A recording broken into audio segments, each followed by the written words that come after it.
Good evening, everyone, and welcome. I'd like to call the City of Homestead City Council meeting to order.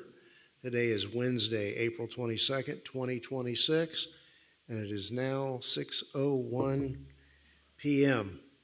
This evening, we'll have the invocation by Reverend Michael Stiles. Is Reverend Stiles here? Is he here? I don't see him yet.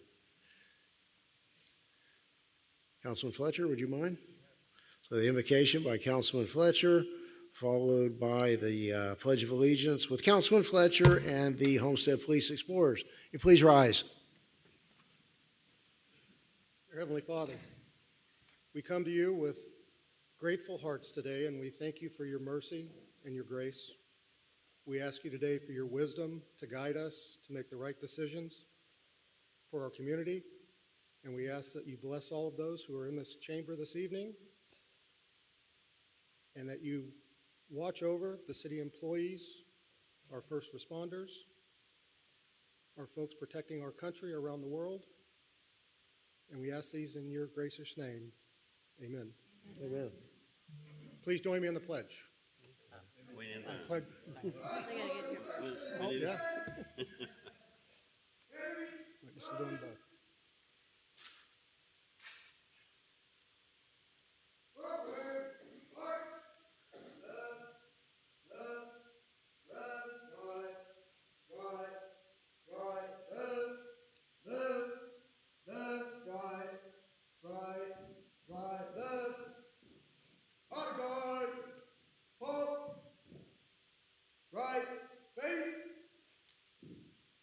Please join me. I pledge allegiance to the flag of the United States of America and to the republic for which it stands, one nation, under God, indivisible, with liberty and justice for all.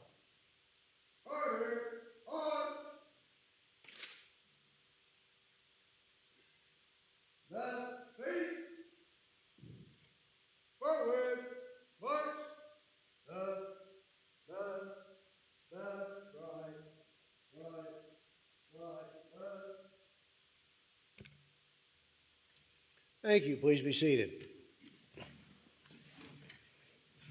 At this time, we will now open the floor for public comments as to any issue.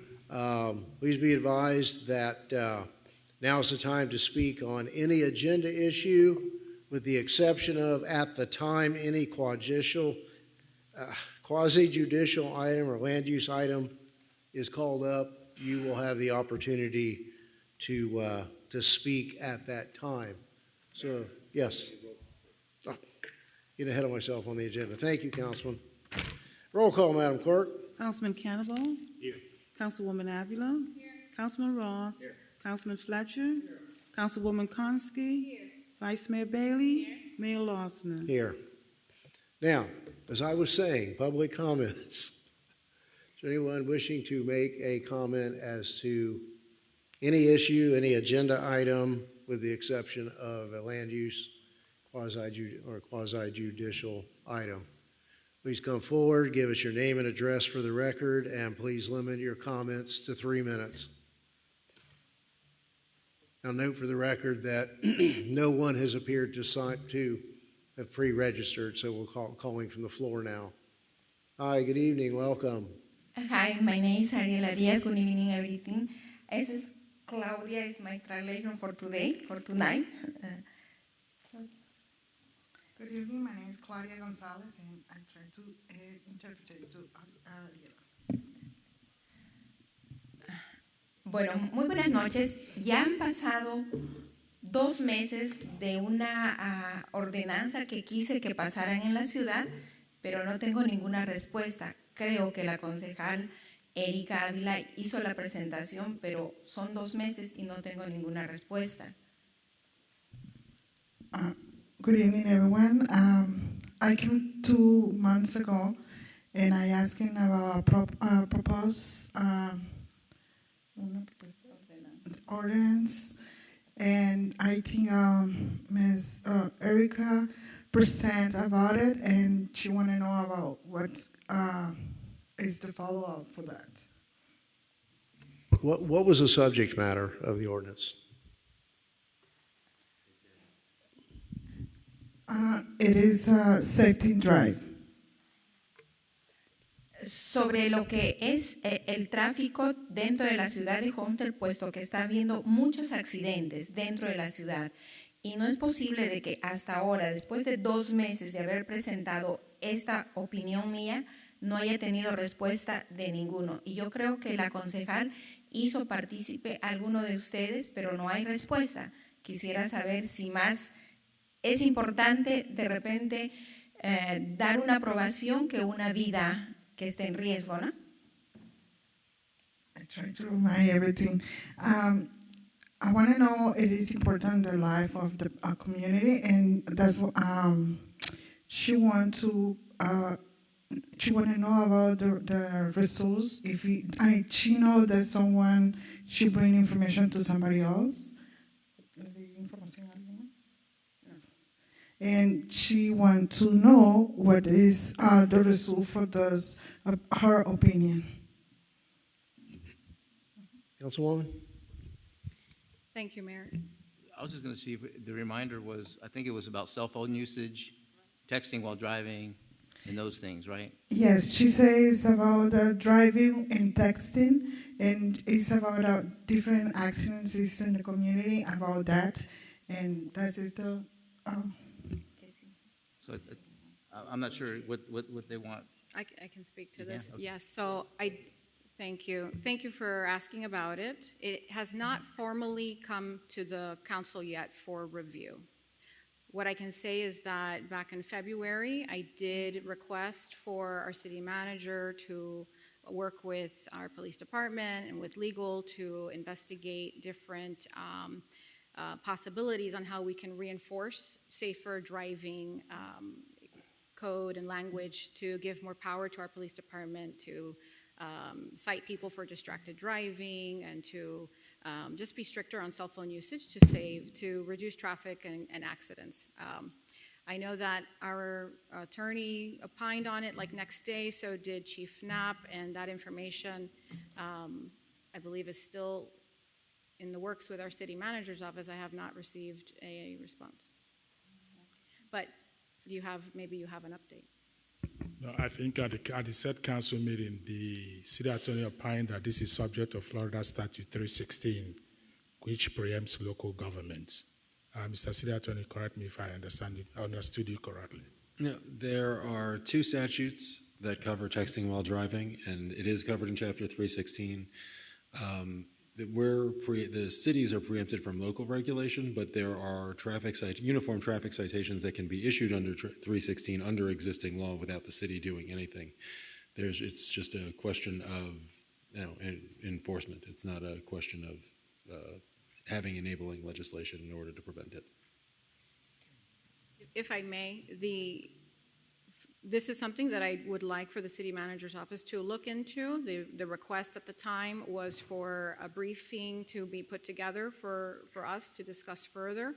We haven't had that briefing yet with the results of what the council and the police department's advice and recommendations and research provided, so that we can then come back with a potential ordinance for consideration. But thank you for reminding us of the urgency of the matter, that there was direction that went out right after that meeting. It might have been the next day or the day after, and I know that we did have some information and research conducted. Okay. So I will continue to make it a priority, and they're hearing it now as well, so thank you. Thank you very much. Thank you. Thank you. Thank you. All right.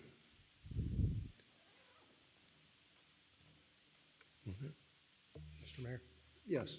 Also, just for information, Pastor Stiles has arrived if you'd like him to re-bless us.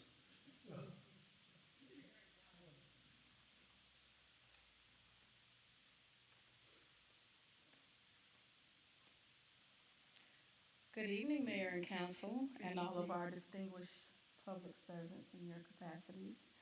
Our names, Chandra Mallory, Jeanette Mallory, 45-year residents here in the city of Homestead. And I just come before you tonight to humbly ask that we consider. Yes, sir. Sorry. humbly come before you tonight to ask that we consider two things. One, the flow of traffic in the southwest section.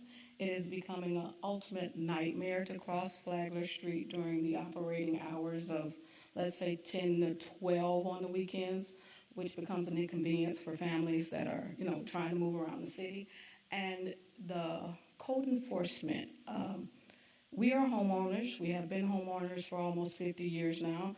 And I think there seems to be some sort of confusion as it pertains to the homeowners association type of restrictions versus homeowners, single-family homeowners. So we just humbly ask that we consider those of us that have been in the community for many years and that have ties in our properties and have worked hard to accumulate the things that we do possess at our properties. So I don't know if this is the meeting to discuss it, but at some level, can we consider those of us that have been here for long-time residents and we do accumulate things at our properties that we like to keep and we don't like to be told what to do with it because we work hard to earn these things. So I just ask that the council keep us in mind as we move forward with the things that we propose and impose on those of us taxpaying citizens that have been here for almost 50 years now. Thank you. Thank you. Always good to see you here. Likewise. Anyone else? Last call for public comments.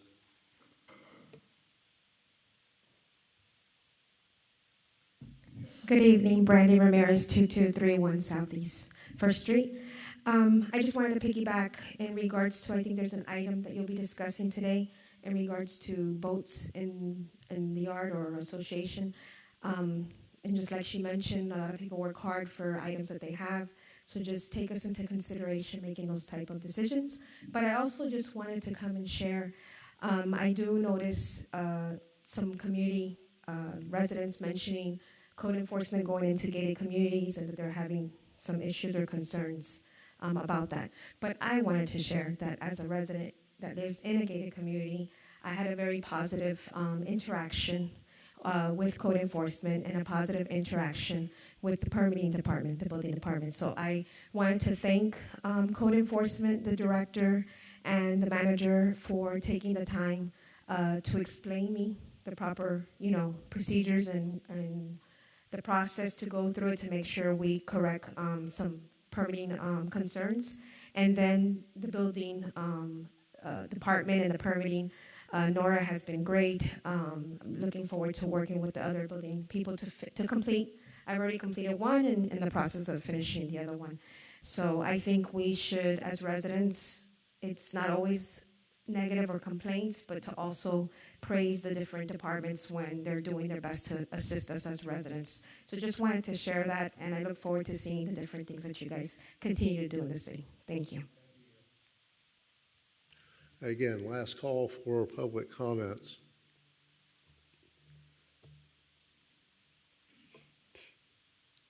We'll get you to the microphone one way or the other tonight, Pastor Stiles. Good evening. I do apologize for my tardiness. However, two concerns. The light that is at US 1, and I want to say where, I guess that's Domino's or the Pizza Places. It needs a turning signal. That is one reason why I'm late. I sat to that like 25 minutes where people can't get to make a left-hand turn to get onto US 1 or come straight to come into City Hall. It's very confusing, especially when you got to zoom around and then you're scared that whoever's going to turn left going back north of US 1 or who's going to turn south to go back south towards Florida City, it's going to be an accident there, if there has not been many accidents there. And every time, no matter how early I leave from the east side, it still takes 25 minutes to get through just that one light. Second, the road that is being torn up, I think I've said this a number of times, right in front of the hospital. I have personally had to have my vehicle realigned 4 times because of the water line that they've dug up to be able to tap into the big development that's right there in front of Publix. It is a safety hazard. It is a great safety hazard. I do want to say thanks to the city for correcting the deep potholes that I've done had 2 flat tires by a racetrack. So it is an ongoing building project, but it is a nuisance to road hazards as well. So those are only 2 things, and I do apologize about my tardiness. Thank you, Pastor. Okay. Mayor, we have one online. Well, okay. Let's hear who's on the line. I bet I know. Aníbal Garcia. Oh, okay, no. Please go ahead. If you're on the line, go ahead if you can hear us.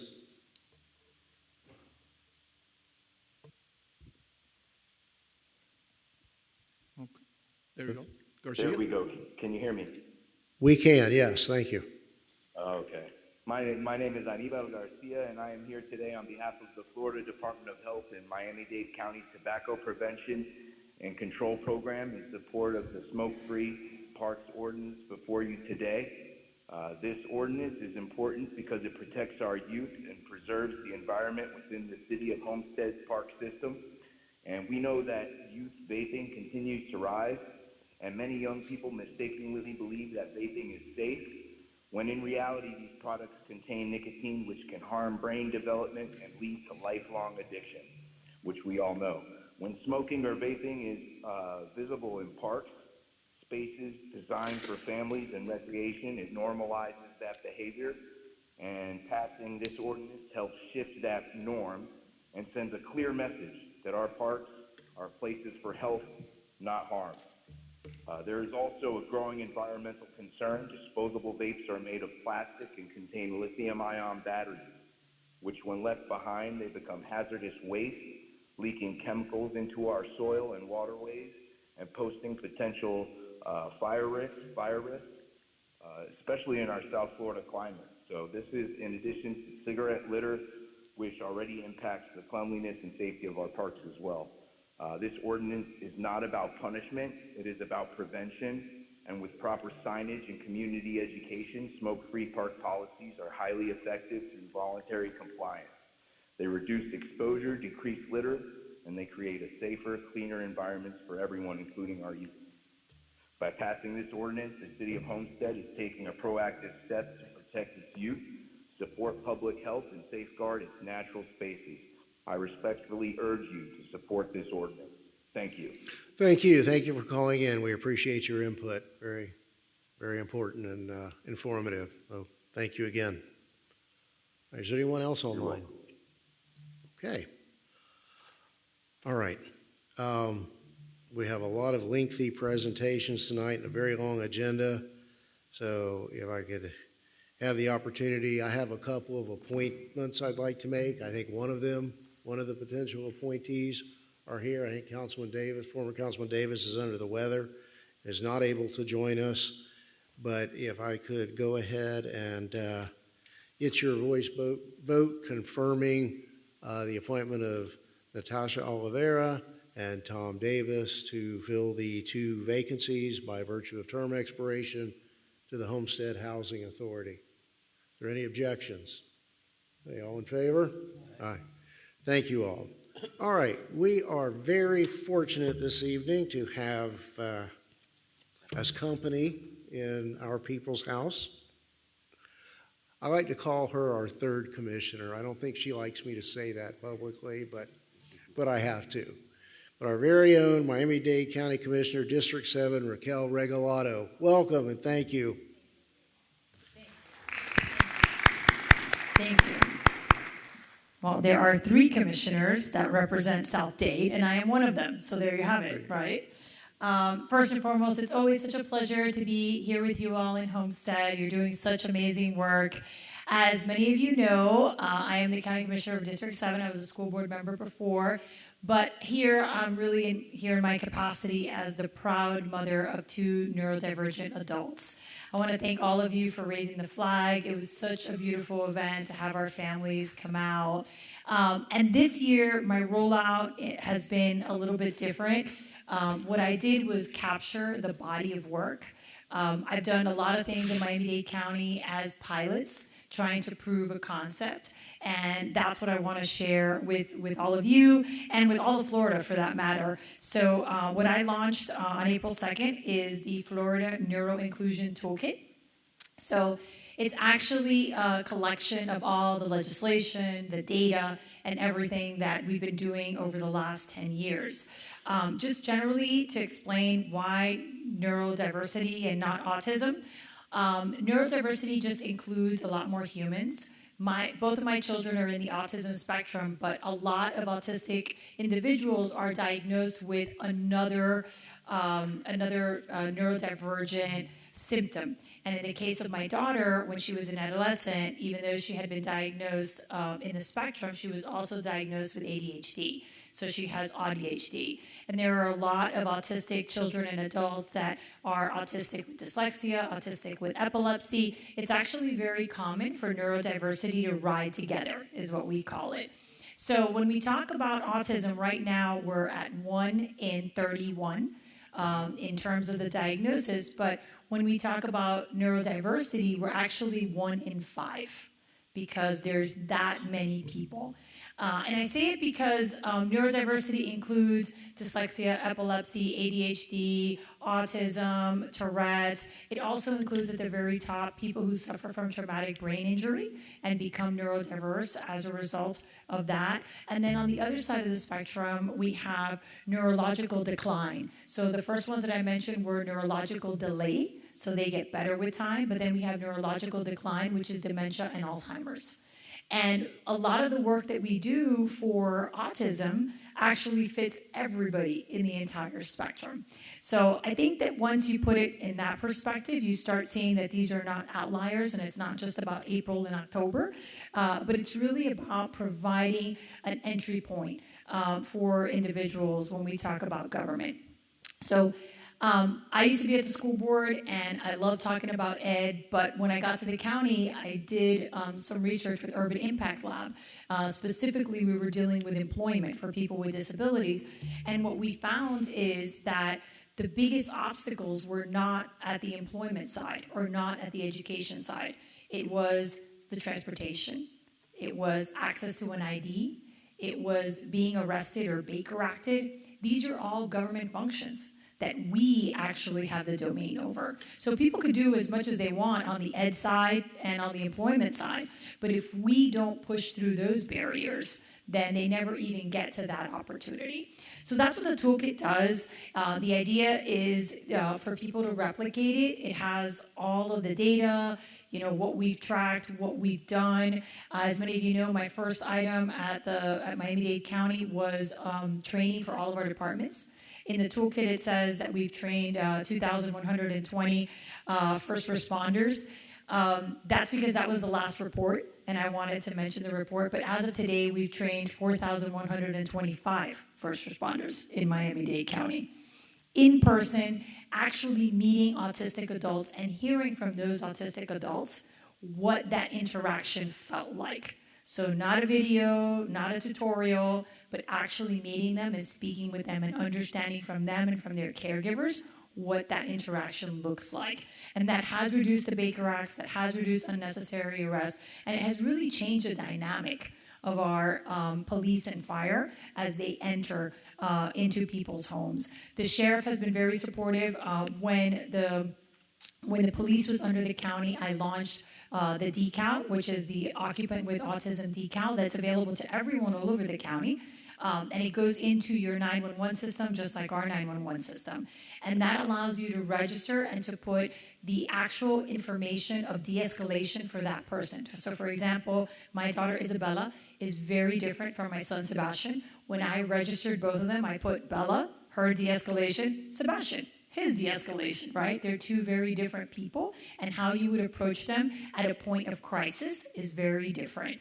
The sheriff this April added to the home registration a vehicle registration. So now you can register your vehicle and you can say there might be a neurodivergent person in this vehicle, so that when the police officer or fire pulls up your tag, now they're on alert and they can see that same information.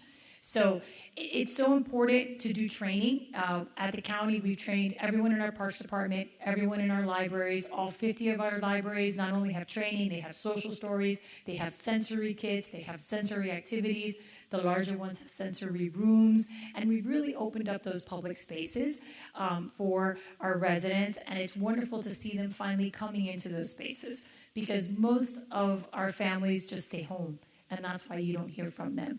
But not all of it costs a lot of money. We actually did the training with UMNSU Card, which is a resource to everyone. They do it for the cost. They're not making money from the endeavor, and they're a state resource. There's 7 cards in the state, and everyone can contact their cards. But a lot of the information that I have in here is simple things. So for the youth fair, for example, they worked the first year with UMNSU Card, and they started a sensory room, and we did a social story. The second year, I worked with them, and we did a sensory map where you can show sensory areas and how you could walk the fair a little bit different. And then this year, we did sensory hours. So we had sensory hours every Saturday and Sunday from 12 to 3. And that was simply turning off the music and turning off the lights. And I will tell you, even the neurotypical people loved it. Everyone really liked it at a lower pace.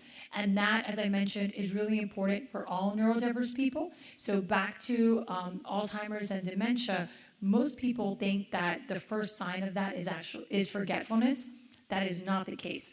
The first sign of neurological decline is sensory overload. 89% of people who have dementia and Alzheimer's, that is the first sign. They have issues with lights and sounds and textures in the same way that autistic people do and other neurodiverse people do. So at our airport, we actually, and at all of our transit stations, we have the Sunflower Lanyard. So you can get it from me, you can get it from the airport, you can sign up and get it yourself. But this is a lanyard that we use nationally to denote invisible disabilities. And this, it comes with a training, and that way everyone knows that person may need some extra help. The same thing with the work that we're doing with the decal and the sheriff. I'm actually having an event at Betham this Saturday where the sheriff is going to be there and the tax collector, and we're going to be doing the registrations there for everyone. The tax collector partnered with us through this last year, and we established Neuro Inclusion Days. So in the state of Florida, you can have a state ID starting at 5 years old.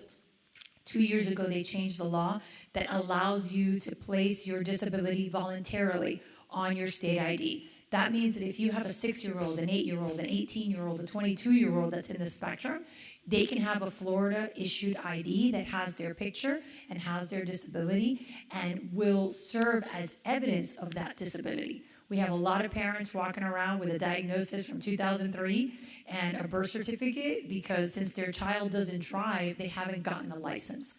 But without an ID, they're at risk. Without an ID, they can't volunteer, they can't work, and they can't even prove their identity. So we're really pushing the IDs and getting parents to understand that whether they want to put the disability on there or not, this is a tool that they need specifically to travel. At MIA, we have an amazing program that's available to all Miami-Dade County residents. It's called MIA Air.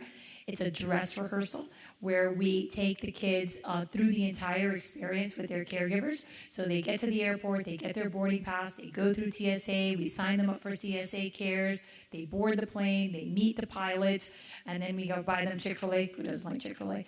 And we show them the sensory rooms. But it allows them to walk through the experience so that when they go for real on a trip, they don't have a meltdown because they've never been there. It comes with a social story in English and in Spanish, and we're with them the entire time, and we take their teachers with them in order to make the experience a pleasant one.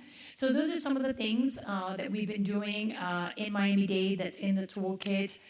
The other thing that's in the toolkit is the use of April and October as really goal-setting moments and looking at what we're doing in our communities. So we have April, which is obviously autism acceptance, and we talk about what we've done. But October is disability employment, and we really focus on opening opportunities there. At the county, what I've asked the county to do is to change the way that they hire.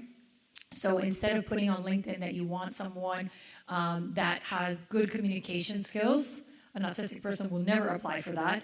to allow people to come in and rather than focusing on eye contact and them talking to you, to actually let them do the work. Let them do the work, especially if it's in the area of tech, and let the work speak for itself and not hold them to a very neurotypical standard of hiring so that they can have an opportunity. I've also opened up our internships so that we have to, interview neurodivergent people and give them those opportunities.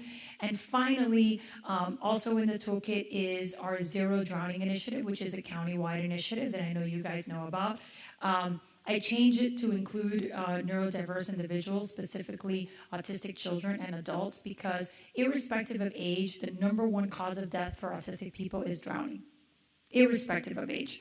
And that is because water is a form of sensory relief. They seek water, they run to water, and if they do not know how to swim, many of them drown. So it's been a priority for me and for the Children's Trust to provide folks with as much information about the need to teach individuals in the spectrum how to swim, and how long-term it really is a wonderful commitment and endeavor.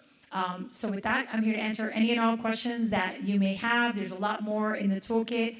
It was emailed to you, and also I have the QR codes here so that you can check it out. It has the legislation, social stories, how to do all these things, how to do sensory events, and I'm happy to help you navigate all of that, because the last thing I want you to do is use your resources on getting a consultant. Just give me a call, and we could do it together. You've been such wonderful partners, and there's such a need in the South to talk more specifically about neurodiversity.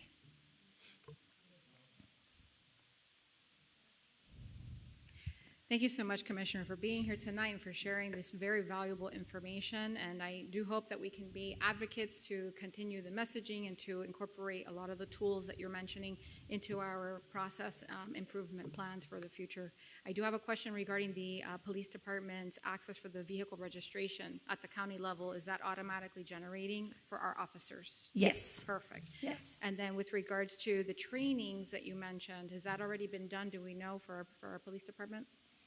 So we've trained our Miami-Dade County police officers. Right. So I don't know what you guys are doing, and if you've reached out to... Can the chief maybe speak to that?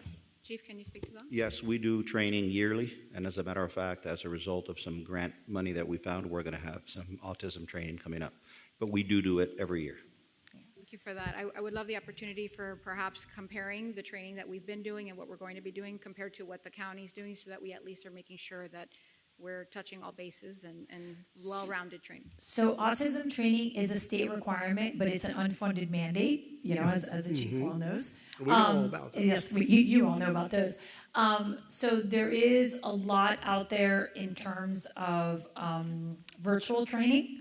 But I'm happy to work with you all and get Card out here. We have some great individuals, one in particular named Kent. He actually lives in Casa Familia now, and he comes and talks to the officers about his particular experience. And I will say, talking to autistic adults that have been detained, it is really a game changer when we talk about de-escalation. Right, and I have not heard that we're doing that kind of one-on-one, face-to-face type of engagement, so I would love to see that get incorporated with our police department. With regards to inclusivity and inclusion efforts, I know that we have at least one page within our Parks Master Plan that speaks to this, and I would invite you to maybe review that and offer us your insight and ways that we can maybe improve it and expand on that. And I know the our Parks Department, our Parks Director, has done a great job in trying to make sure that as we roll in new playgrounds that we're making this a priority. But the plan itself, I think, could be beefier, and I would love your input and guidance on that, if that's okay. Happy to do that, and happy to work with your Parks Department. One of the things that's in the toolkit is how to do social stories for all of your parks. So parks usually have ADA compliance, full stop. What we've done, and we've done it in small parks and larger parks too at the county, is the placement of things is kind of beyond ADA compliant. So certain swings, right? The height of different things, like what we're choosing. I don't think there's like an autism playground, but you can make it autism friendly, right? By your selection of certain things. And then the social stories are very easy. You just take pictures of the park and you put it in a PDF and you put it on the website. That's what we've done at on our parks. And then that allows caregivers to see what's there and to show it to them. That way they'll want to go to the park. Right, thank you, because if they can visualize it ahead of time, the sensory overload at the time is less. Exactly. It reduces the anxiety. Right. And I certainly can appreciate your sunflower branding on, I don't know who came up with that idea, but many here know that I love sunflowers, and being in a city where we used to have fields and fields of sunflowers, iconic for us, and now that's sadly gone away. Maybe this is a good time to announce I'm working on a resolution to bring for council consideration, making us the sunflower city and potentially rolling that into some of our landscaping initiatives. But I love the parallel messaging that we are, we see our autistic families and that we are being as inclusive as we can with respect to making our playgrounds, our police departments, our process improvements, IDs, jobs, etc., a focus priority for those families.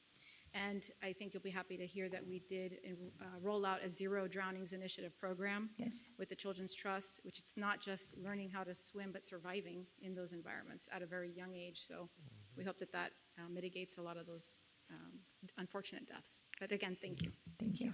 Hey, Vice Mayor. Thank you, Mayor.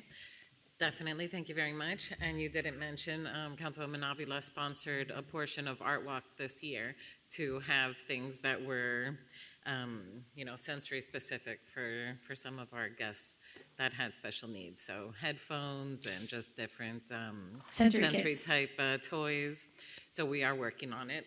One thing that came to mind as you were talking, an idea for the parks. I know that a lot of our special needs kids and even adults going to parks have headphones.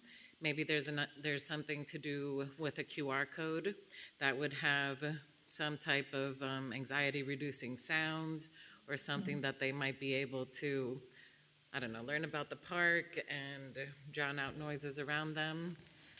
So we have sensory kits, and we have them at libraries and at parks, and then also museums that have autism-friendly designation have them.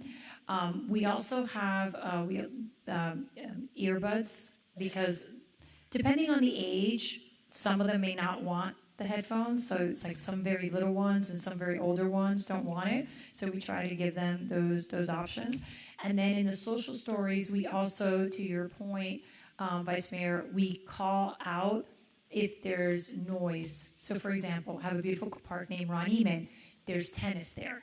So we're like, and by the way, these are the tennis courts next to the park, right?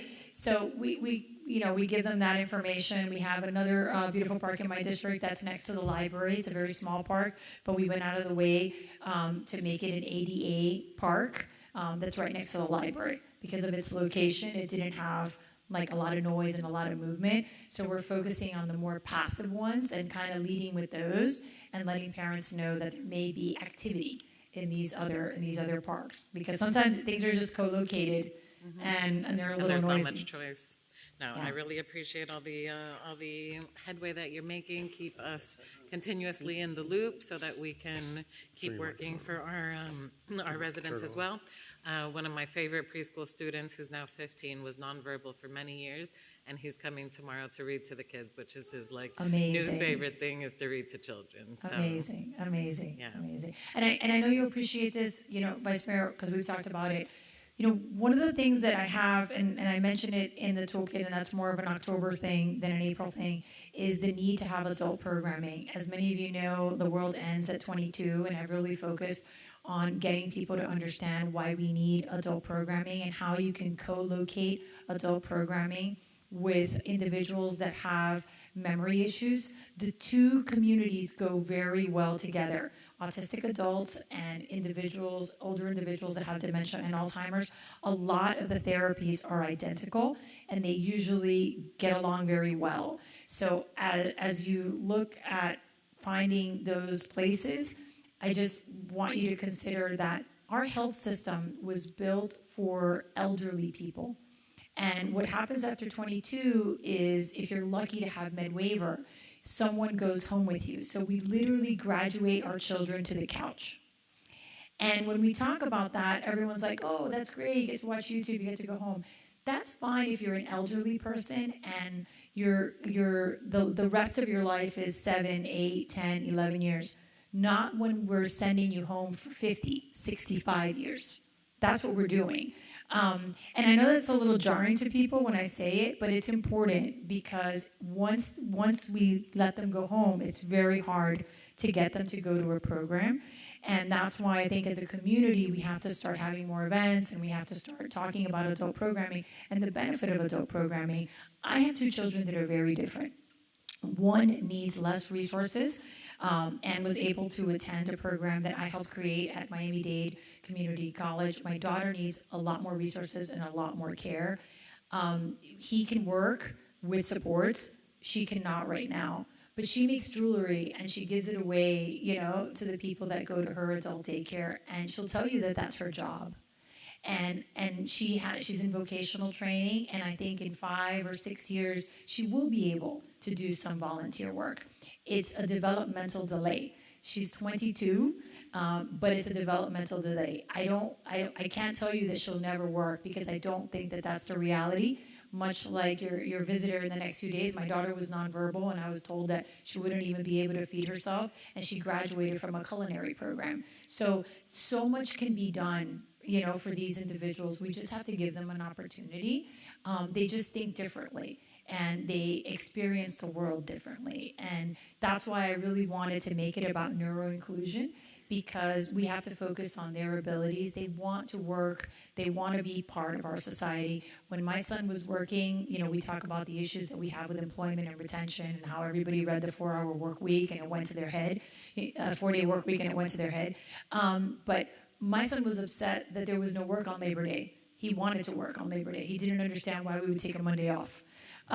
They're amazing workers. They have a Puritan work ethic. They're so excited to be here and to be involved and to be part of community. So if I have one ask is that as a community, we stop graduating them to the couch because they're amazing humans. And it's going to be a lot more complicated 10, 15 years from now when we have this ever-growing population that is at home with a healthcare aid that really cannot provide for them. And we know that their mental health declines, that their health declines, and that it just spirals into a lot of different issues for all of us. Again, thank you for coming down. And as promised, we've already added your flag to our display Amazing. back here. Thank you. It's not hot air. Yes, I really appreciate it. I want to say something. Yeah, of course. Yeah, I want to thank you for being here, okay? And I want to congratulate in this toolkit. The Neuroinclusion Toolkit is amazing. I think it's a proactive tool, okay, that can avoid a lot of things, bad things happening to these kids. So thank you for that, okay? Thank you. Thank you so much. Before you take off, we're going to Yes. deviate from the agenda just a little bit. Colleagues, we have in front of us a resolution regarding the conveyance of a county parcel to the city. It should be laying here somewhere. It's that, thank you. So property that the county has declared surplus that we have requested and it's part of the county parks department. It's vacant property surrounded by thousands of units.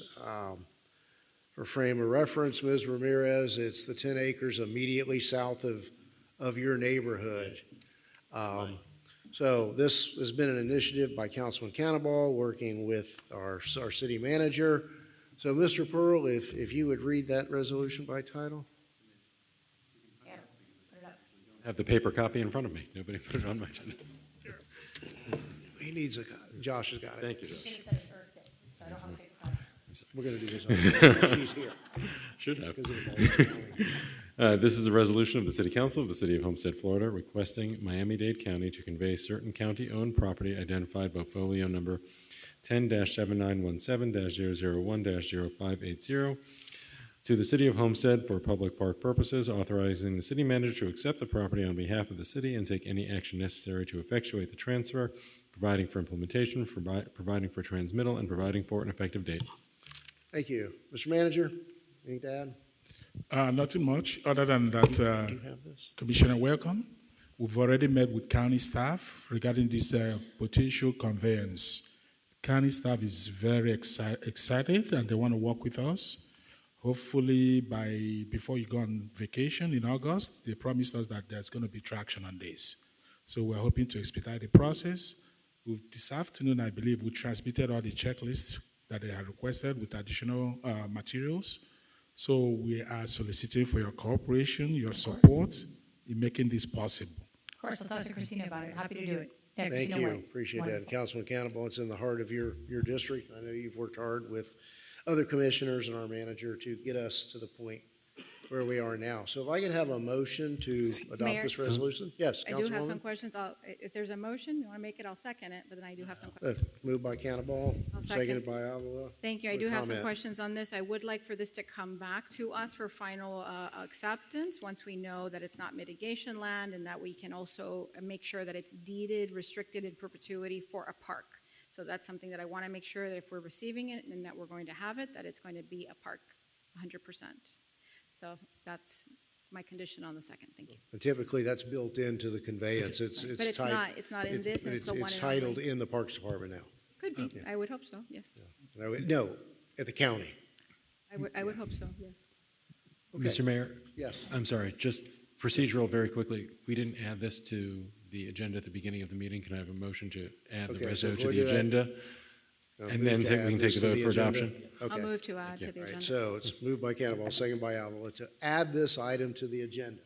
All in favor? So, Mr. Mayor, before you approve the amended agenda, I want to delete tab 29, car number 4973. The Vice Mayor's permission, we're withdrawing that item from the agenda. Oh, okay, all right.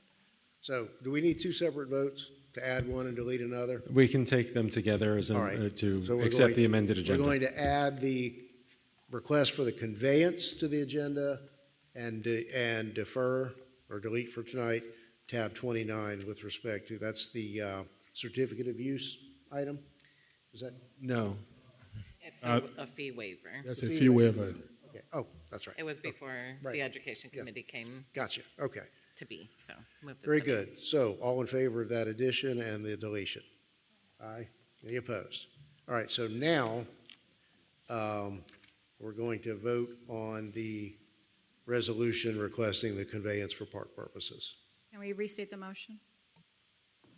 Right now, the motion as made was just to adopt the resolution. If you'd like to make a motion to amend to stipulate that it needs to come back to you for review, then we can do that, or you can amend the motion to provide that we'll accept it as long as it's deeded as includes a deed Public restriction use.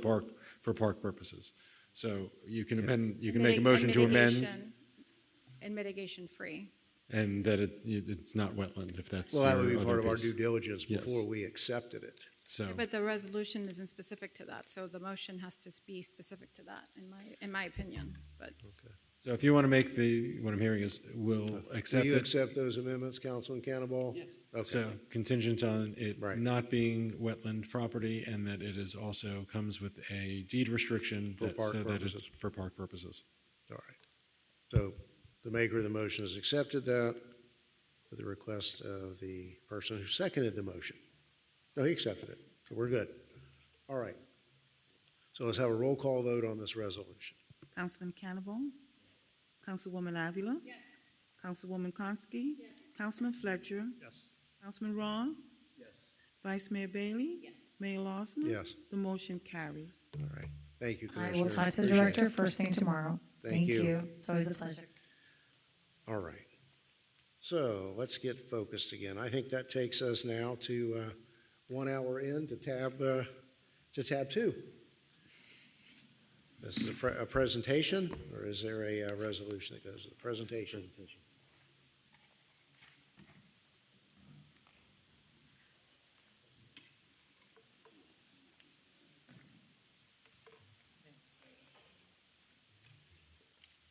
Mayor, if I may, while we're taking a little break, I guess. Well, they're setting up the presentation. Just for City Manager's Office, with regards to my end-of-the-year VIP Christmas party that I held, I would like to expand on that and perhaps work in some additional programming throughout the year.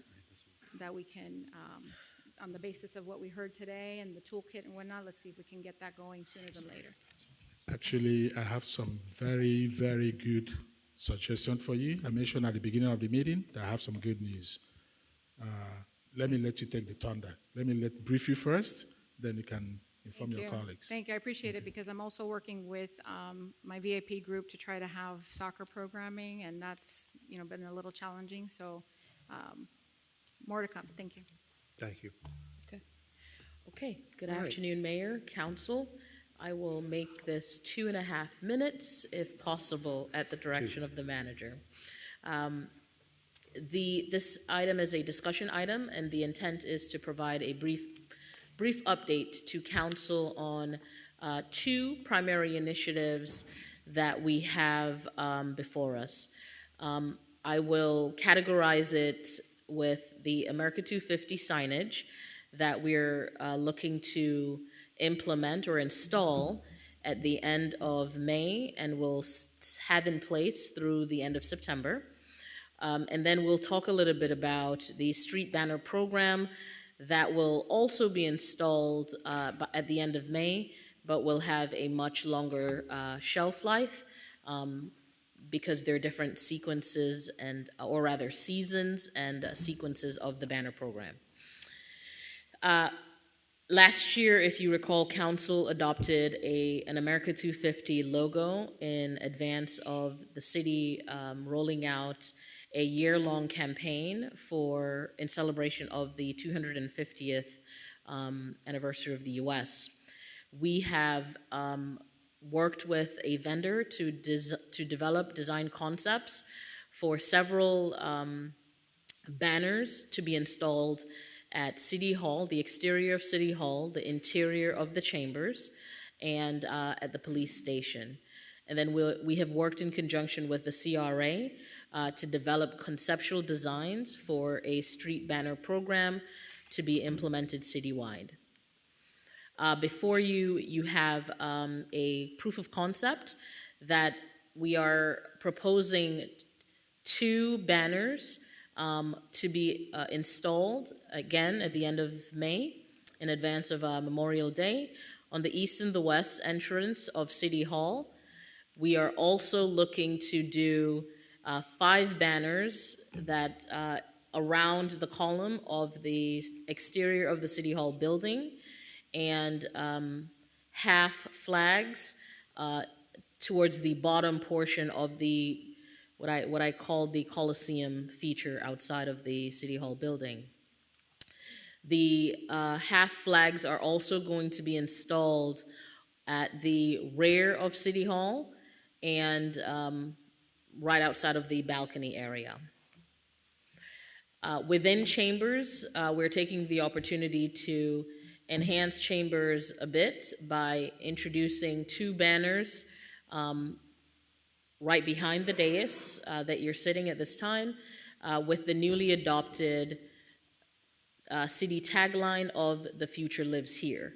The intent is that this banner can be changed over time at Council's request to celebrate many different things, including November's the national championship coming back to Homestead, right? So it is intended to be interchangeable. We would just need to replace the ribbon itself and install it with the hardware that would be made permanent. While we are doing this work, we're also proposing taking the opportunity to do a little bit of a reconfiguration on behind the dais. We're looking to relocate the "In God We Trust" signage. We're looking to make it a little bit bigger as well. A few months ago, we adopted the circular logo as the newly official logo of the city. So we are proposing to install a circular logo in lieu of the arch logo that is currently there.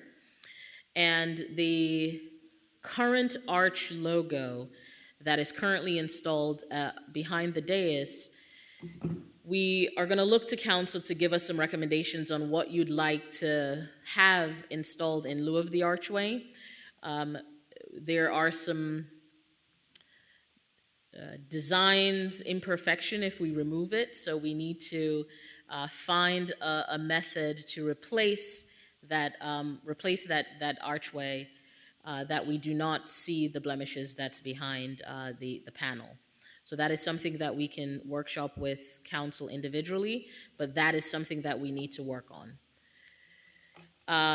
Before you, you'll see the proposed banners installed on the exterior of the police building. This is the entrance, and then we have 2 banners that faces Losner Park and the Veterans Memorial. So that is the update on the America 250 banner installation. Now we are going to shift into the street banner locations. Or rather the street banner program. So the intent here is that we will have street banners that is representative of the city, what is happening in the city, the entertainment offerings in the city, installed citywide. There are some that will be specific to downtown Homestead, and then there are other banner option or concepts that will live throughout, or rather be installed throughout the city, and specifically the major corridors. We're looking to install these banners on the either decorative poles or the light poles that are owned by our HPS Energy Department. We have also, we've done a ride-along, we've identified several corridors where the county owns the streetlights, and we have already reached out to the county to understand their requirements should we want to attach to their poles.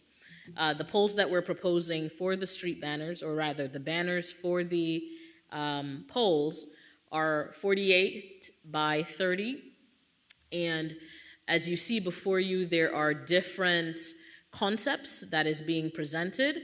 The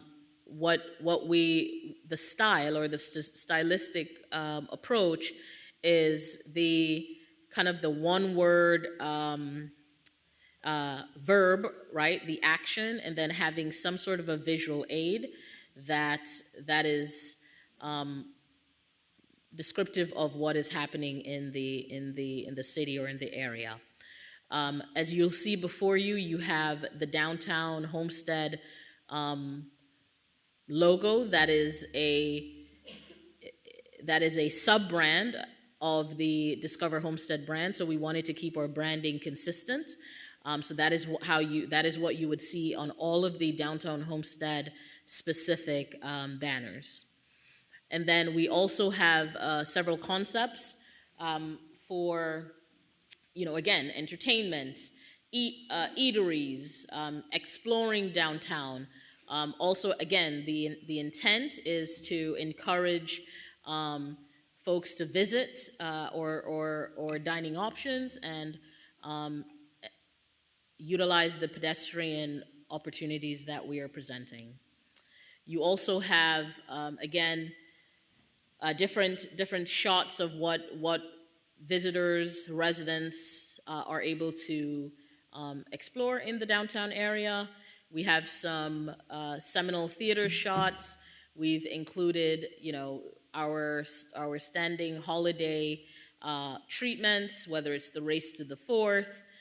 We have been intentional in incorporating several agricultural pictures to make sure that we ensure we remain or keep the history of the city alive. We've also talked about or incorporated several of the Everglades, the air base, the military branches. We've incorporated the Speedway as well as the rodeo. And then, of course, we are also looking ahead at, the newly improved Chrome Avenue, what the SPH Sports Hub will look like. And really, what I would like to point your attention to are these 2 options, which is, again, the America 250 banner and the Future Lives Here banner.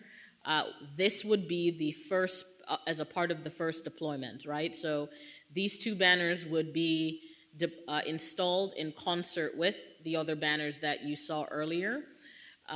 We have intentionally switched the America 250 logo to the City of Homestead logo, that we are able to utilize these banners in future years. And I will, from an investment perspective, the improvements to City Hall, or the banners to City Hall, the PD building, and the interior of chambers, there's a fiscal impact of $39,000. On the street banner program, the first push, we have several funding sources: ARPA, our CMO communications budget, as well as the CRA's budget for the banners for the downtown area. And with that, I think I went to 3 minutes, so I apologize, sir. With that, I am happy to take any questions and or feedback at this time.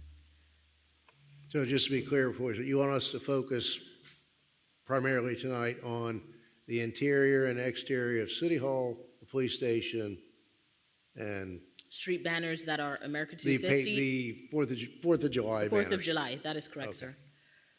Councilwoman Bailey? I'll kick it off. Thank you. Just a couple comments. If you can go back to the 250 related banners, my only comment with that is just trying to visualize it while you're driving down the street or passing by, that we might want to take better use of the size and make the lettering and the logo larger. Okay. So use maybe the similar font to the America. Okay. It could be a little smaller, but take advantage and make it pop. As far as behind us, I think it looks very nice. I don't know what price tag removing it and fixing what's behind us, but I don't necessarily think we need to switch the logos behind us. I love the idea of all these banners and flags, but as far as what's behind us, I think it looks nice now. Just throwing that out there. It does look nice, but personally, I've always thought it was too low. The former assistant city manager was left unsupervised, and this was mounted at the wrong height. Okay. Whoever sits in this seat blocks that, and we have all the dead space above it. That was the thinking, that it's really too low and not to scale for the wall. If that's the case. That was the thinking. If that's the case, then great. And the only thing then, which we're not talking about yet, but the smaller The Future Lives Here banners, for me, I think we have enough to talk about that is already happening. Okay. You know, in the visioning sessions, I think that's great, but to advertise something that's not quite there yet, getting ahead of ourselves, and like I said, I think we have enough that we've already done to advertise. That's all I have. Thank you. Are you talking about these that have the tagline or this stuff? Okay, Yeah. gotcha. I agree. Yeah. Not now. Agreed. Okay. All right. Mr. Mayor? Councilman Fletcher and then Councilwoman Avila. Not to belabor the subject, I think all these are great. Some are a little too busy, but maybe we can tone them down a little bit and make them pop, like you said. But I'd like to bring up again, I've been asking for this for quite some time, on our city letterheads, you know, where we have our logo, and then down the side, most of the time we have the names of everyone. I'd like to do the co-branding with the championship race. Soon we're going to be adding, you know, Miami FC to Homestead, and hopefully a championship there as well. So we talked about this quite some time ago, but we've never really implemented it yet. And I think we need to really market our facility that's leased by NASCAR, but we should be helping that when we're sending out our normal mail. Thank Well, you. and even on email, between now and the race. Correct. And do we have their final logo that doesn't use the word Homestead? For SPH? No. No. For the track, for this championship Yeah, race. We do. We do. And we are working with the track to do some elements of joint banners they're working with us jointly on the banner program, as well as the water tower. They So- have shared with us a design concept. So, Mayor and Council, will the administration is going to come back with all those concepts for your review and approval before we adopt anything? I don't recommend we put stuff on a letterhead without council's concurrence first. One final. I know we reached out to, you said county-owned streetlights. Yes, sir. Can we reach out to Florida Power and Light, because the main thoroughfare, especially in the Southeast District, is Palm Drive, and I know those are FPL streetlights, but I know there's liability that comes with that as well, so. So last week I reached out to the governmental affairs manager for FPL because of that, as well as some other additional unrelated issues. He's currently out of the country until the 27th, and he promised me that as soon as he comes back, he's coming to Homestead to finalize on all pending issues. Can you go back to the one with the tomatoes and the avocados? Okay, yeah, you passed it. Okay, so, to not, and again, not to belabor the point, but to not have too many of the Happy Birthday America banners downtown, why not intersperse one of the tomatoes and and I like the first avocado and the first tomato. And see, that would be my preference, to alternate the Happy Birthday America Future lives here. with produce. The future lives here, and they have 3 different kinds of banners, so it's not so monolithic. This in downtown Chrome. Yeah. And there's some that we like that we can go forward with later, but as we're going back into and really trying to showcase our agricultural roots, for the first tranche of banners, if we could do that. And I think Councilwoman Avila had some comments. Thank you. When do we think we're printing the banners? Yesterday? To be installed by Memorial Day weekend. Memorial Day weekend? Installed by Memorial All Day right, so weekend. then the locations through- and all that, we're not right. going to have a second hat. Say that again? For the locations on the map and all that, we won't have another hack at this, right? Well, certainly we will, because what I imagine will happen is for May, we may be certainly able to install on our street lights, right, or decorative lights, and then maybe the county will give us approval later thereafter. So there is, I anticipate there being a rolling implementation that's possible. It depends on when the county or FPL gives us a determination. So, for example, like Speedway Boulevard for race weekend, leading up to the race, and some of those major east-west corridors where folks would come in from the west of the track to come in there. We also touched on some of the 4th of July banners in that corridor when folks are coming out there for our programming. Okay, so a few things. The logo behind the chair, for the same reason why we want to raise the logo, I don't think we should replace it with another tombstone style sign. Perhaps Correct. just something simple to hide the defect you're referring to. But if the goal is to be able to see the full logo during live play of the meetings, I can understand why you want to do that. I'd prefer not to spend that kind of money if we don't have to, but I agree with the We'll Vice get it Mayor. right the second time. Okay.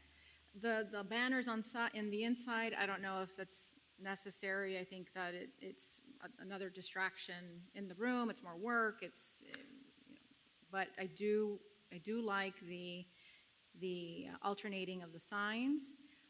The 250 signage per se, it wasn't a wow factor for me. I'm not sure if there were other renderings to consider, but if this is what we're going to work with in terms of the basic style, making the verbiage like Vice You mean the Mayor ones for said. outside? Right. Let's see what it looks like. Thank you. Well, what you don't really pick up here is kind of the watermark behind it and the fireworks. It may not be really visible here, I think maybe on a printout. Yeah. I mean, it's temporary. It's not permanent. That's just this year, and then it's off Well, the no, but walls. we're going to take the 250 logo off of these and put our round logo on them so that they can be used year after year. So then the Nobody- background, the blue and all Yeah, that will stay the same? Because nobody's proposing that we spend this money for these large banners to use one time. Got it. So we put the round logo there, we can use them for several years, Okay, so. and perhaps in different locations. Got it. So they'll have fireworks on it all year Right. long? Not all year long. Well, that's No, what no, you no, say. this is Well, just for that period, this year, Memorial Day to Labor Day for the So you're 250. saying you'll reuse the banner but put a new print on the banner as you So- phase out the seasons? How are you going to reuse You're the gonna take banner? these banners down, store them, and put them back up next year Oh, I for understand what 4th you're of July. saying, right, but they're not going to be permanently affixed all year No, round is what I'm no, saying. no, no, no. Okay. With No. regards to the branding, I do believe that we have an opportunity, like Councilman Fletcher said, with highlighting home of the championship race, right? So we can brand with that for this year on all of our templates. And then next year, what are we home of? Home of the, I don't know, Whatever's FC coming. game, big game, whatever. And then the year after that, or the season, home of the Sunflower Festival coming 2027, you know? It was a so- stinking cover crop. They Right. weren't selling them. It was a But it's cover crop. definitely something that it throws messaging, it throws highlights on what to look forward to, and it's a buzz for whoever's receiving it, and thank you very much. Okay, so great idea on that, and I do support that. In general, the signage and the locations, we'll just keep working on it. Okay. All right. Thank you very much. All right, thank you all. Does that conclude comments from council? Councilman Roth, you're good? Okay. All right. So do you have what you need from us on this item at this point? We do. Thank you very much. I guess you don't want to jump into picking out floor coloring while we're decorating. No. At let's the don't. direction of the Let's- manager. Let's don't. That's not the next item. I was kidding. As long as we're picking out curtains, let's pick out carpet. We'll take a break on that. All right, our next item is the approval of the consent agenda, which is tabs 3A through tab 11. It's been moved. Do we have a second? Second with a comment, please. Thank you. A second with a comment. Go ahead, comment. Thank you. I support the consent agenda. One point I want to make with regards to the PAL gym, not necessarily the contract that we're approving under the item for the PAL, as I do support the extra programming and the formatting on how the programs will be provided to the PAL kids and everything in general. But I did have a briefing with our city manager, the police chief, and in regards to the PAL program in general. And that's something that I would like for the rest of council to be aware of and to review hopefully soon. I did receive a memo with regards to their internal auditing of the program. And I want to continue to have the city and the staff to support the PAL program as is under the Homestead Police Department's purview. And I just want to give you all the opportunity to review that information as soon as possible, and perhaps let's call a sunshine meeting to discuss further and make sure that if that is the will of the council, that the staff knows that and is able to encourage the programming, the structure of the program, as well as and the entity to be maintained as such. And I did request for budgeting information pre-COVID, and I did not receive that yet. I have requested it a couple times. So I wanted to know if that has been pulled from record. I can't imagine that it's difficult for us to find what the budget was for a program that we have been funding for 2019. I mean, it's not like it's buried in the basement at the old city hall. Yeah, Councilman, I think the finance director pulled up one of the years and is working with PD to get additional information for you. Great, thank you. All right, I'll rest there, but that is my second. Okay, thank you. All right, any further comments on the approval of the consent agenda? All right, all in favor? Aye. Aye. Any opposed? All right, Mr. White, have at it.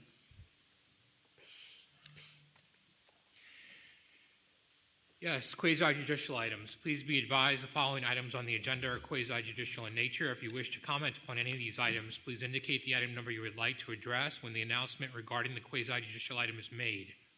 An opportunity for persons to speak on each item will be made available after the applicant and staff have made their presentations on each item. Swearing in, all testimony, including public testimony and evidence, will be made under oath or affirmation. Additionally, each person who gives testimony may be subject to cross-examination. If you do not wish to either be cross-examined or sworn, your testimony will be given its due weight. The general public will not be permitted to cross-examine witnesses, but the public may request the council to ask questions of staff or witnesses on their behalf. The full agenda packet on each item is hereby entered into the record. Persons representing organizations must present evidence of their authority to speak for the organization. Further, details of the quasi-judicial procedures may be obtained from the clerk in accordance with Code Section 2-590. Any lobbyist must register before addressing the council on any of the following items. At this time, council members must disclose any ex parte communications concerning any items on the agenda. And I would just note that tab 12 and 13 are not quasi-judicial items. They're legislative matters, so we can take those up when we get to the legislative matters section. Okay. So quasi-judicial items for consideration this evening would be second reading of tab 15, tab 16, tab 17, tab 18, and tab 19.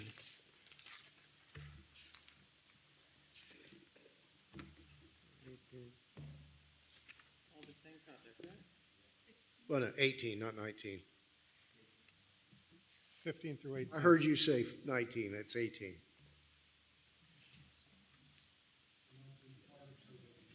Right, but not part of the same project. So do we need to go to Right, the so yeah, 19 is I have a a final separate plat. item? Yeah. Right. So do we need to go first to the second reading of the rezoning for this package? That would be correct. But first, disclosures from. Okay. 15 through 18. Yes, Same 15. project. Same. Okay. All are the same. All right. So then at this time, anyone in the audience wishing to speak this evening, please stand, raise your right hand to be sworn in by the clerk.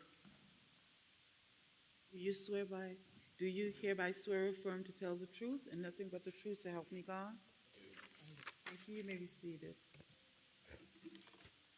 So, Mr. Mayor, we can move to the second reading, the rezoning, tab 15.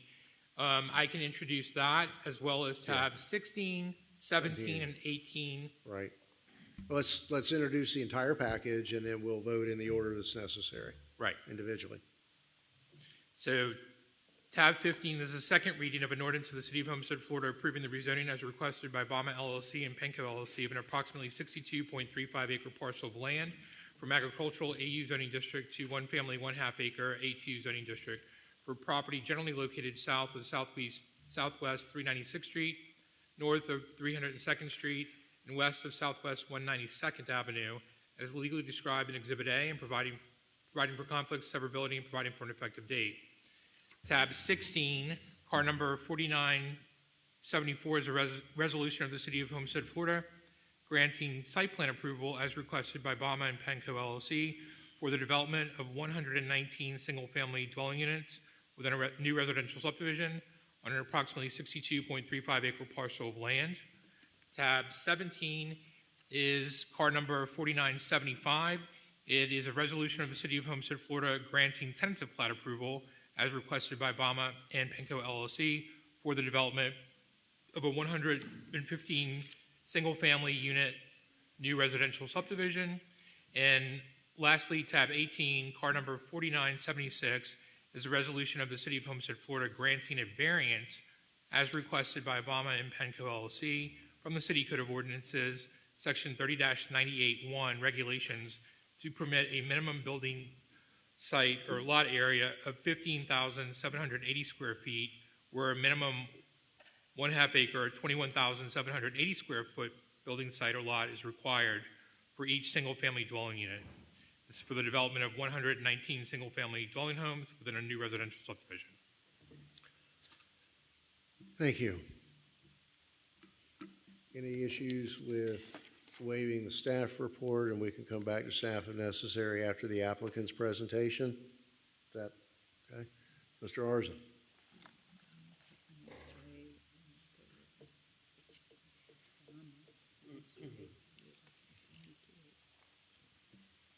Is his mic on?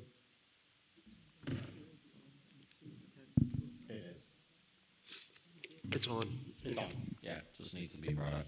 Can you hear me? We can hear you. Thank you, sir.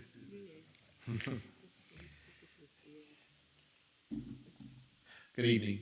Hugo Garza, 701 Brickell Avenue. Joined today by my partner, Alex Arias, as well as representatives from Lennar Homes. Pleasure to be before you. Thank you all for your time. I had an opportunity to sit with all of you prior to first reading, and again, before this evening for second reading. So I know you're familiar with the site and the property. I want to thank staff for their work with us in getting this project to the finish line. We hope this evening, and I see that we've already we're on the subject site. So again, just to orient us a little bit, the eastern portion of our property is 192nd Avenue, 296th Street. Avocado is on the north side, and basically abutting to the north, the under construction Aspen Estates project that you see on the screen there, under development and under construction, and approved by this council. And I will come back to that approval in a few slides, because really the theme of the application, when first presented to me to submit to the city for approval, and in my discussions with, I think, all of you throughout time, was that having gone through that approval process recently, the city had expressed, support for what you now see there under development, an application that contained the exact same 4 requests before you this evening: the site plan, the T-plat, the rezoning, and the same variance for lot sizes. So when Lennar came to me, I said, whatever we do, let's make sure we can match what this city and council have previously approved in the recent past. That approval happened, I think, not quite 3 years ago. So in the recent past. And so what we had this evening is a project that is just a hair under the density that Aspen Estates had approved. And we use that kind of as a bit of a guiding principle. We felt that it was appropriate to try and take a nod to what this council had already previously approved. It also factually, and we'll see it, meant that there were places where that project and the roads that exist because of that project were going to come into our project. So really it is a continuation of a theme, even though it is 2 different developers, but estate homes in this corner of the city, which does abut your city boundary. And I'll show you in a minute that, in fact, a portion of this project, once developed, the one before you this evening, a portion of it actually is outside of the city limits. It's in the county. That's already been through approvals for estate-sized homes. And so we have before you the 62.35 gross acres that you have within your city boundaries. Existing land use designation, estate density, that is important. I noted it. Obviously, first reading talked about the rezoning, and so I made the point then, and I'll make it again now. We are not seeking an increase in density above that which your master plan already contemplates for this site. Your master plan has for quite some time intended for this site to be developed with up to 2.5 dwelling units per acre. And so we're below that. We're at 1.98, but we're not asking for any additional density beyond what your master plan. That's important to keep in mind, because that is what your governing planning document envisions and has envisioned for since the mid-2000s, as far back as I can go, showing that that property for the better part of 20 years and there was an expectation that it would be developed with estate homes. And so it's important to note that you get many land use changes, maybe not many, but you get some land use changes sometimes where you can do this much on a property, but applicants will come in and say, I want to do more than what is allowed under your master plan. This is not one of those cases. I think that's an important point worth noting, because this is already something that's contemplated by your master plan. Existing zoning classification agriculture. I mean, by and large, most parcels in Miami-Dade County, both within Homestead and unincorporated and in other municipalities, until they are developed, they carry with them one of 2 zoning categories, GU or AU. Many carry AU because many were historically utilized for agriculture. That doesn't mean, however, that the master plan doesn't govern the intended use. And again, that's the estate density. So while the existing zoning is agriculture, the master plan has contemplated, as I said, for over 2 decades, that this be developed with a residential project. For a long time, it was farmed, much like all of South Dade and a lot of our county in general. And now we would seek the rezoning to allow for us to develop a project consistent with your master plan. And this is the graphic. It struck me when I looked at this graphic, and just to point out that the community, the much more longer established community to the east, on the other side of 192nd Avenue, and there's a few different, that's been there for a long, long time, actually has low density land use designation. So what that means is that that area could have up to 6 dwelling units per acre. And I know it's fully developed and it's not envisioned, but just as a nod, while there are larger estate homes there today, there's nothing that the master plan that precludes at some point down the road from people perhaps assembling some of that and seeking an approval in the future for greater density. That's not possible for us, but it was telling to me that even an area that has the larger estate home lots, the city still has a more intense land use category. We don't have that. We are in the estate density in its entirety and can't ask for that. So again, before you this evening is the second reading of our request to rezone the property to A2, which is your 1/2 acre estates. Site plan approval, which obviously all of your projects require. Tentative plat approval, which goes with your site plan approval. I'm skipping over, but I'm leaving it to note that obviously a lot of the discussions that I had with all of you regarded the variance. And again, our guiding light in asking for the variance was that it was incredibly consistent, almost down to within 0.02 dwelling units per acre with the community that had been approved to the south, Aspen Estates. And I thought that was telling and important. So the very same variance request that this council approved about 3 years ago, give or take. I will note there's no CDD request before you this evening. I know a question came up earlier about perhaps placing some restrictions on a CDD, and I can get into that a little later.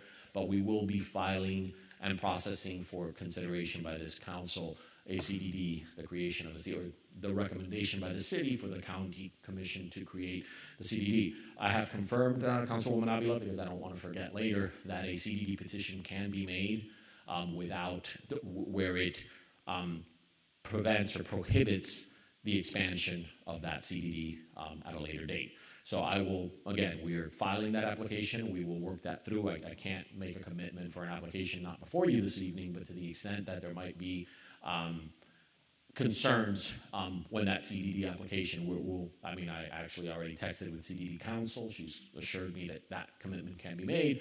We can file it that way, and when it comes before you, obviously you'll be able to evaluate that. It's not before you today.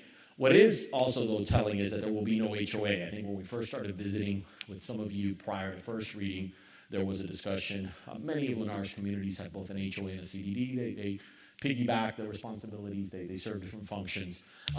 Given that there were, this community doesn't have a centralized amenity, like a clubhouse or something that required other management, the Lennar is able to remove any HOA from here. Obviously, that represents a savings for these folks. They'll have a CDD, and we'll have the numbers and the price and the amount when we come before you at a later date, but there will be no HOA. Many of the communities do have both, and so I think that, hopefully that will be positively weighed. This is a different kind of community. It's not a gated community. It's not an amenity-driven community. It is a community where folks are going to have larger homes and larger lots, and can kind of do what they want within their project. Again, and I've talked to this, our property in yellow, 1.98 units per acre, Aspen Estates 2.01. So, again, we right there and very, very slightly below. So I think that it's telling that we try to match that and try to create something. And I'll show you in the site plan that, again, the road network does connect through. So even though these two communities are being developed at a different time, the one to the south obviously is under development already, folks will have access through for any kind of mobility purposes. And there you have some of the information about the surrounding properties, and I've been touching upon all of this. But basically, we are consistent with everything around us. We are estate density, and around us we either have estate density, or as I noted on the east, low density. We have the same zoning category. In the county property, which is a part of this project, but in the county, they have a category called EUM. It's estate density with EUM. And so we are compatible. And again, there's no small single family lots. There's no townhouses here. There's none of that. So it is compatible in that sense. Obviously, in showing this, we've talked a little bit about, but here was some of the highlights of that Aspen Estates approval, the density, the lot variance that was approved, the tentative plat, and the redesignation. Again, almost mirroring many of all of the requests, almost down to the last comma or detail. And that compatibility goes through also with the development pattern and the road network and everything that is contained. I will note, because I've been asked before, maybe this is a better slide, we don't control, so there's a little notch up at the top. You see the little rectangle up there? That is owned by a different owner. It's my understanding that they're into the city or will be into the city for a similar type of estate home development.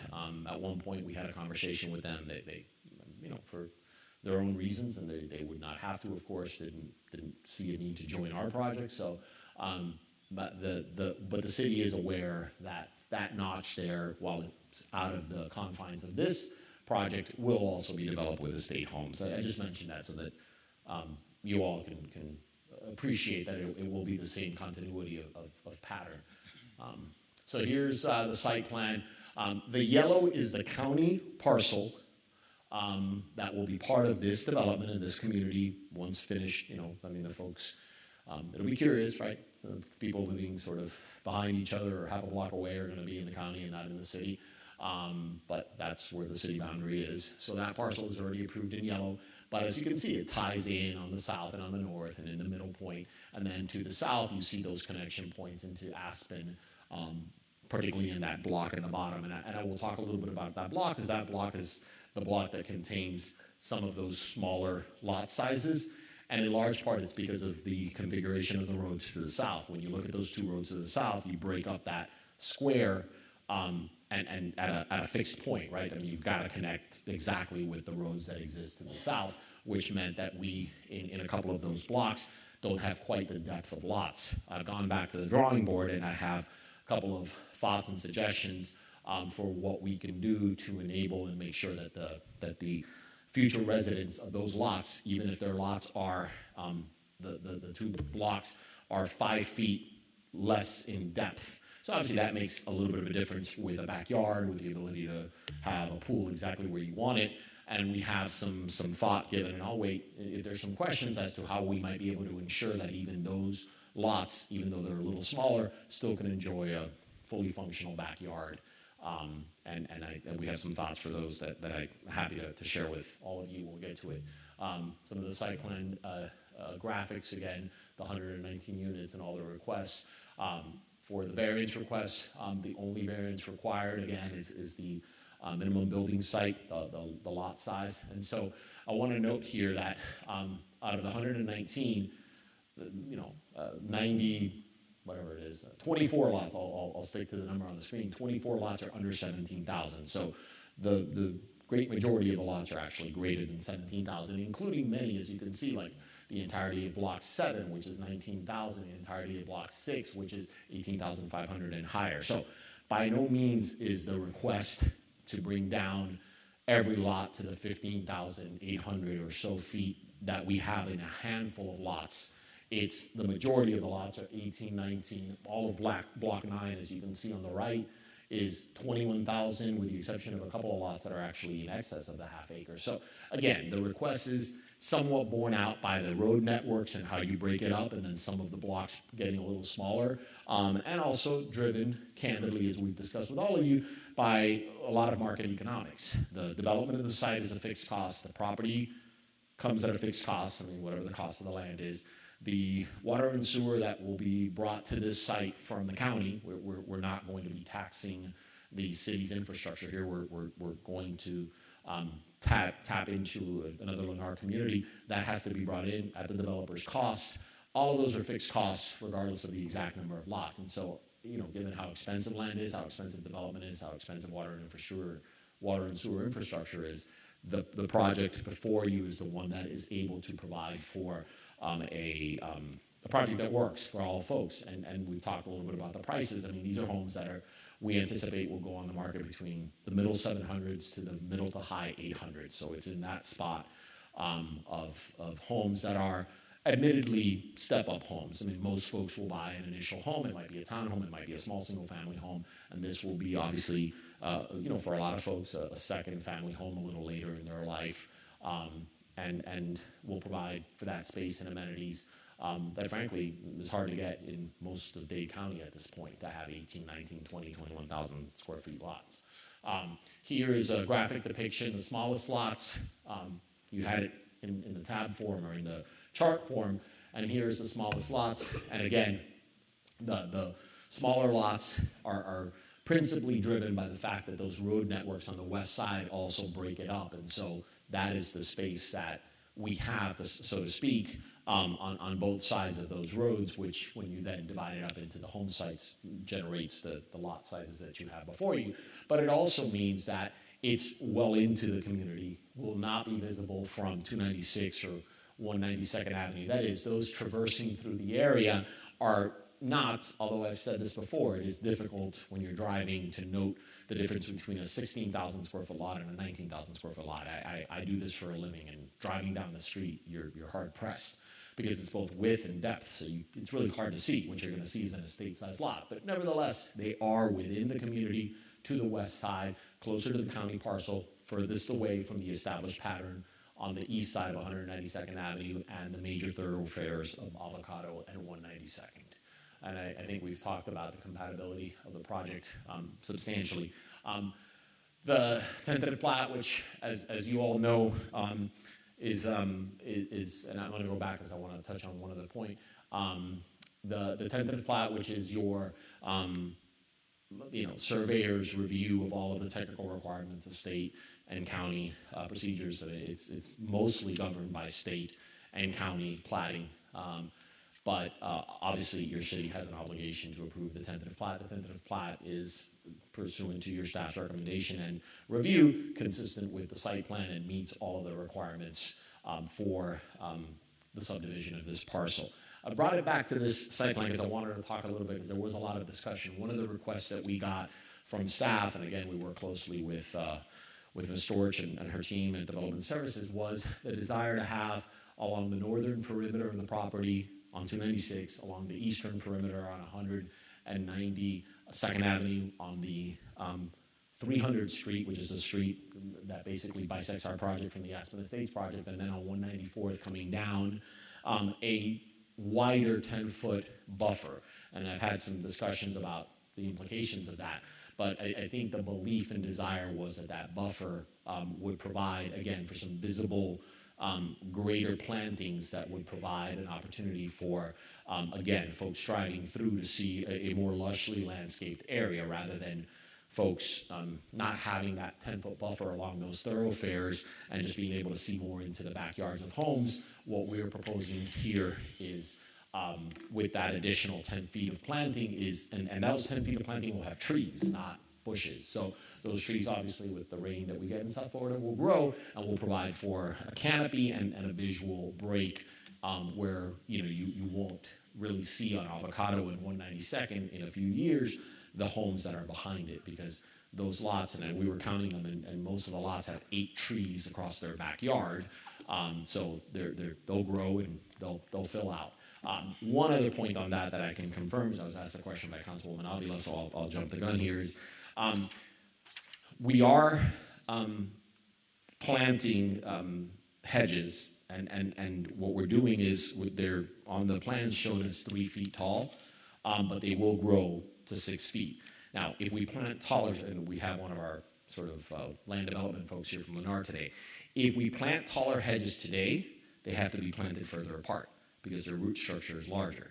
If you do that, they might stay there, they'll be full size, but because they have to be planted further apart, initially you'll create gaps. So you'll have the taller, but you'll create gaps, and so your concern of somebody walking on the sidewalk on 296 being able to look into someone's backyard would actually be less contained than planting them at 3 feet closer and allowing them to grow in to their full size of 6 feet. But since they're planted at a closer time, they grow in and get closer together. So if we plant them taller, they have to be planted further apart, and they don't come in quite as fully, and you end up with gaps. That's what the plan shows today. My hope is that that would ameliorate your concern, because the intention is that that does grow to be approximately 6 feet. The fence is 5 feet. That would be 6 feet. I'm like 6'2". So again, unless you're talking about someone very tall. And by the way, those folks would then have to see across 10 feet wide of trees. So I think hopefully we can address. I started writing it down as a condition for possible approval this evening, but I believe what's shown today is the 3 feet tall at a space that will provide for that canopy. But I know you've got staff here that you can ask that for. Our goal would be to create, something that is private. So I did want to talk about that a little bit. I will say that we are. We have we will be providing a flag. So the one middle green parcel that you see there, right there, serves two purposes. It's not really a common amenity. It is a lift station, and it is the mailbox kiosk, because as you all know, the U.S. Postal Service no longer delivers to every home. They deliver to a centralized location for every development across the country. That is not something we can get out of. So that will have the mailbox kiosk, and that will also have the lift station that we need for our project. And so we will have a flag there, which is the kind of the center point of that community on 300th Street and 194th Avenue. I can also say that if it's the wish of this council, we are happy to include I had to look up what it's called, but it's called a flagpole bracket. And we can install a flagpole bracket on each home as we construct those homes. And folks can then fly, as we discussed, sometimes it's football season, you fly a Hurricanes flag or a Notre Dame flag. And that was for you, Councilman Fletcher. Better luck next year.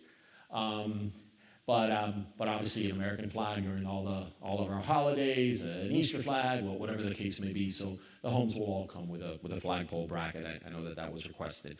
And again, I'll leave some time to discuss. I touched on the CDD. The ability to limit the CDD from any future expansion when the CDD item is before you. So I had it in my notes that I wanted to comment on. And the other one was for those lots in Block 10, which is the least deep lots. We have some options in which we could ensure that even with the slightly, they're still 131 feet deep. I don't want anyone to think that these are not deep lots, but other lots are 135, 140, 142. So the loss of those few feet does impact the usability when you add in the setbacks, and so it would be a little more challenging for the 5 homes in that block to, for instance, add a pool. Like just for those 5, it would be a little bit more difficult.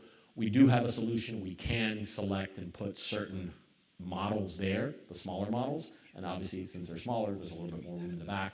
If this council wishes, we can have a conversation during questions, but that would ensure that even those 5 homes would have the opportunity for that family that purchases the home to add a pool at a later date and have the room for it, which, again, not every house has a pool, and some folks may never add one, but giving the option is always a good one. So I think we've kind of hit on all of the themes, and we had a lot of questions, and I've tried to anticipate some of the questions that you've all asked already, but I suspect you'll have a few more, and I'm happy to answer those. For us, it's about being compatible to a recent approval. It's about being compatible to the area and the community. It's about not seeking greater density than that which the master plan allows. It's at coming in at 1.98 dwelling units per acre, where you could have up to 2.5. That's what your master plan says. It's not, not us picking a number. It's about making sure that the project is compatible and will be something proud. And, on that note, I leave you with scrolling through some of the architecture, which, I often get more comments. Listen, architecture is tough. Colors, everybody, we all like what we like. But we did go for something different. Lennar certainly hasn't built this type of home in your community. They've built a lot more on the east side. It's a different typology of architecture. Here, as you can see, the homes, with the siding, the different color garages. I mean, there's a lot that's being done here. Homes that have their garages on the side, for instance. I mean, obviously state homes, and so you hide the garage entirely. You provide relief and elevations at the different places. Predominantly one-story models, since the lots are bigger.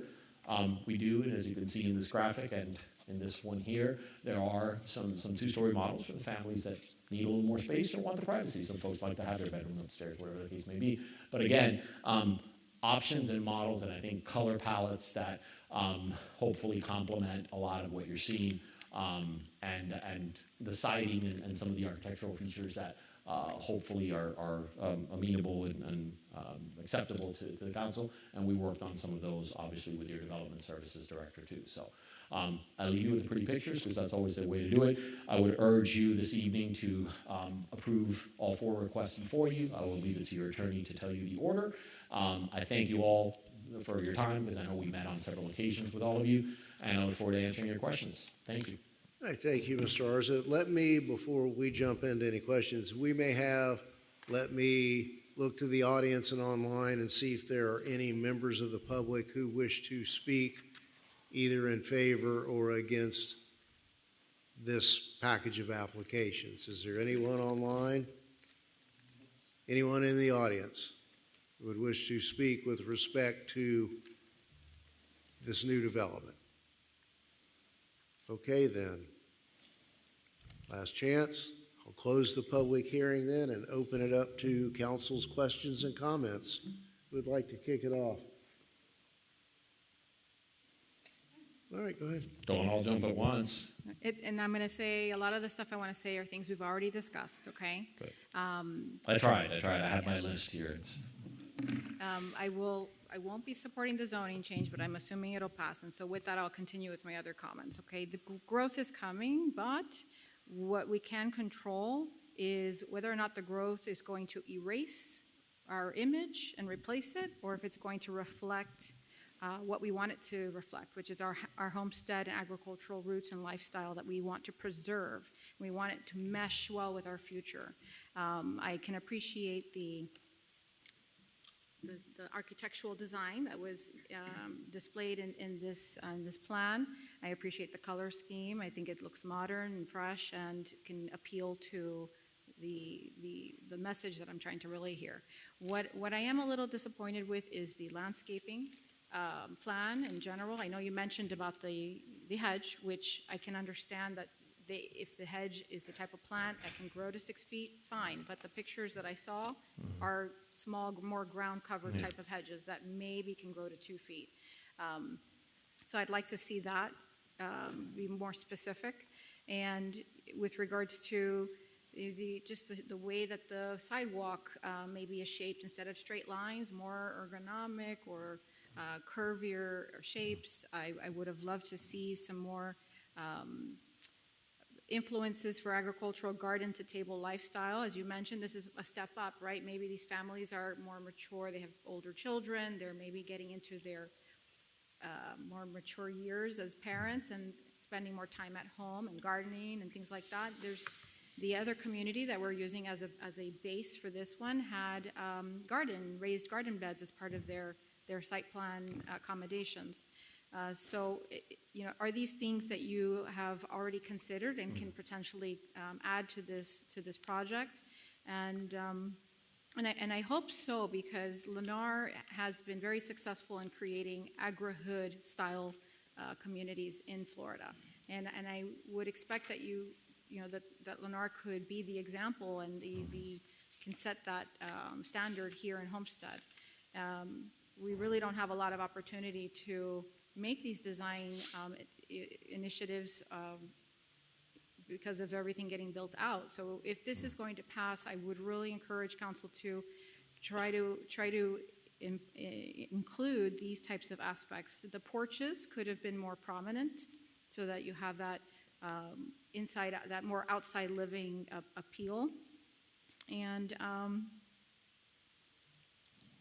I think, the fact that there's no HOA is definitely a plus, but that could have been the mechanism to maybe helped with creating more outside areas and amenities for the families to enjoy that could promote that agricultural loving lifestyle. And I know that there's the debate of that's not the buyer we want to attract, but that's the buyer we want to have here in Homestead, one who's going to continue to promote the voice of we're Homestead, we're not other areas. So I'll rest there. I'd love to hear the comments of my colleagues and reserve for response later. Thank you.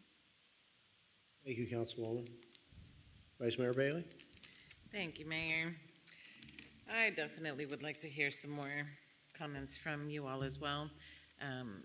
You know, a lot of times when these variances come up, there's no hardship, and we understand that it's a matter of maybe making it a little more uniform, getting a couple more units in there, which I can appreciate is in the end going to lower the price a little bit for our residents. But at the same time, offering to put in a smaller house so that they can potentially have a pool, definitely not what we're looking for.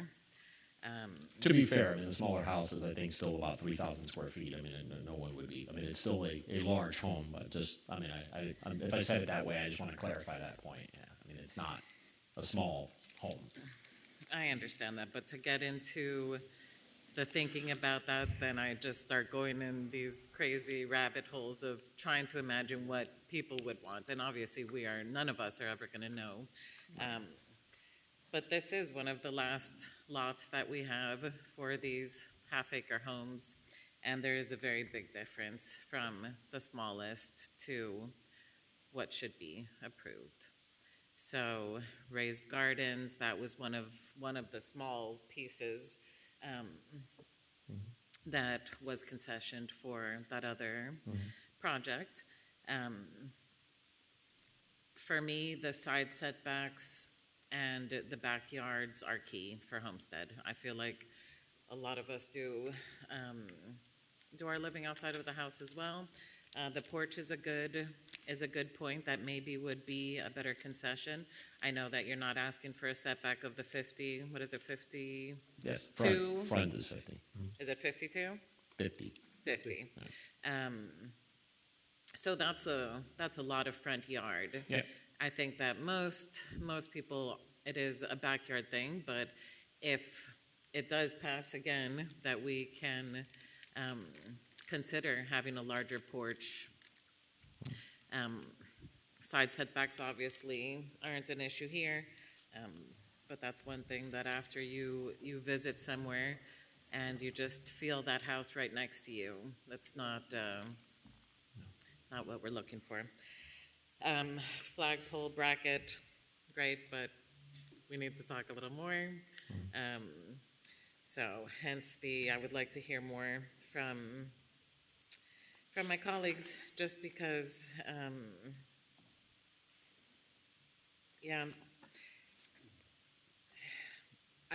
the one thing I'm glad about is that Block 11, where the backyards are facing each other. Before we were able to talk specifics with the dimensions there, I was going to be a definite no, because they look smaller than the middle block, you're saying? Sorry, than block 10 and 12. Right, yeah. So 11, right. If you can point to that. Yeah, which is... Those are the 3 blocks with the smaller. Right, and so that one I have, yeah, there you go. So they end up being 30... 135 to 136 deep, not the 131 of Block 10. Block 12 is also 135 to 136 deep. So 10 is the one that is by about 5 feet on average less deep. And then those backyards would be 29. The width there? 100 feet. 100. Yeah, the lots are 100 feet wide. Yeah, so I mean, the homes, I mean, we have no side setbacks, so... and we have no lot frontage. We have a lot size variance, but not a lot frontage. So these homes are going to be, your neighbor's home and your home are going to be to code and as far as your code requires. So there is no seeing, like, you know, even if this were being developed without the size variance, the lot size variance, the distance between the structures would be exactly the same. Right. I understand so we're not, you know, that does go a long way to giving folks a sense of privacy, right? You can't reach out and touch. I mean, no, you've got, 40 to 50 feet between you and your neighbor's house with your property line in the way. So there is an ample difference. And is this one of those projects where where Lennar is going to reach out to potential buyers for them to choose the size of the home that goes, or? Yeah, no, or- they absolutely. I mean, so Lennar will sell. They'll have a sales center. It'll have a few of the models available. all the models, if approved, the various models that you would have, and then typically a buyer. They can correct me, but I've done this enough times. I mean, a buyer would come in, a family. They come in and they look at a lot. They may be interested in a home, and then that's how they generate their price.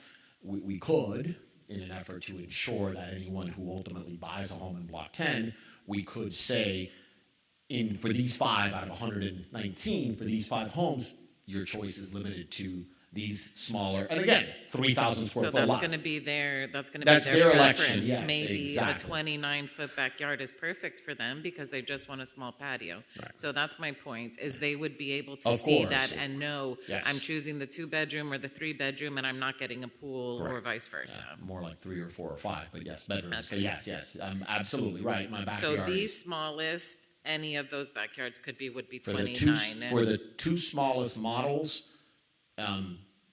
Either of the 2 smallest models in Block 10 would permit for a 10 by 15 Correct, foot pad. but regardless of the size of the house, the smallest backyard would be 29 feet. I'd have to double check that. That's a number I didn't crunch, but I can. It's here. Okay. I mean, is that The setback, the required setback is 25, the required setback is 25? and you are complying, you're not asking. Right. for So very- it sounds like, So yeah, the because we minimum- weren't the right at minimum the. is 25 feet. Right. Could be more depending on the So I length of guess the lot. yes, we weren't asking for a variance, so it could have been as small as 25, but yes, then it's 29. I'm sorry, I gave you that sheet, I didn't get it back, so. I said I'd have it here. You never came for it. so. It's okay. So yeah, I just didn't have it, but yes. So if that's what that says, then that would be What accurate. other concessions come to mind that you can throw out there before my colleagues? Well, look, say anything I'll else? touch on the issue of the planter boxes. We've talked about that. I mean, obviously, Aspen Estates, I don't think is sold out or is selling yet. As an offer, as an option, I think we'd be happy to make that available to buyers. I think you, Councilwoman, I'm going to use your words, as you yourself said. I mean, look, most people, if they want that, will go to Home Depot and buy that for a few $100s. I mean, I don't think that this is but if in an effort to have it be a nod to a continuation of a theme, making it so that they don't have to go to Home Depot, that it could be something that could be placed there for them, an little herb garden or whatever the case may be, flowers, something to promote. To be fair, that was just an example, and with Right. the Aspen Estates, they actually had a homeowners association that was going to promote special programming within the community where there would be, Sure. more participation, organized participation. Right. But I think the example is that it's a very small gesture Right. that could mean Well, a lot and could encourage somebody who may not otherwise take the time Sure. to do it, to start trying. Yeah, I don't think we have any objection to making that, to making that something that can be offered just to. If the programming isn't there and the HOA to help with it, then at the same time, it is a $200 pain in the neck for some. Sure, So yeah. Well, I they don't can think choose we it. are But I'm saying, talking- that's what I'm saying. I think we can make it an option that we would go ahead and when it gets built, install it so that nobody's got to go do it later. That's what I'm offering. And that way that might be a person that thinks that they want to do it. Yeah, I mean, I think personally, I think most homeowners would rather not pay an additional HOA fee to, your city has a lot of programs to promote farming. I mean, I think there's a lot of other ways that folks could probably address that, but we could give them the option, and I'm happy to include giving them the option as an opportunity. I'll rest there, Mayor. Thank you. Thank you, Councilwoman. Councilman Fletcher. I'll just start by saying, ultimately, I've never been a fan of the architecture that's ever been provided to us on any of these projects. Okay, but that's my personal preference. Okay, Lennar sells properties all over the United States with different styles, and you could go to their website and see, and I may like one more than the other. Not up to me, I'm not buying this house. I live where I live. I never thought I'd like the Mediterranean style I live in, but I love it. So I think to each their own when they're buying a home. I believe the lot sizes are comparable to what we've approved in the past. Again, would I like to have larger lots? Absolutely, but I think ultimately they're going to be in relation to what folks like. As far as setbacks concerned, I would like to see more circular driveways with the larger front yards. But again, that's my inner architect out there, and nobody's going to agree with me on everything. I will just have to say that the buyer is going to have to make their choice when they buy the house. I can support this tonight based on what it's at. Again, the color palettes, there's going to be offered different colors, but if you look at most of the developments in town, they're all the same color. And I'm not a fan of that, but again, that's the buyer's preference at that point. I don't want to put too many restrictions on the builder because those restrictions start costing more money and the houses become more. So I'll rest it there for now, and I'm open to hearing the other comments, and I may change my mind on one or two things. Thank you. Thank you, Councilman Fletcher. Oh, who wants to jump in? Councilwoman Konski or Councilman Roth first? Go ahead, Councilwoman Konski. Thank you, Mr. Mayor. Mr. Arza, you're in my neighborhood. Yes, you told me. Yes, and on our farmland. And what? I'm sorry? And on our farmland, Yes. which is very near and dear to me and to the neighboring residents that live there. I have stressed my concern that you are on the cusp of the Redlands, and my concern in you being conducive to what is in the Redlands, even though this is Homestead. I understand that development is coming. Right. There's not much that we can do to stop it, but I want you to consider the uniqueness of the area.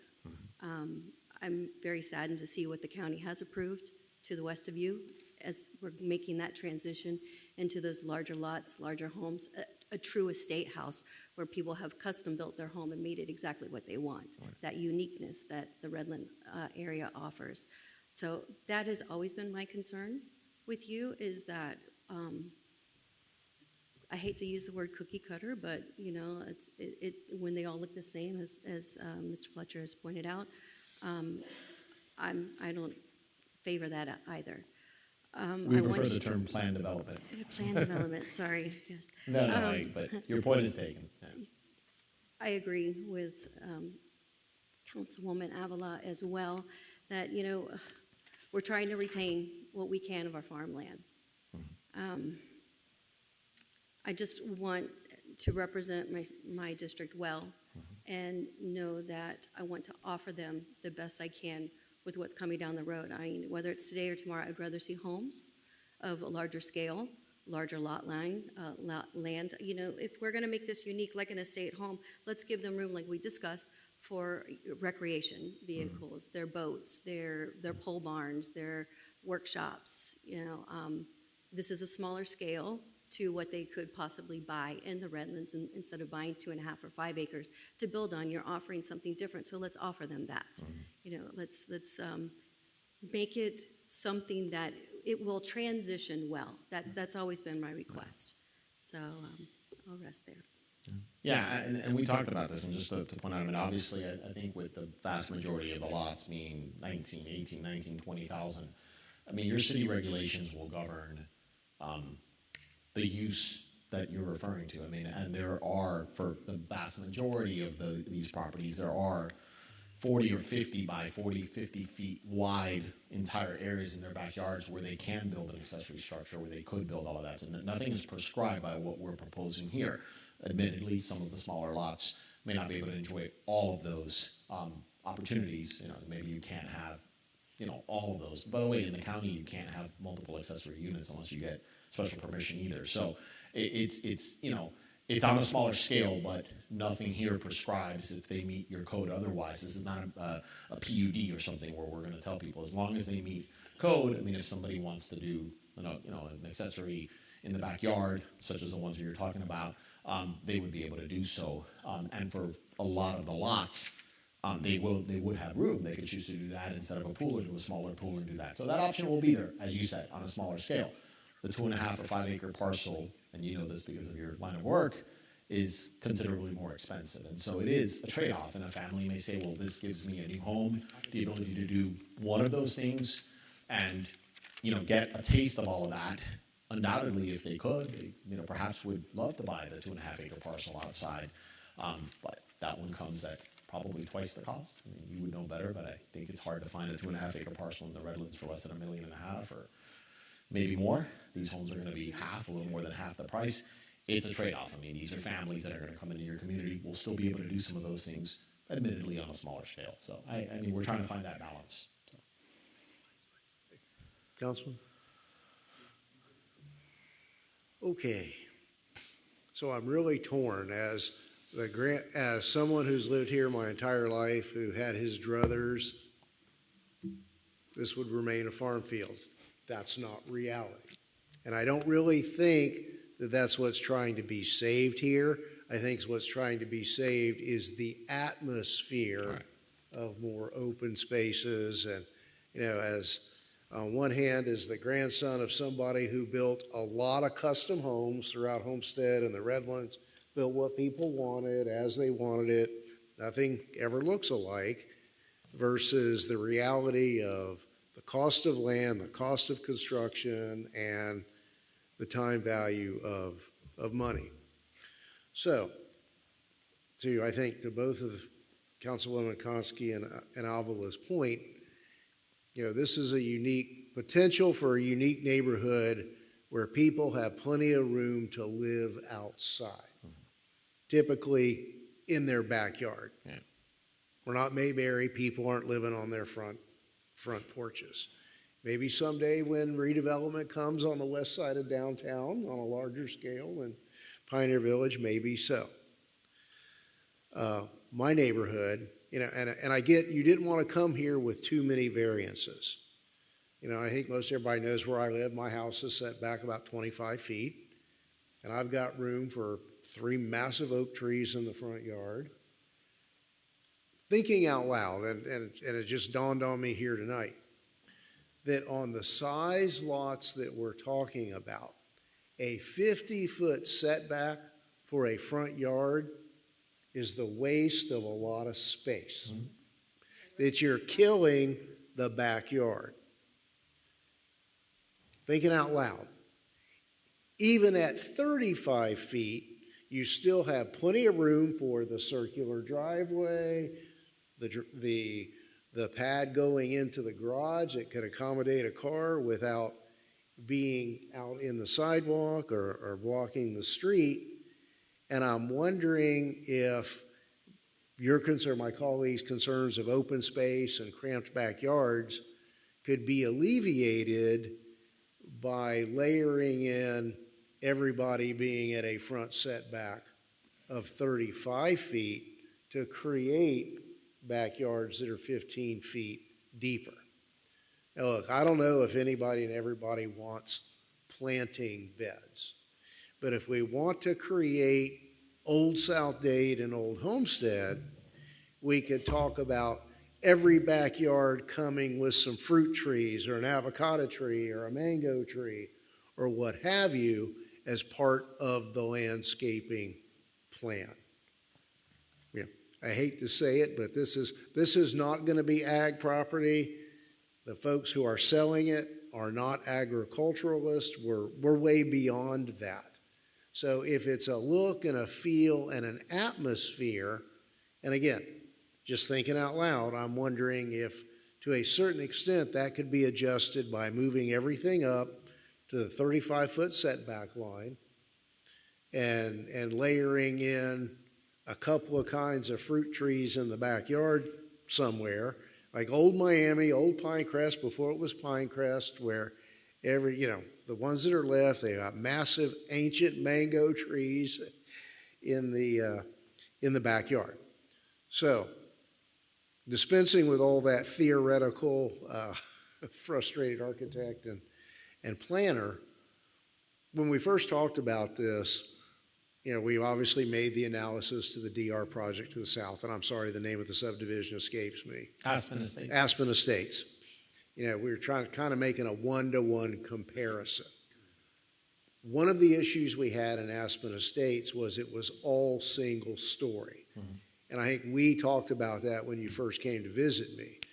And to me, that's very appealing. And I understand here you've got at least one. We have one two-story model. Two-story model. Right. But the majority of the models are one story. Yeah. And echoing Councilman Fletcher, not that it's great, but these designs are a step up from what we have seen in Homestead and Deep South Dade. So to that extent, I'll compliment your client who's with you today. So I'm wondering if, and I understand it's a major adjustment and going back to the drawing board, if that would ease some of the discomfort some of you have with this entire package by moving the houses slightly forward to create larger backyards that can accommodate the pole barns, the sheds, the pools, and fruit trees and shade trees. Councilwoman? Thank you, Mayor. You know, what I really would like to have is the client take ownership of bringing forward the ideas. As we, off the cusp here, we can think of a couple things. Well, that requires a variance, to be fair. Well, and I understand that, and I think that if you're showing us a 50-foot front yard and a 10-foot backyard, like, doesn't make sense to us. So, you know, sometimes contractors will call their inspection so that it can fail, hear what you need to do, and then call back the inspector to pass the second time. And I think this is the opportunity for you to take it back, redesign the backyard, and bring us some options that a potential buyer could select from that promotes the agricultural and preserves the agricultural components of our community. So bigger yards, the fruit trees. Well, you just do it rather than have it as an option. You just, right, but you know. And that would be in their landscaping plan. In their landscaping plan. That we would approve. Right, the single stories. What I would like to see as well is just maybe, you know, instead of it being square lines or straight lines, show me some movement in the design. And Lennar is an excellent corporate citizen, right? I'm not going to ask you guys to help us create programming, but proffer something. You're asking for a variance. Like, help us get there. So I'll rest there again. Thank you. And that's the difference. You know, I like traditional old neighborhoods with the straight streets because you've got a heavy landscaping plan that basically hides the density. That is, you know, the straight line is more in line with what was traditionally on the west side than the curvy linear streets. I think I meant sidewalks. Yeah. Okay. Yeah, I was thinking, you know, because, yeah, the streets. But just thinking out loud, 50 feet of front yard in my neighborhood, because those lots are essentially, you know, my neighborhood runs from 15,000 and I'm on a little over 20,000. 50 feet of front yard is a lot of wasted space. I think it would make for a much more livable and usable piece of property. Mayor, if I may. Also, early on in our city manager's appointment, there was a lot of discussion about creating a community benefits package. I haven't seen that. I don't recall seeing one on previous developments in the recent, you know, in the recent applications. Is there a community benefits package that I'm overlooking in this case? Nothing beyond impact fees and the like. All right, so that might be an opportunity for us to consider. Can I come in? So I think the city attorney is going to do a comprehensive code rewrite, which is where he's going to embed some of these initiatives into the city code. Mm-hmm. Well, yeah. Go ahead, Vice Mayor. Thank you, and if it's going the way I think it is tonight and they have a chance to go and reimagine, maybe also look at, you know, if you're moving the house closer to the street, allow for that potential extra accessory building in the backyard, similar to maybe a one-bedroom with a small garage type scenario, a workshop like we kind of have in Westbury now, to have that potential there where you could put a in-law if you needed to down the road to help with those type of issues.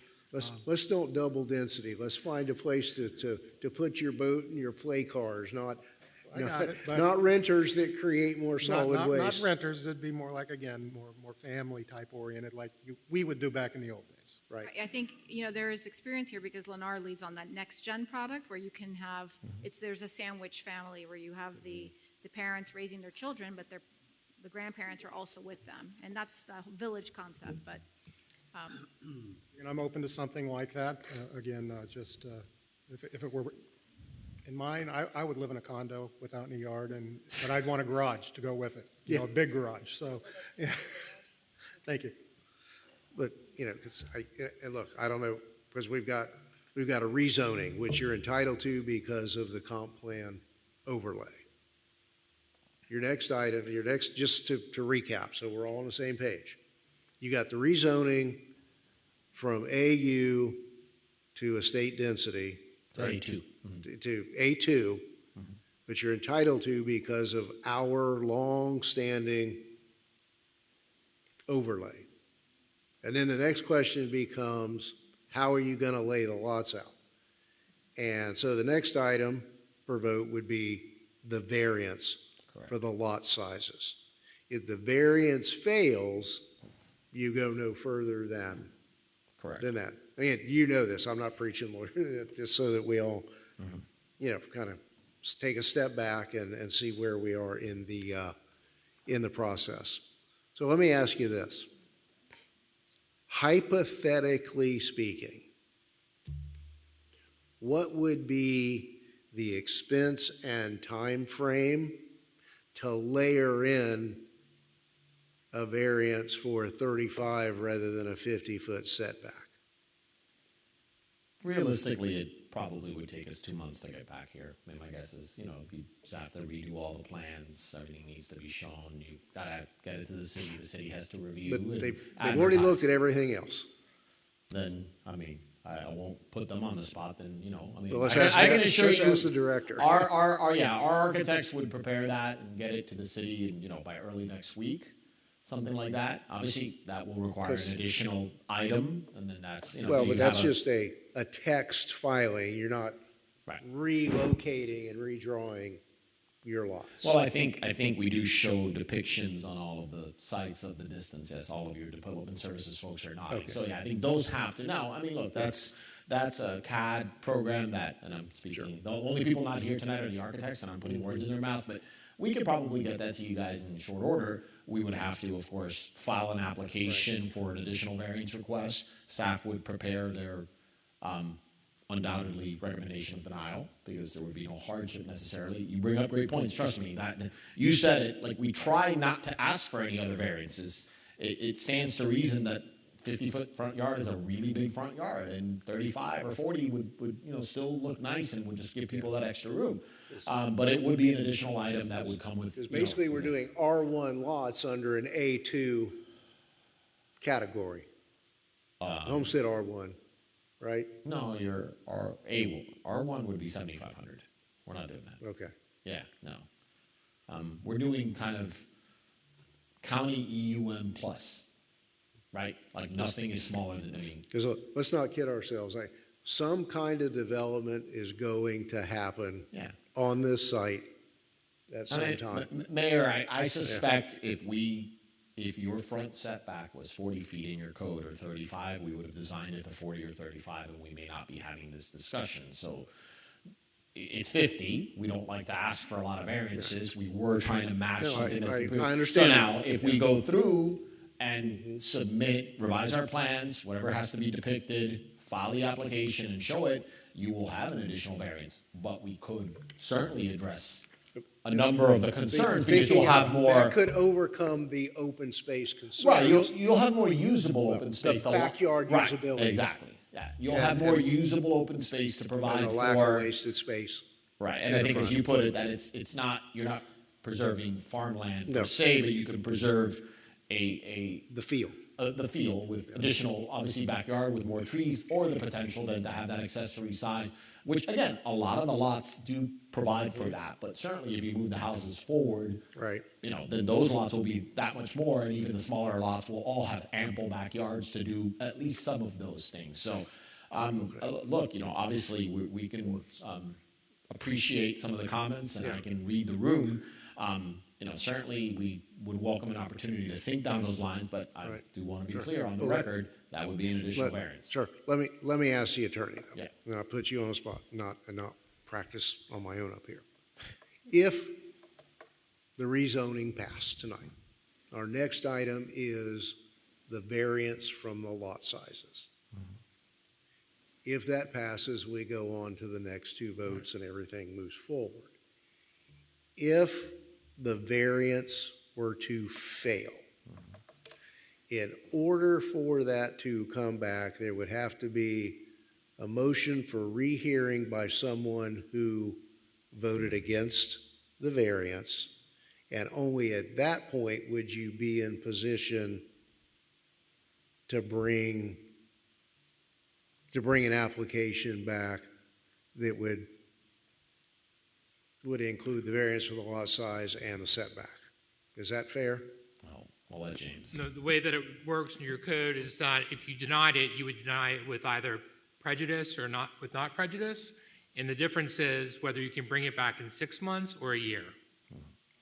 You could, look, it's an irrelevant point. I think you could also, it's an irrelevant point because I'm probably not going to, I'm going to hope that we don't even get to that vote if it's not going to pass.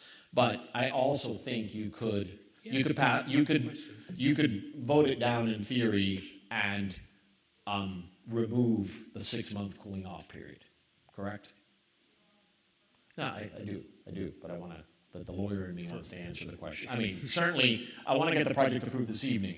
He could do that, but he's got to get client approval. Yeah, I mean, I would prefer, I mean, I would think it would show, to my client, at least some ability to move forward, some faith that we could, I mean, if the property could be rezoned, to your point. I mean, you could take the first vote, property gets rezoned. And it's second reading, and and then, rezone the property. I mean, this is an appropriate category. You have a recommendation of approval.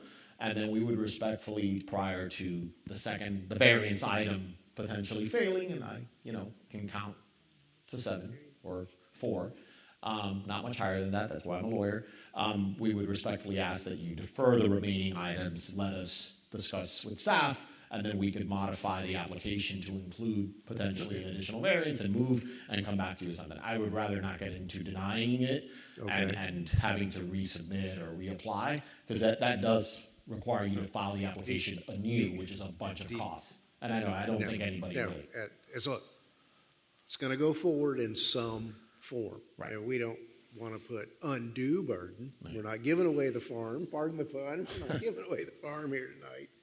But we don't want to put an undue burden out there. Yeah. Do you need us to take a break and have you confer with your client? Yeah, I mean, I'd like to, for sure. I mean, I don't think I need more than a couple Let's minutes. recess for 5 minutes, allow you to confer with your client.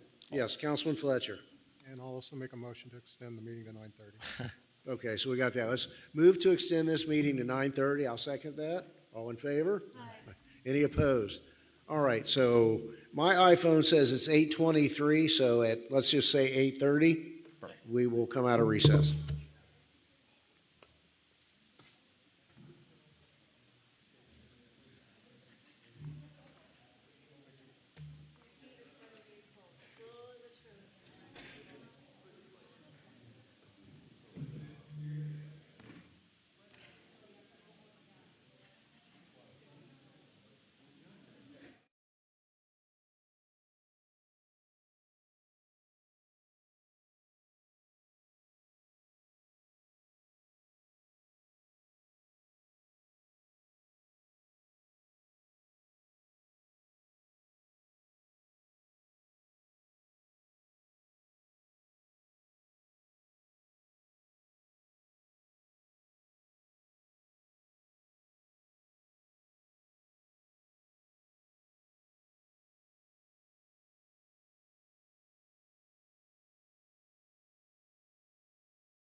Okay, I'll call this meeting out of recess and back in session. Mr. Arza. Yes, Mayor. So thank you for the time to confer with my client. So what we've got more than anything else is a bit of a time crunch. As you know, this application was submitted well over a year ago. It's just taken time to get here. Even first reading was a couple months ago, so we've just kind of lost some time along the way.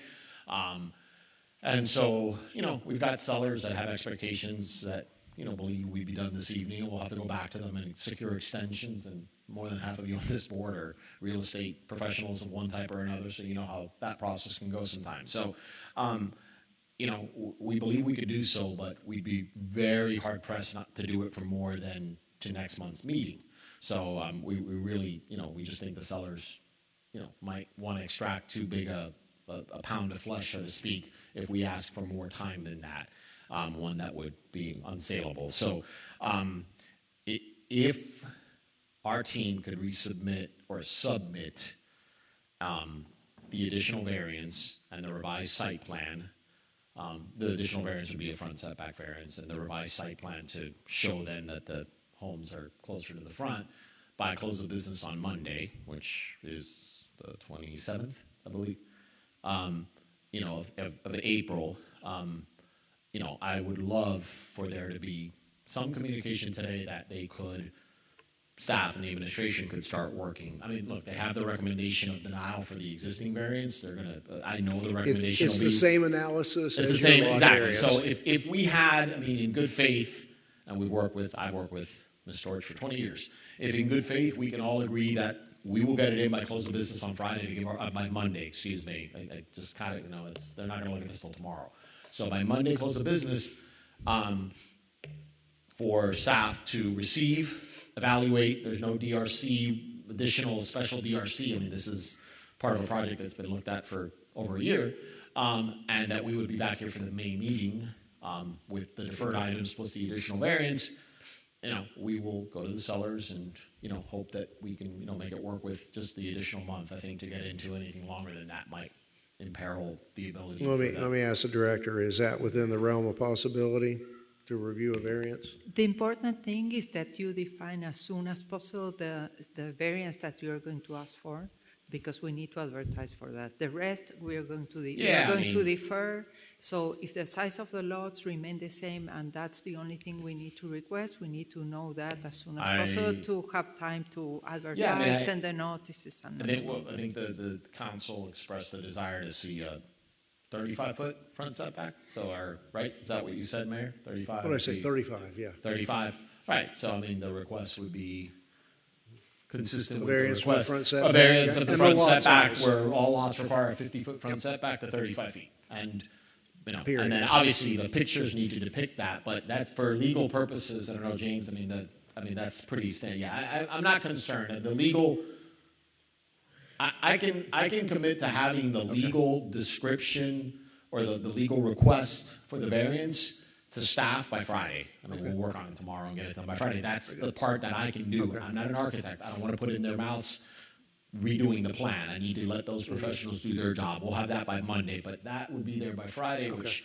again, I know you have it advertised for next month. So with that, again, I think it would help us and go a long way, and hopefully in the spirit of compromise, if the rezoning, which we all agree this is an appropriate category, can occur, gives some comfort to our sellers to work with us. We don't want them to run for the hills and make this an impossibility, and then defer the remaining three items. And come back then with those three plus an additional one, and layer in some of the other things as now that we have room and we can do so. Then we'll look into obviously some of the other concerns that were brought in and see what else we can add. But that's the big one. Okay, appreciate that. So yes, Vice Mayor.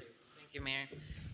For staff, there in the middle, that block 11, where the backyards are facing each other, we're talking about moving the homes closer to the front, but what does that look like for their backyard? Is that going to be some type of entrance on the side of everyone's house if they want to take a boat to the back? How does that even work?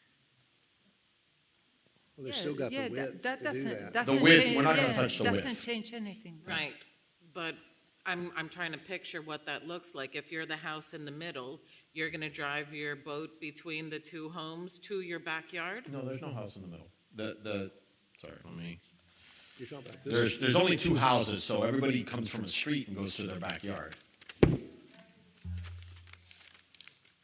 The fronts? Sorry, what do you- No. These backyards are touching each other. They're facing each other. So how does this person get their boats in their backyard? From the front. This is the front street, so they come into Through the mid, that's what I meant, between two homes, Yeah. so on On their your own side. property. Yeah. Okay, I just wanted Yeah. to make sure that the side setbacks would allow, if that's Yeah. the point of this whole Correct. thing.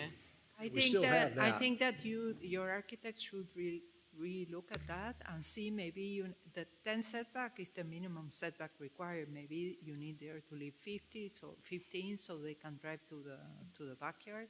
Because currently it's So- only 10? Well, that's your code, again. Yeah. Right, Right, so so you if can't- we're you can't get talking a about boat the in. point of having boats and additional, There goes your We 2 need hours in to- front only. then that serves no purpose. But that's just for those smallest lots, and people are gonna have to understand that, but you're enhancing everyone else's backyard. No, we're only talking about 10, 11, and 12, or are we talking about the entire project? We're talking about the entire. No, I mean, the moving to the front, we understood to The mean whole everything. project? The whole Moving project. the houses. So that everybody's backyard is bigger, right? Give everybody a bigger backyard. Yeah, not just for those three. Within the confines of the existing drawing. Will you be able to meet with us? Yeah, of course. Between now and Monday, even Well- virtually, to consider just to continue the conversation? Yeah, of course. And the landscaping improvements. Yeah. Okay. You mean the mango- fruit trees The or, fruit does your trees. code prohibit that? Some codes I know are funky about fruit trees. The fruit trees. And my last, well, I just want to make sure we don't. That would be supplemental to what's already required in the code. Okay, but it doesn't prohibit it. You don't have Yeah. a prohibition on, okay, good. On canker trees, on canker and trees. Director, with the new item that's coming up regarding landscaping and the requirements, this project That- wouldn't fall that in line? doesn't change anything, no. Yeah, it already. Vice Mayor, if I may step in? Thank you. These are going to be private right-of-ways or public roads? The perimeters are public, the interior are private, publicly accessible, private meaning the CDD will maintain them. So they're 50 foot, but they're designed at the same width, 50 feet, that all roads are. It's just that the CDD will maintain them, so the taxpayer in Homestead won't maintain those. The perimeter ones are, in the case of 296, it's the county road. So in effect, in simple terms, these are private roads. The interior, not the exterior. Yes, the interiors are all private. Ungated private. Ungated private roads, yes. Thank you. Okay. Anything further from council? All right, so the first item we're going to have a motion and a vote on is the request for the rezoning, which is tab 15. So moved by Councilman Roth, second by Councilman Cannonball. So a roll call vote on tab 15 for the rezoning. Councilwoman Avila, No. Councilwoman Konski, No. Councilman Roth. Councilman Fletcher, Yes. Councilman Cannonball, Vice Mayor Bailey, Mayor Losner. Yes. The motion carries. Now, and you're requesting a Yes, we would deferral of appreciate 16, deferral 17, of and 18. the remaining three Move items. to defer. All right, so we have a motion by Councilwoman Avila, and I think a second from Konski, Councilwoman Konski, to defer items tab 16, 17, and 18, which I assume we'll have to have separate votes on. Is that correct, Mr. Attorney? You can do it collectively. All right, so that's a global motion for tab 16, 17, and 18, the variance, the site plan, and the T-plat. To next month? Yes, to a date To the certain, date to the certain, next May 20. council Yes, sir. meeting. Yes. May 20th, May council. correct?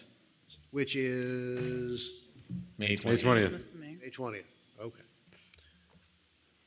All right, so a roll call vote on the motion to defer. Councilwoman Konski, Yes. Councilman Cannonball, Councilwoman Avila, Councilman Roth.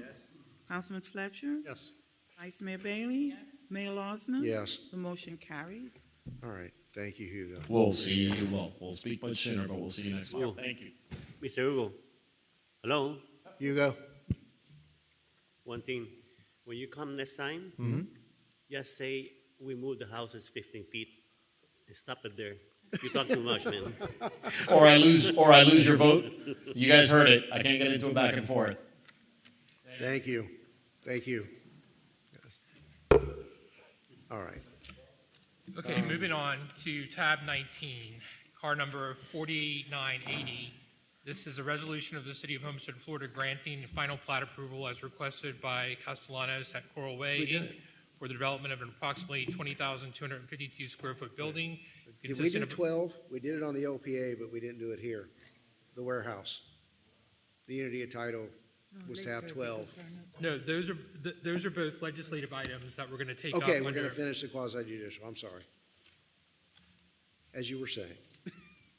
For the development of an approximately 20,252 square foot building consisting of a medical center and 2 retail spaces on an approximately 1.04 acre parcel of land located at 304 North Chrome Avenue, legally described in Exhibit A, and providing for an effective date.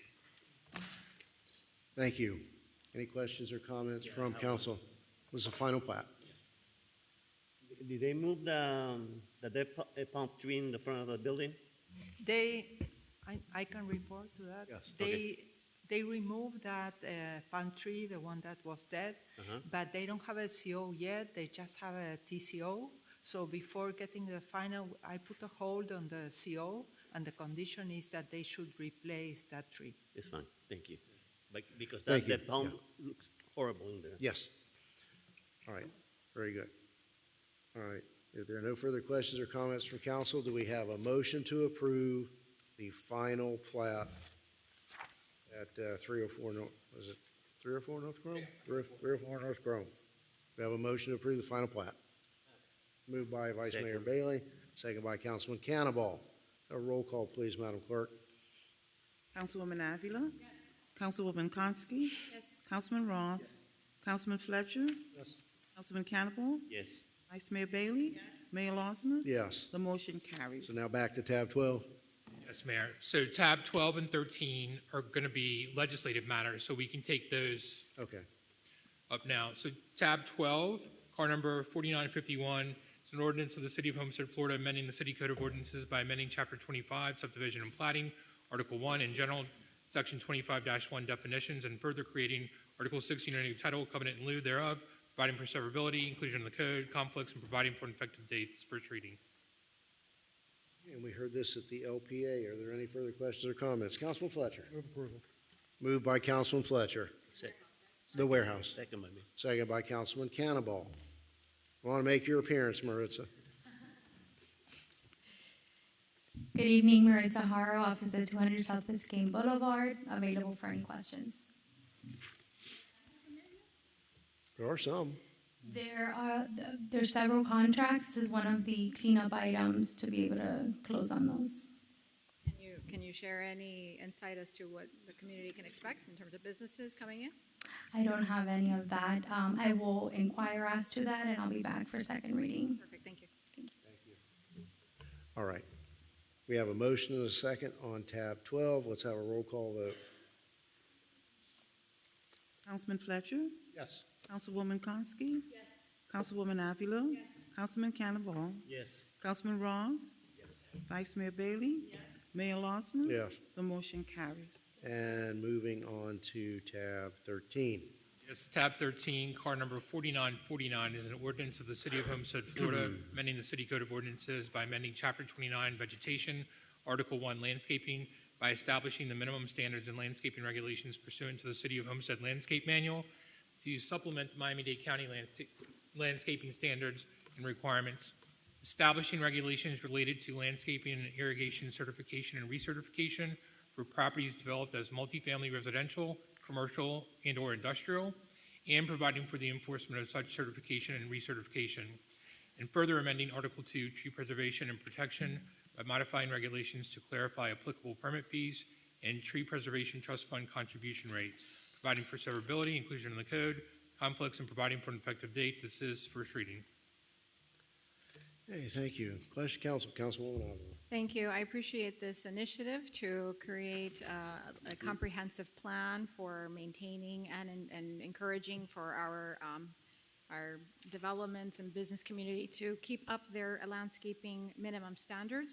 But I also think it's an opportunity for us to consider, maybe between first reading and second reading, for me to try to plug in some colorful sunflower initiatives within our city buildings and with some of the landscape designs. And I know that they're seasonal, and there could be potentially some encouraged and influential verbiage to try to promote seasonal changes within the development design standards. So if there's no objection to anyone on sunflowers and how beautiful they are, I would just like to have that encouragement.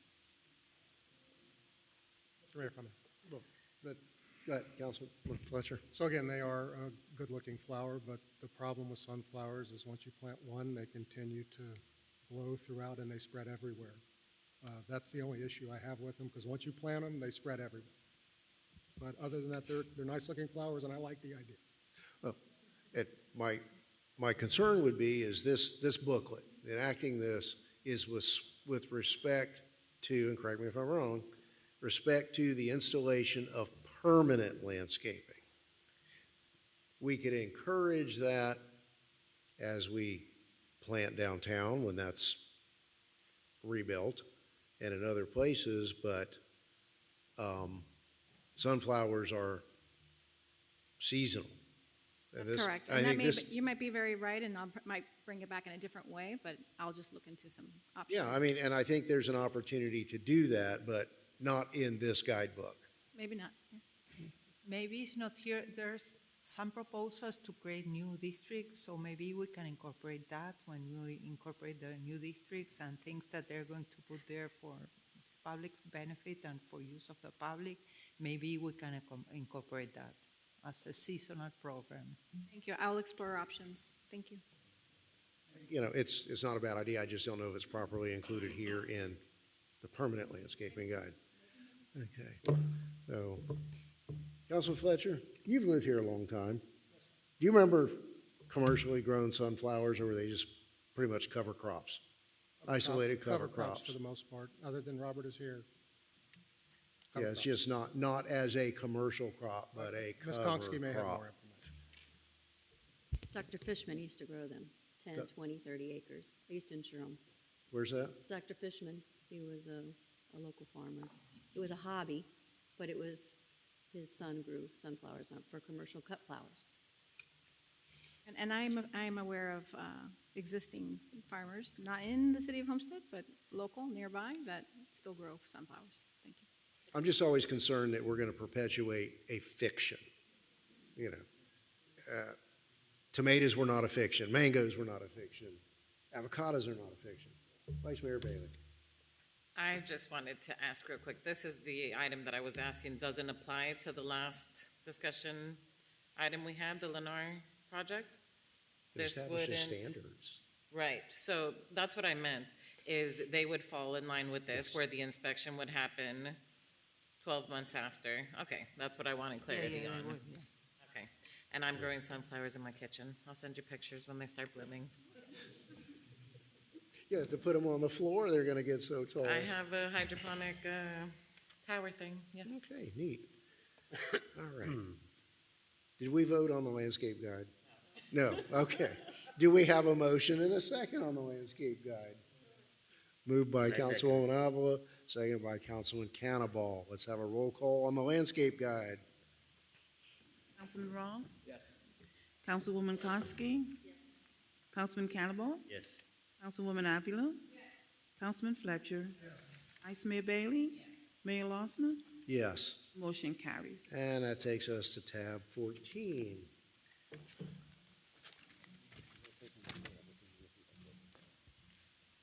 Yes, tab 14, card number 4982 is an ordinance of the City of Homestead, Florida, amending the City Code of Ordinances by amending Chapter 16, Local Business Taxes and Business Regulations, creating Article 7, Certificate of Use, providing for definitions, application procedures, fees, regulation, denial, revocation, and suspension of Certificate of Use, providing for conflict, severability, and providing for an effective date. This is first reading. Thank you. Madam Director? Yes, this is the certificate of use that we are making official, a process that we already have. When a new application comes, we review first if they are approvable, if they are allowed in that zoning district, and then we check with the building department if the use is established or not, and if it's not, they need a change of use. So in this way, before applying to the BTR, the applicant will have to obtain the certificate of use, and after that, it will be very easy to go and pay for the business tax receipt. And then it lasts forever if the business is the same ownership. If they change, they need to come and they need to ask for a new certificate of use, but this will give clarity, and the person that is renting a space or that is moving to a space, once they have that business established, that certificate of use will clearly point to what is allowed there. Okay, thank you. Appreciate that. Well, okay, go ahead. We'll get it on the table. Moved by Councilman Cannonball, second by Councilman Roth. So I'll open the floor to questions and comments on this item. Councilman Fletcher. Yes, thank you, Mr. Mayor. Although I think something like this is needed, I think we need to have a little more detail as to what the overall impact's going to be. I would request that we defer this to a special call or a workshop to understand what the impacts could be, because I think it's going to be quite significant to someone who may be a small office and they decide to add an additional person to their office. That could possibly affect costs. That doesn't apply. If, for example, if you have a medical office and you have 15 doctors and then you're going to change and have 17, you just come, you add the doctors, but that doesn't change the use of the business. It's just adding one more professional to the business. Councilman, if I may? Please. Thank you. And not to discredit the work that's been done by the Development Services Department and staff in general, but I did have similar concerns, and so I'll move to defer this item. Second. We need to have a workshop, I think, to discuss it. Yeah, and I had asked a lot of these questions, so probably some of the same questions you had on my one-on-one, and I was prepared to talk about some of the questions and concerns and amendments that I'd like to see. And I'll go ahead and put them out there for the future discussion. Was that I don't know that a change in ownership or business name should trigger the requirement of a CU. That take that off the table, but with the caveat, because we see a lot of these issues, that if in the event of a change of name or ownership, we might want to leave the opportunity open to bring signage into compliance and landscaping into compliance, but beyond that, to open up a property just by virtue of someone selling their business or bringing in a partner and changing their name, I don't know that would merit having to go through the certificate of use process. Just those were some of the thoughts I had. That we can address it, next reading or workshop, whatever that may be. It's an interesting balance between we can't allow buildings that clearly have violations to continue forever, but we want to be respectful of businesses who are continuing. It's going to be a real educational process, though, I think, that we're going to have to be very attuned to with respect to realtors and commercial landlords, because they're the ones who are going to bear some of the brunt, and we don't want folks signing a lease and putting down real money and being obligated for real money and getting into a months-long process either. So if we could schedule a workshop post-haste, that would be a good thing. So let's have a roll call on the motion to defer. Yes, Councilman, I'm sorry. Yeah, because I had some concerns too in reference to that. But I think what this does is kind of speeds up the process so that they don't go to one department and get an approval, but go to the next department and they don't get an approval because of zoning or because of change of use. And there's also some safety things that kick in. As soon as there's a change of ownership, when you come for your business license, you automatically trigger safety inspections. Mm-hmm.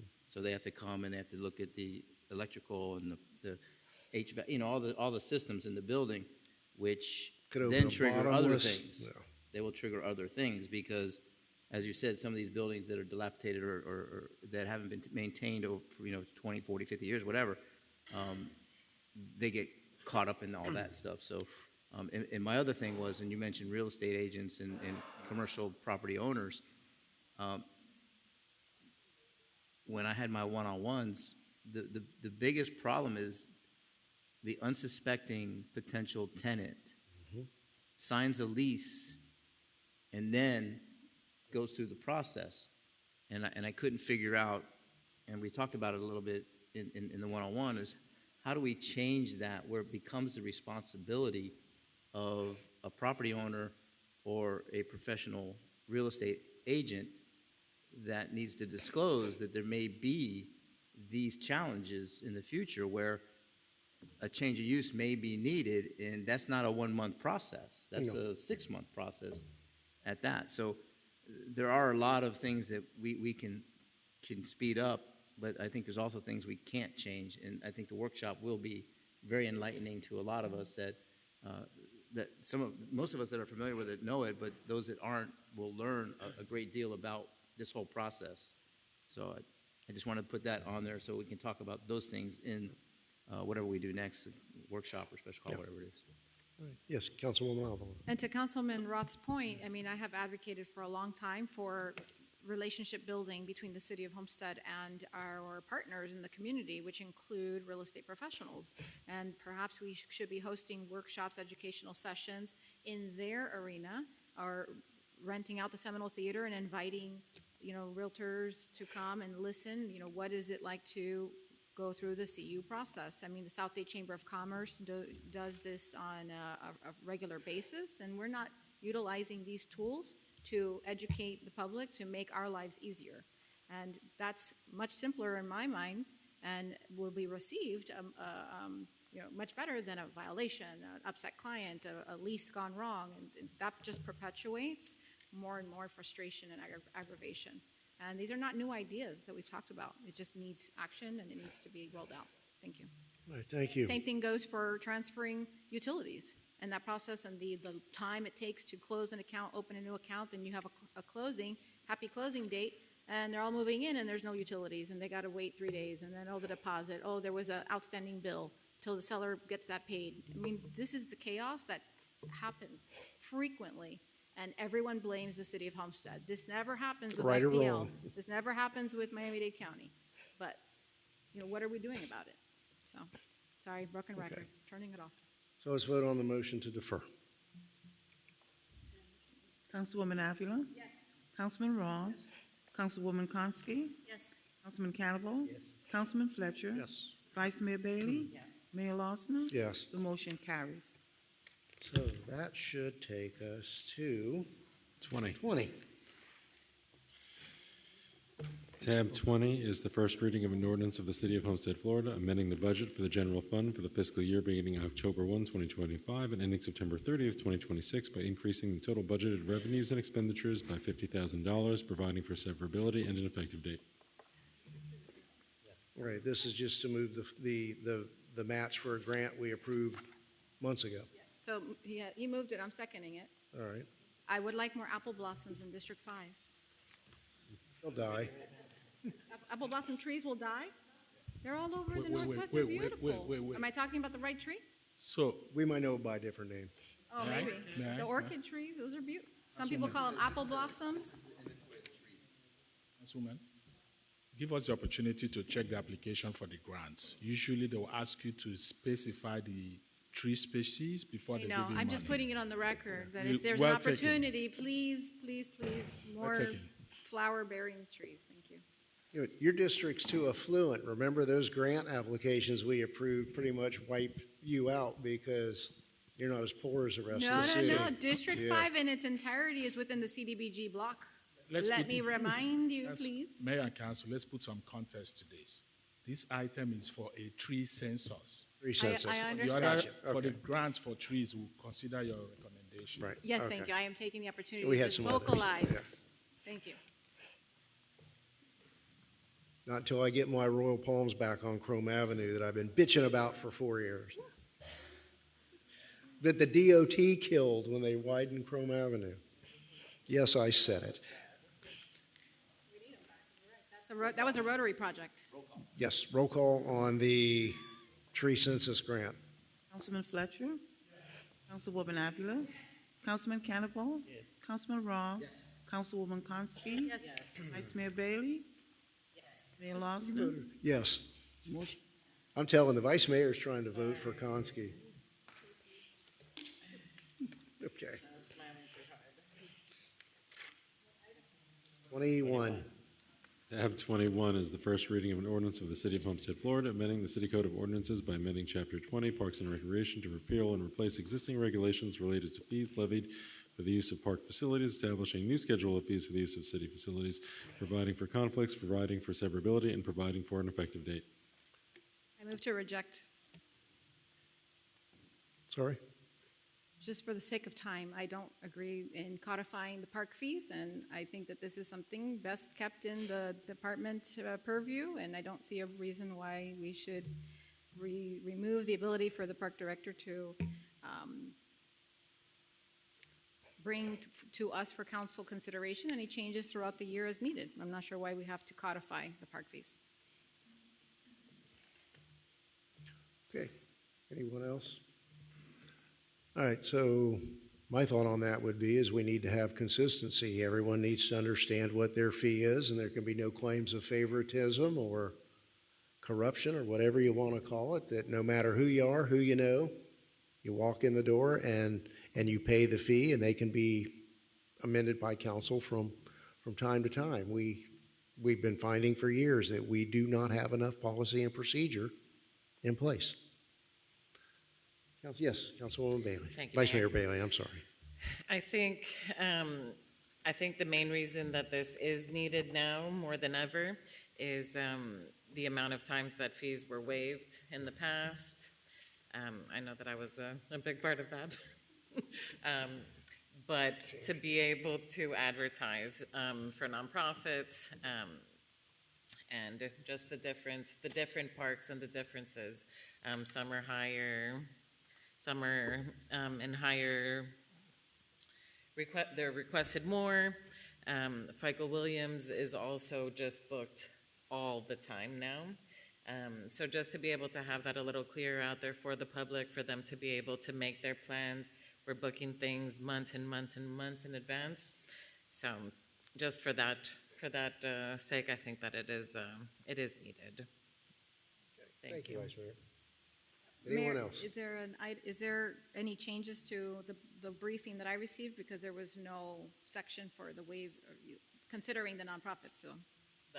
So there is a separate nonprofit price, but the fee waiver will still stand as one of us putting it under our item, and all of council voting on splitting it, or us using our discretionary funds. But it wouldn't just go into the black hole of waiving the fees where it just comes out of the parks budget.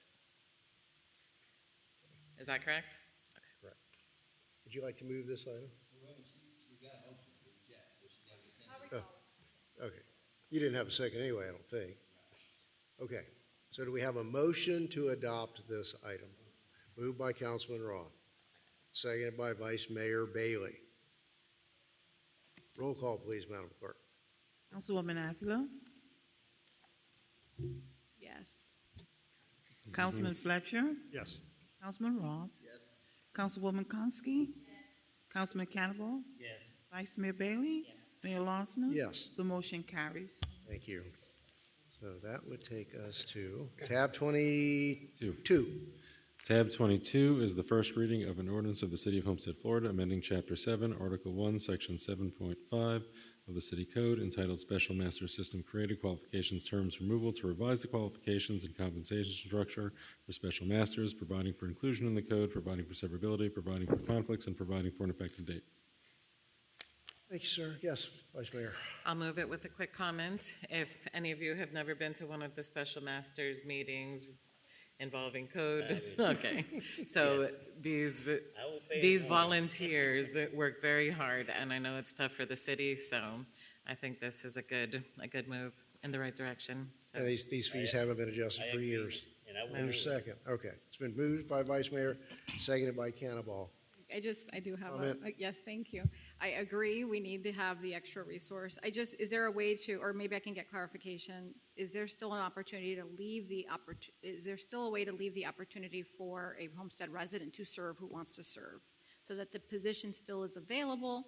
Because I believe that the reason why this is happening is because it's hard to fill. It's hard to get the volunteers to be able to do it. But if we exclude them 100%, then you're just taking away their opportunity to serve the community in that capacity. Unless we really don't want any, no, okay, all right. Councilwoman, I think the section 7-5 says preference shall be given to residents of the city of Homestead. With the qualification. Within the category. Yeah. Okay, thank you for the clarification. Mayor, also an additional clarification on 7-5C and A read together. The appointment for special masters shall be made by the city council with recommendation from the administration. So we're going to make a tweak between first and second reading. Okay. Okay, thank you. All right, so I believe we had a motion and a second on this item, so let's have a roll call vote. Councilwoman Konski? Yes. Councilman Roth? Yes. Councilwoman Avila? Yes. Councilman Cannonball? Yes. Councilman Fletcher? Yes. Vice Mayor Bailey? Yes. Mayor Lawson? Yes. The motion carries. Now for the really hard one, tab 23. Better extend the meeting to 10.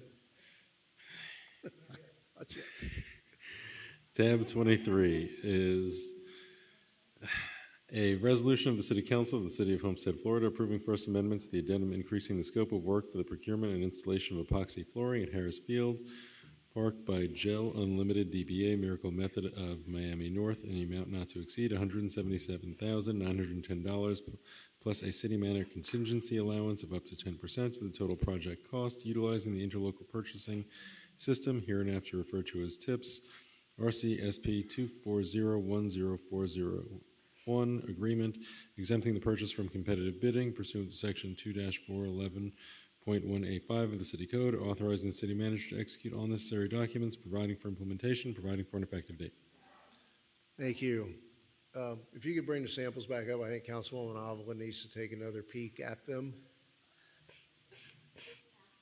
Mr. Mayor, if I may. Which one is the top one you like? That's what I want to know. I'm not telling you guys. Just circulate them down. Mr. Mayor, if I may. Yes. Again, I don't want to get into the color picking. I'm going to take number 4. It's pretty close to what is currently there. Yes. What's the name of number 4? But here nor there, just remember this is a temporary fix.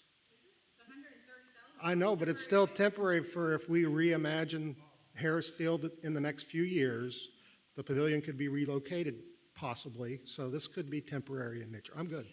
So I will defer to my colleagues, but. Can we meet in the middle? Oops, sorry.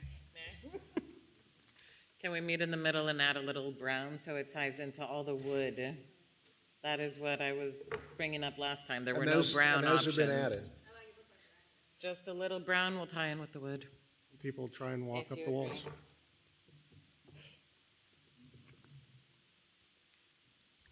Show me the. Whatever Vice Mayor Bailey wants, I will agree with. No, don't put that pressure on me. Yeah. Firebird.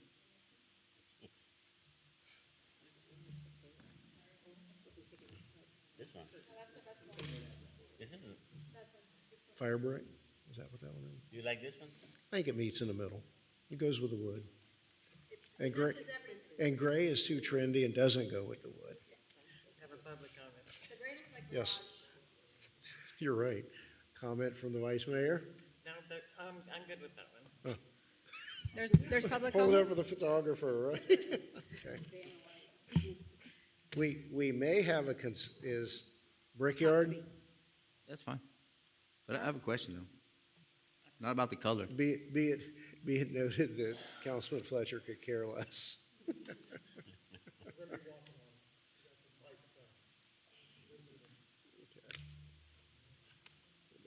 Yes. I just have a question. I'm sorry, yeah. Not about the color, but it says here 177,910 in the, what Matt read, and it says here 137,280. I So don't know, I think I like this one. is there a problem with that? I don't know. I believe that might have been a typo. The actual proposal is 124,800, and then the 10% contingency is another 12,000. So it's 137. That's with contingency and everything. It's only going to be 124. And the 170 something, what is that? That looks like there must have been a typo a mistake when they typed the. It's going to be then 130. It's 124,000. Okay. Plus 10% of the 137. That's just in case. Mayor, if I may? Yes. I think we got the color picked up, but in terms of the proposal and the pricing, did we go out to multiple vendors, or how did we get to this vendor? So at this time, this was done via a piggybacking agreement. This vendor did another job for us in the past, and had a very good warranty, and the product has stood the test of time there. Okay, because their pricing is saying $135 an hour to conduct, and it's going to take 650 hours for them to finish, and that's what they put in the packet. So It's roughly $11.35 per square foot is what it came down to be. Just a clarification on the price. The reason you jumped from the 120 to 177. That's a contingency. 910. No, it's not the contingency. It's because this is an amendment to the existing agreement, and the original contract price was $53,110 with an amendment of $124,800. The 10% contingency does not go into the contract. That authorizes the manager to make further amendments up to that amount. That is how you got to the 177,910. That's what. Because they had already done the kitchen. Thank you for reminding me. The kitchen and the bathrooms. That was the original. Yeah.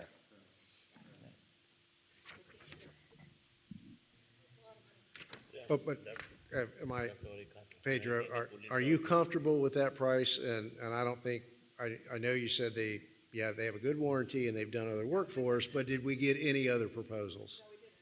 For this particular project, we did not. I did get a proposal for a smaller project that was $9,000 from them, and we got a second vendor that was like $10,800. So on smaller projects, we've tested them against other vendors. But at this time, for this one, we did not. And the warranty is lifetime? 1 year. 1 year. I wish we could get lifetime on flooring. Are you able to negotiate a longer maintenance package, or like, do we have anyone in-house that can fix epoxy flooring if there's a peel, knowledge, or I don't believe we after have 1 anybody year, all the in-house. dancing and the boots and that pavilion gets used. So I mean, we need to probably look at a maintenance plan. Oh, wasn't that the finish that was in the original bathroom addition, and that lasted several years? Yeah, on I know average. it's new now, but that was the prior finish. Yeah, on average, you can get about 8 to 10 years on this kind of surfacing. It's similar to the court surfacing, we put on the basketball courts and tennis courts. You get anywhere from around 7 to 10 years. I trust you, Pedro. Thank you. I'm ready to move forward. All right, does anybody move this item? And the color? Moved by Cannibal, second by Avila. I'm sorry? The color that the brown mixed Fire brick, I think, what was it? fire brick. Brickyard. Brickyard. It sounds like a great restaurant coming soon. Yeah, Well, speaking of restaurants, that's what they have in the floors at Sac Passe. that's right. Our new It's downtown. In gray, at Sac Yeah. Passe has that. They have the same floor. That's the first thing we noticed when we went in. That's the finish we've been asked to do at Harris Field. Okay, so we have a motion and a second on tab 23. We'll have a roll call, Madam Clerk. Councilman Cannibal? Yes. Councilman Fletcher? Yes. Councilman Roth? Councilwoman Konsky? Yes. Councilwoman Avila? Yes. Vice Mayor Bailey? Yes. Mayor Losner? Yes. The motion carried. Okay, so Mr. Manager, for tabs 24 and 25, is there anything new or anything that needs to be said that was not said at our last presentation? So, Mr. Mayor and Council, there are just minor change on the actual transportation master plan. The previous version had a date of April 2025. So in order to reflect, we had a date of February 2025. Because we are approving this today, we changed the date to April of 2026. And I think also there's a cross-section that we had a range of 50 to 80 feet wide. We standardized it to make it uniform for everybody to be 80 feet. Those are the two minor changes.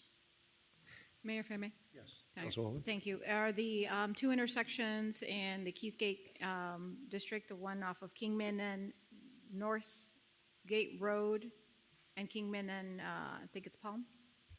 No, those cross-sections reference the arterial roads. Those are not local roads.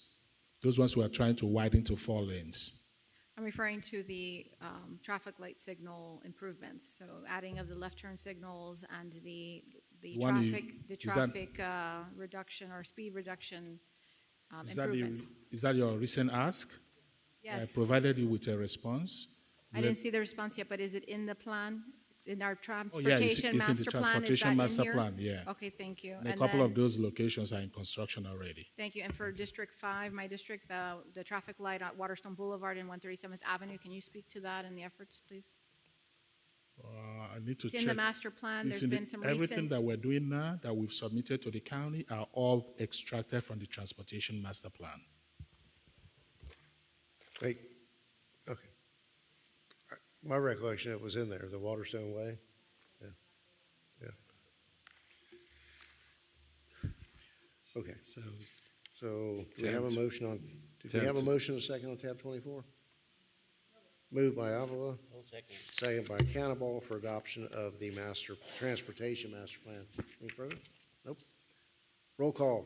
Tab 24. Councilwoman Avila? Yes. Councilman Cannonball? Yes. Councilman Roth? Yes. Councilman Fletcher? Yes. Councilwoman Konski? Yes. Vice Mayor Bailey? Yes. Mayor Losner? Yes. The motion carries. And tab 25. Resolution of the City Council of the City of Homestead, Florida, adopting the City of Homestead Water and Sewer Master Plan, providing that the Water and Sewer Master Plan shall serve as a policy guide for future water and wastewater system planning, prioritization, coordination, and implementation efforts, providing for implementation, providing for an effective date. We have a motion. Moved by Councilman Fletcher, second by Councilman Cannonball. Is there anything further? Seeing none, roll call vote, Madam Clerk. Councilman Roth? Yes. Councilwoman Avila? Councilman Fletcher? Yes. Councilman Cannonball? Yes. Councilwoman Konski? Yes. Vice Mayor Bailey? Yes. Mayor Losner? Yes. The motion carries. Moving on to tab 26. Item 26 is a resolution of the City Council of the City of Homestead, Florida, authorizing the city manager to accept the grant award from the Florida Department of Management Services, executing a grant agreement and any related documents, providing for implementation, providing for an effective date. It's been moved by Councilman Ross, seconded by the Vice Mayor. If there's nothing further, all in favor? Aye. Any opposed? All right, that takes us to 27. 7. Tab 27 is a resolution of the City Council of the City of Homestead, Florida, approving the settlements of all claims made by Elizabeth Collier, providing for implementation, providing for an effective date. Moved by the Vice Mayor, seconded by Councilman Cannonball. Roll call, Madam Clerk. Councilman Roth? Yes. Councilwoman Avila? Yes. Councilman Fletcher? Yes. Councilwoman Konski? Yes. Councilman Cannonball? Yes. Vice Mayor Bailey? Yes. Mayor Losner? Yes. The motion carries. And that should take us to tab 28. 28? 28, we're on 28 now. That was, 27 was the settlement we just Settlement approved. plan, all right, so 28. And I apologize to anyone who's been here for this. I was supposed to move this to the front of the agenda. And it's the manager's fault. He forgot to remind me. Where's that bus I'm going to throw you? Tab 28, the water and sewer upgrade. Tab 28 is a resolution of the Mayor and City Council of the City of Homestead, Florida, approving the award of invitation to bid number 2026-14 for the Chrome and Flagler Avenue Water and Sewer Upgrade and Transit Accessibility Improvements project to Lonzo Construction, Inc. in the amount of $26,782,337.08, authorizing the city manager to execute an agreement and all related contract documents, subject to approval as to form and legal sufficiency by the city attorney, authorizing the city manager to approve change orders or increases in the contract amount of up to 10% of the awarded amount as may be necessary to address unforeseen conditions or changes required to meet project specifications, providing for implementation, providing for an effective date. Thank you. Mr. Manager, are there folks here to do a presentation on this item? There's no presentation. You've seen this project several times. This is one of the signature projects in the city's water and sewer master plan. This is the major critical infrastructure improvement that needs to be done. It will create redundancy citywide. It will enlarge and promote resiliency. We foresee up to 25 to 50 years of life and capacity improvements. Where we have existing 12-inch pipes, we are upsizing to 24 and 36. That gives us a lot of flexibility for new development coming up.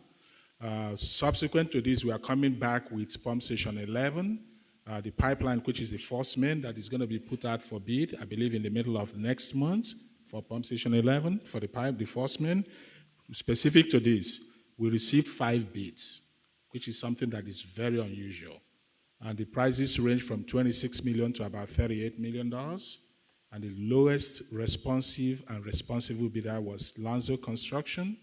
Madam Director of Procurement is here to take any technical questions on the procurement process. The lowest bidder was 26. The next bidder was 32. So there is a gap of $6 million. We are comfortable with the contractor that is being recommended. They have a ton of experience doing much, much, much bigger projects than this, both for Miami-Dade County and for Broward County and for water and sewer. We're actually surprised to see some of the bidders because the county is currently soliciting for $2 billion worth of water and sewer job that we thought we're not going to get some credible contractors, but we did. All 6 of them were credible contractors. And I think the representatives are here. We're giving them a tight timeline to finish this job by, I believe, 495 days, a little more than a year.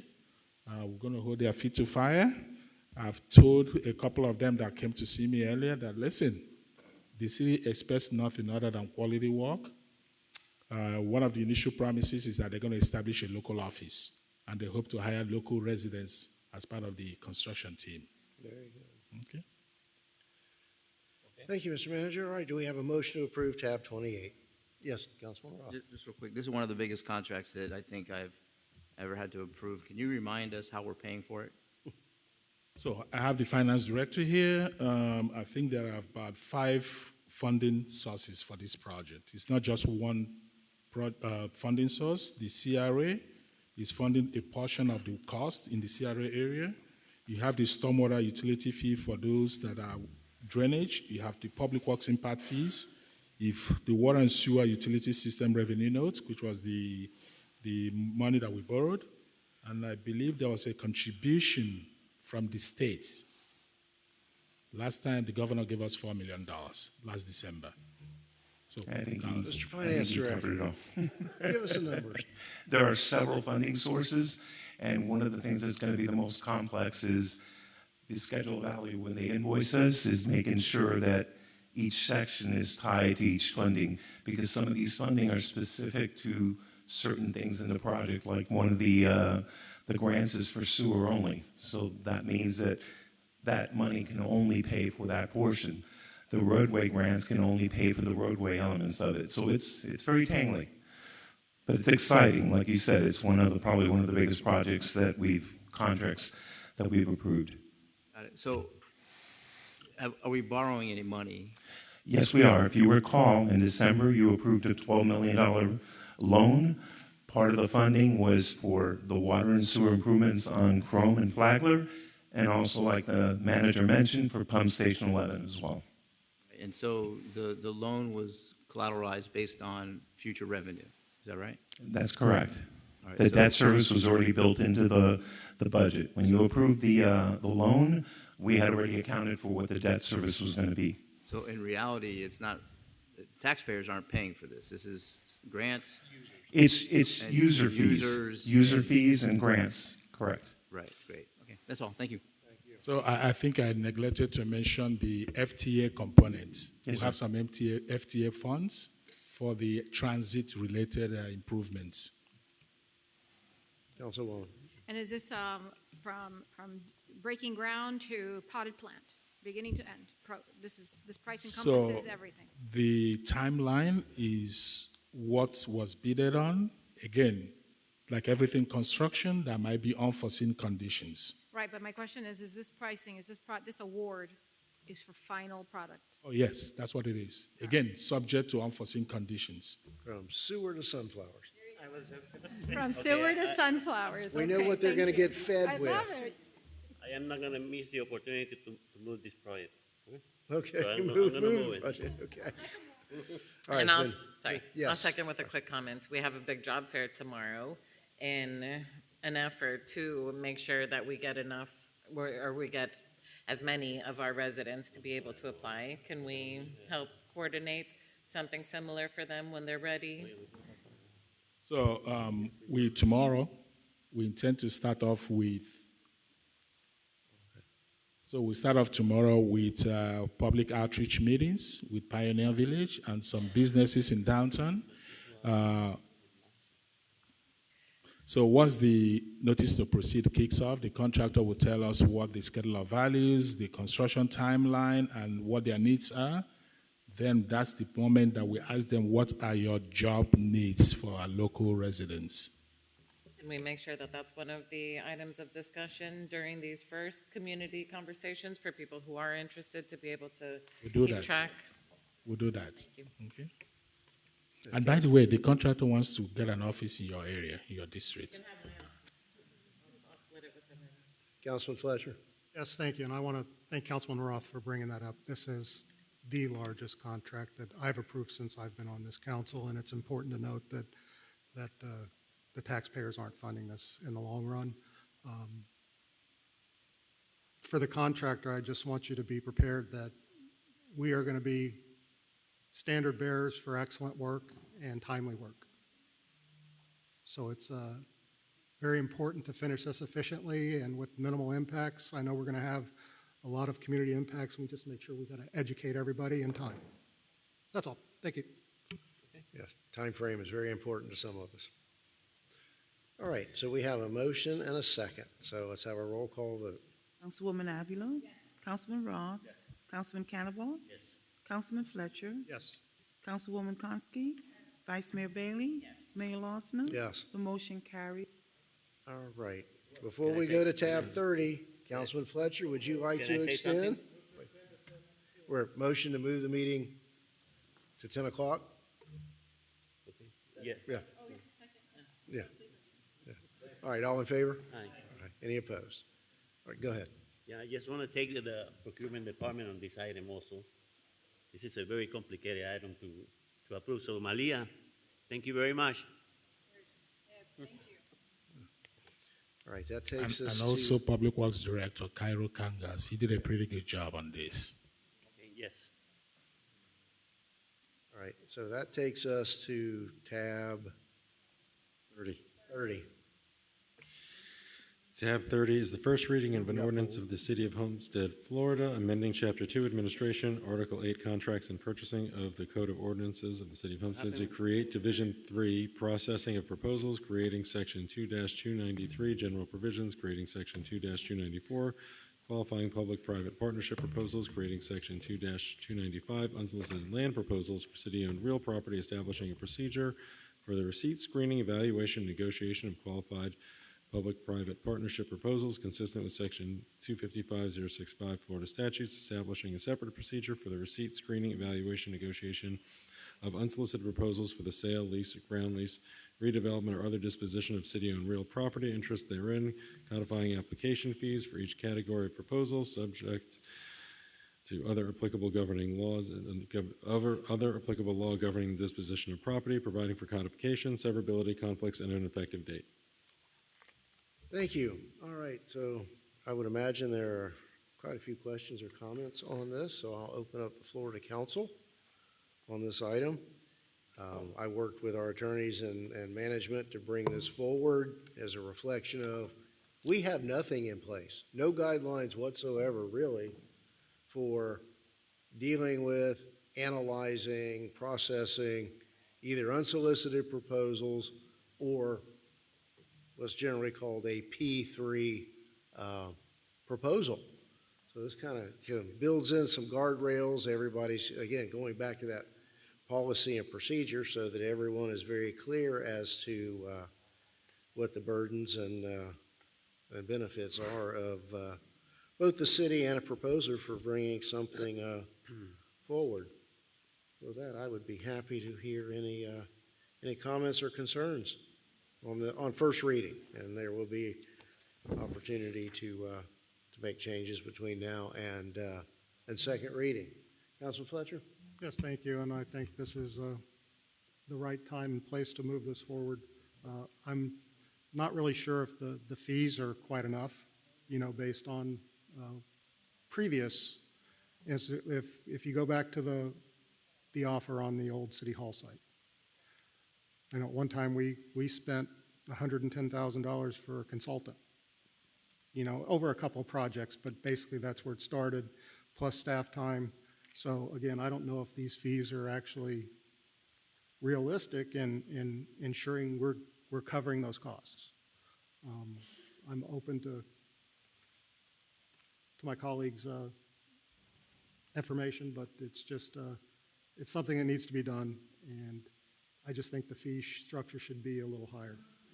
Certainly, historically, we could go back to the City Hall process, the original shotgun process with Mr. Sweezy's entity, and some of the original, even minority builders, and the original triangle proposal.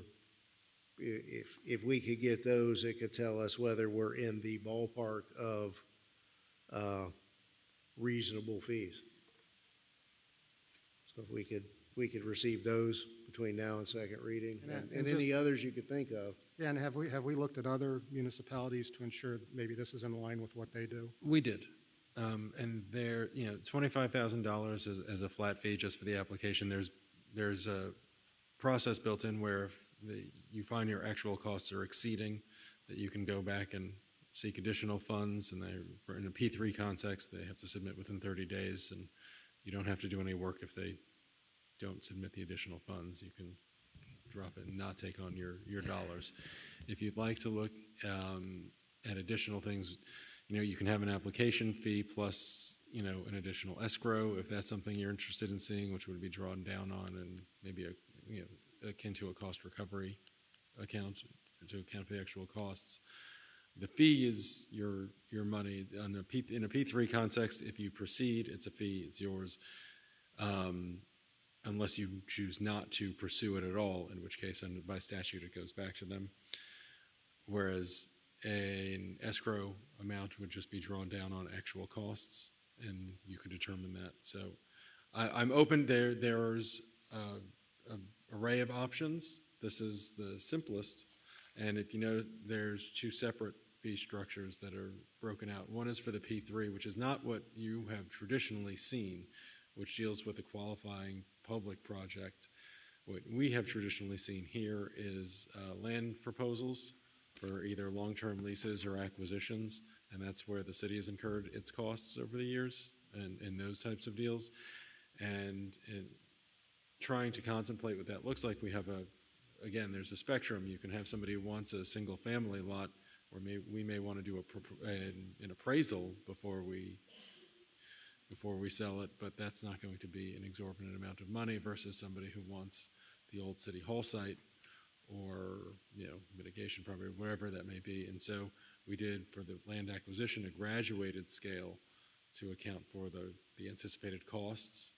And again, in that section, there's also a reservation to go back to them and seek additional funds. But I'm happy to make any changes that you want and bring back any information you want for a second read. So I was going to say exactly that, but that's why I asked the question. Okay. But here or there, again, I'm open to my colleagues' suggestions, but I'm not sure about the fee structure. Well, and that's, I think, the basic of the provisions in here are built in to go back and ask for more. Certainly, we're covered. Yes, but I'm happy to make any adjustments. And if they refuse to do so, then goodbye. Okay. And certainly, there's time to massage this in each of your minds with the attorney between now and then, and tee up some amendments, but at least get moving from where we had nothing in place before. Vice Mayor, did you? Oh, you're good. Just real quick. Yes. Would it warrant a workshop? I think based on what I'm hearing, what Matt just said, I got lost. So I'm sorry. I understand what Councilman Fletcher's saying, and then I understand what you're saying. There's contingencies built into it to protect us for additional fees. Yes. But I still think we could work on this a little bit more. Well, could we adopt it and not have a second reading until after we have a workshop? We can have a workshop in between now and Between then. first and second. Certainly. That's fine. All right. Yes, Vice Mayor. And then I think what would make me understand things a little clearer as well, what I was trying to think of is what are the last few deals or things the city was considering that this would have fallen in place with, not to say now, but to talk about during the workshop, is to give us some examples of how things would have looked with some last. And at the workshop, we can few come up of with our the clearly decisions. obvious, and then there's going to be some that, Right. wow, where did that come from? Right. You good? Okay, so I would ask that we, pass it at first reading, subject to a workshop prior to second reading. Yeah. Okay. All right, so moved with that condition by Councilman Fletcher, second by Councilman Roth. Any further? Okay, let's have a roll call vote on that item. Councilwoman Konski? Councilman Fletcher? Yes. Councilman Roth? Councilman Cannibal? Yes. Councilwoman Avila? Vice Mayor Bailey? Yes. Mayor Losner? Yes. The motion carries. Okay. Tab 31. Tab 31. Is the second reading of an ordinance of the City of Homestead, Florida, amending the City Code of Ordinances by amending Chapter 30 zoning, Article 4 supplemental district regulations, Division 2 off-street parking to modify regulations and standards related to the temporary parking of boats and further establishing regulations concerning parking within private rights-of-way permitted within private residential developments, providing for severability, providing for inclusion in the code, providing for conflicts, and providing for an effective date. Another workshop.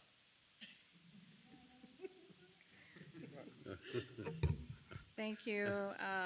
Thank you, Matt. And I do believe that staff circulated another letter of support to accompany this agenda item from a leader, CDD board member in Waterstone community.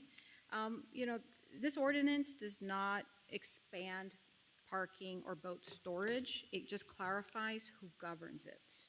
And within a private community, that authority should belong to the HOA that the residents already agreed to live and to live under the rules. The fact that there are differences within association communities and non-association communities is not a foreign concept. Today, we already live under different rules and regulations that other areas in the cities don't have to comply to. And even within our zoning and with our code, there are different guidelines that affect different developments. For example, in the TMU or in the PUD developments, there's different architectural guidelines. In the Pioneer District within our downtown, there's different distinguished items that are distinguished. So it's not a foreign concept that depending on where you are in the city, different codes or different rules would apply. Additionally, I want you all to consider that associations are a tool to work alongside with for the city. Use the associations as a mean to echo the message.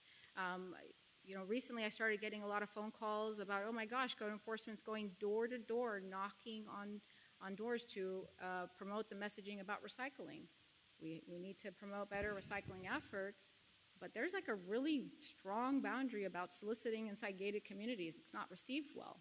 So use the associations to broaden your message and send out. They could send out newsletters. They can help you promote the importance of recycling, things like that. The same thing goes with parking and boat storage. These rules and regulations that residents are already living to for various years, 20, 30 years in our community, it's already been a proven concept that things are under control and there aren't any challenges. And this ordinance simply just surgically and precisely clarifies who is governing those and regulating those two specific items.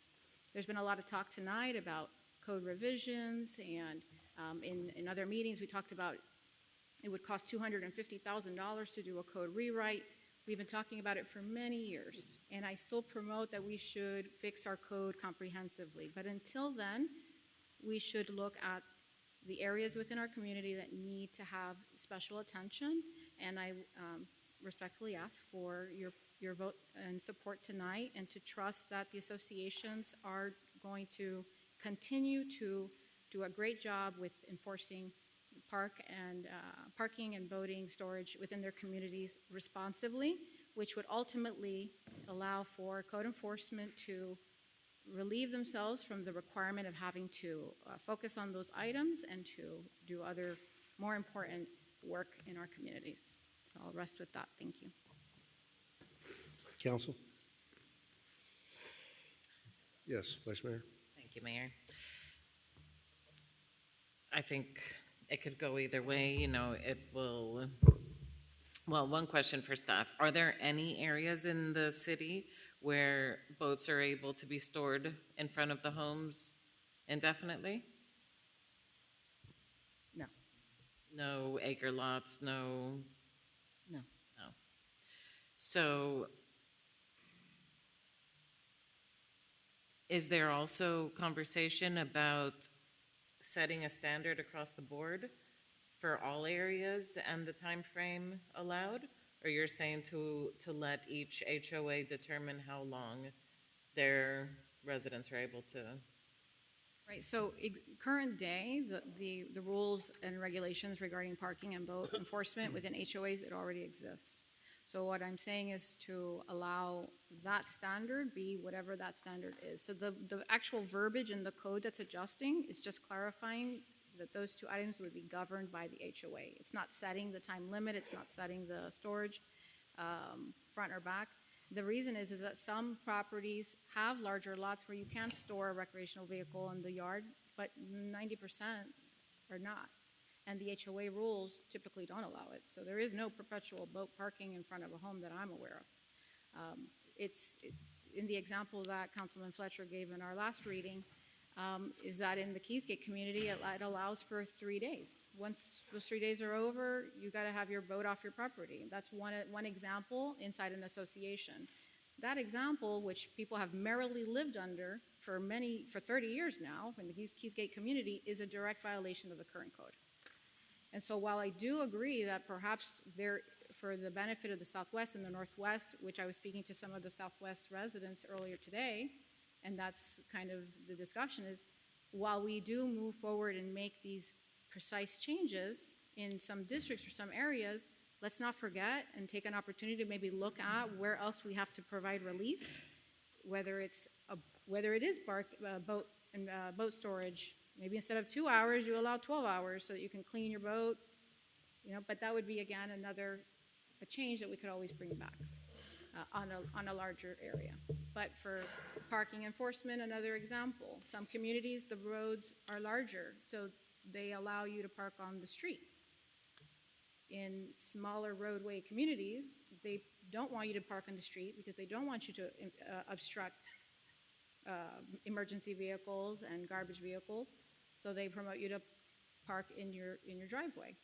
And addition to all of that, these roads, these sidewalks, the communities of these that falls under this ordinance are privately maintained. They're filling their own potholes. They're paving their own roadways. They're fixing their own sidewalks when the root systems are lifting up creating that uneven sidewalk. So in the perspective of the association, it does come as a surprise that this is even contrary in the code. So again, it's just clarifying and making a correction that probably should have already existed when the PUD was created. So call it a housekeeping measure. It's not a foreign concept that associations have different rules and regulations, and this is something that the city doesn't have to burden themselves with identifying and curing.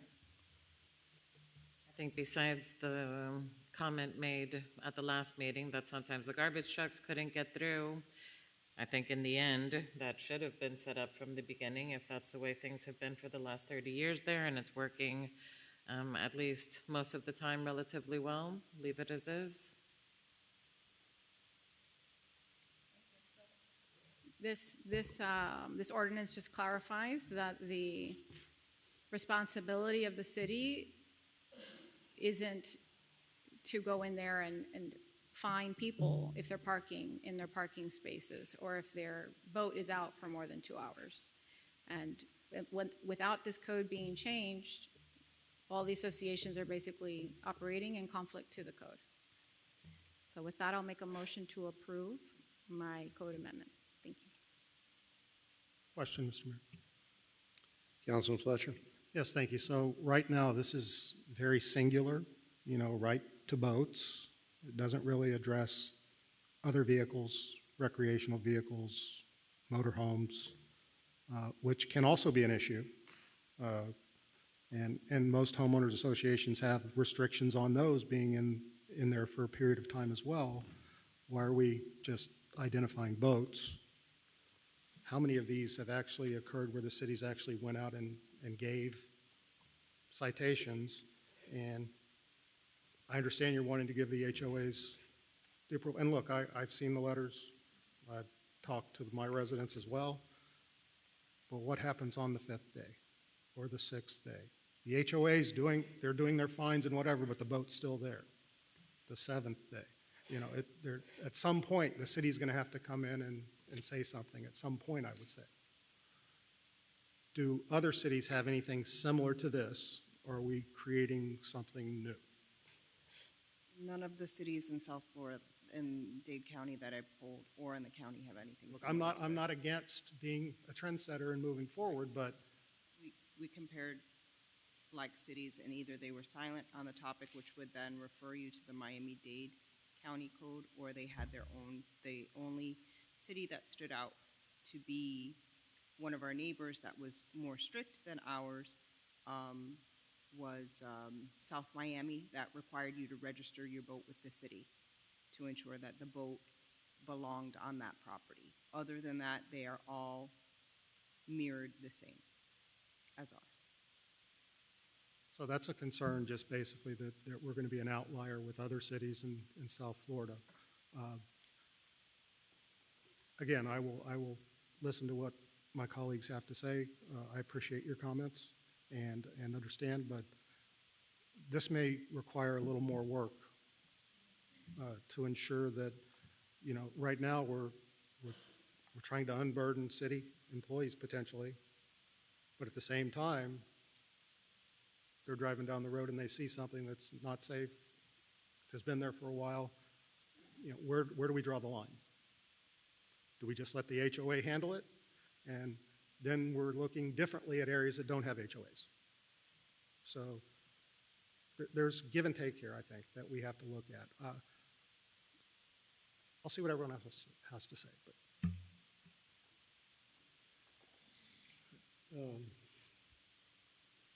Anything? Let me throw my 2 cents in here. The 2-hour citywide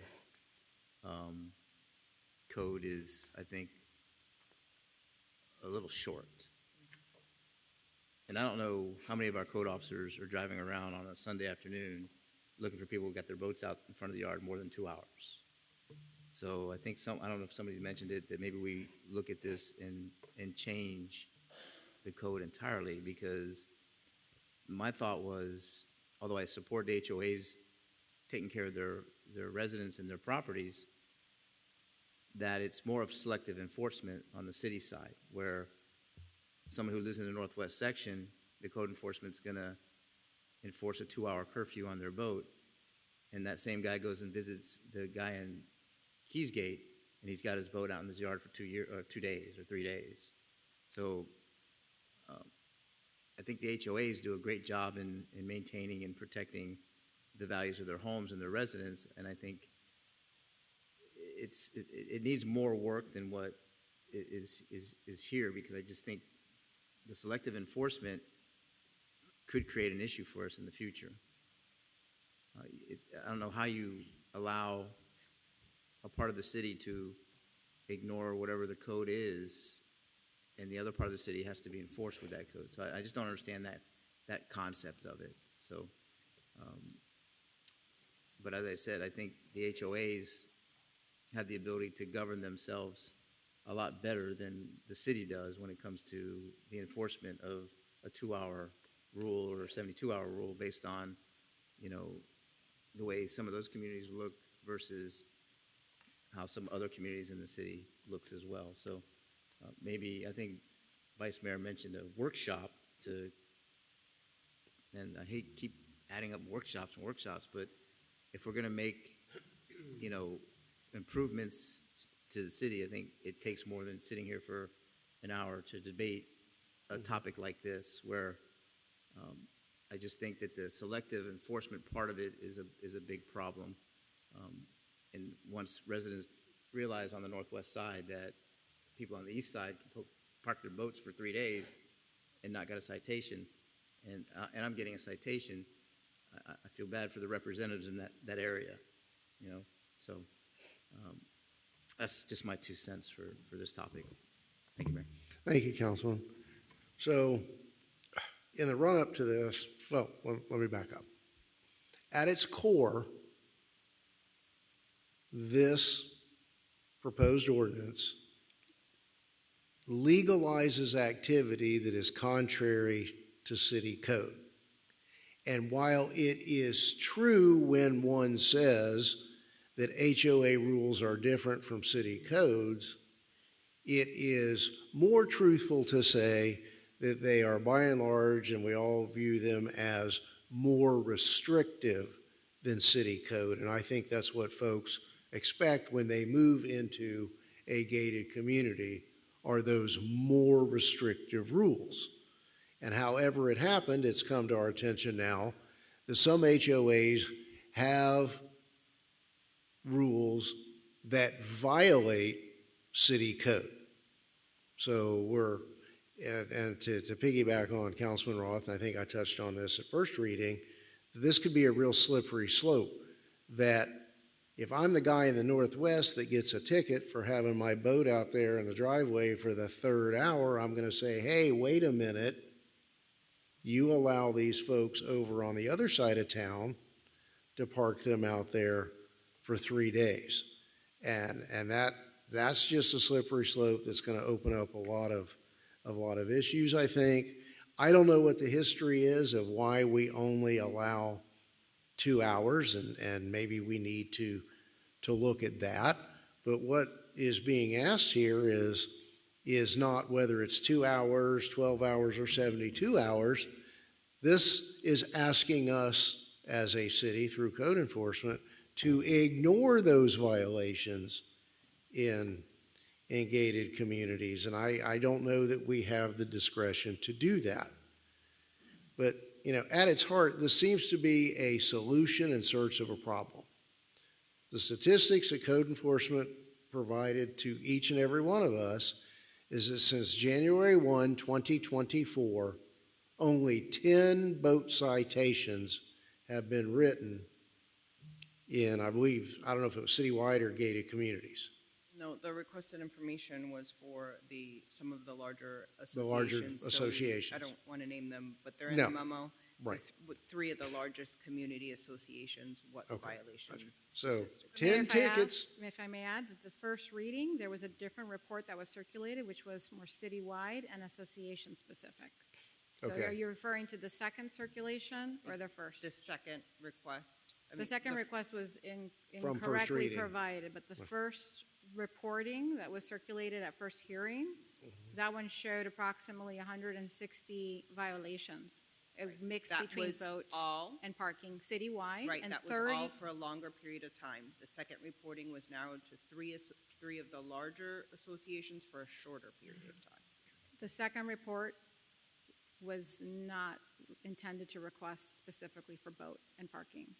And so that information was not appropriate for this discussion because it's exclusive. I don't think that's and accurate. It separate. clearly says boat violations and parking on right-of-way violations, and I recall, and it's here in the packet, But I think. it's not for all the associations that would be affected by this ordinance. The first report that you had requested on first hearing, that one was inclusive of the associations, and it was for boat and parking enforcement. And on that report, which Josh had circulated on the first hearing, had approximately 160, which he can share, 160 violations compiled between the pre-EPL and the current program for violations. And out of 160, 30% of those were association specific. And out of those associations, District 5, for example, was like over 50%. So, hence why I'm the one bringing the item. I'm the one hearing the complaints and the issues. But So 30% of 160, whatever. it's whatever not that 10. is. That's for sure. It's not 10. Okay, but 30% of 160 is 48. Half of 48 is 24 Then in I your think 2 district. years. That's still not an epidemic of problems. We've got to stop thinking about your district, would be my advice, that we have to think citywide. What's good for the goose has got to be good for the gander. Oh, I respect that 100%, Mayor, and for that reason, I contacted multiple residents that live outside of the city gates and to get their fair and full advice on this item, and please do not paint the picture that I don't care about anything outside my district. Well, don't put or that words I'm in my not- mouth. Well, I do care about other districts aside from my own, and I did make a very strong effort to reach out and get feedback. And what I was told was, Erica, code enforcement needs to be focused on trash and illegal dumping.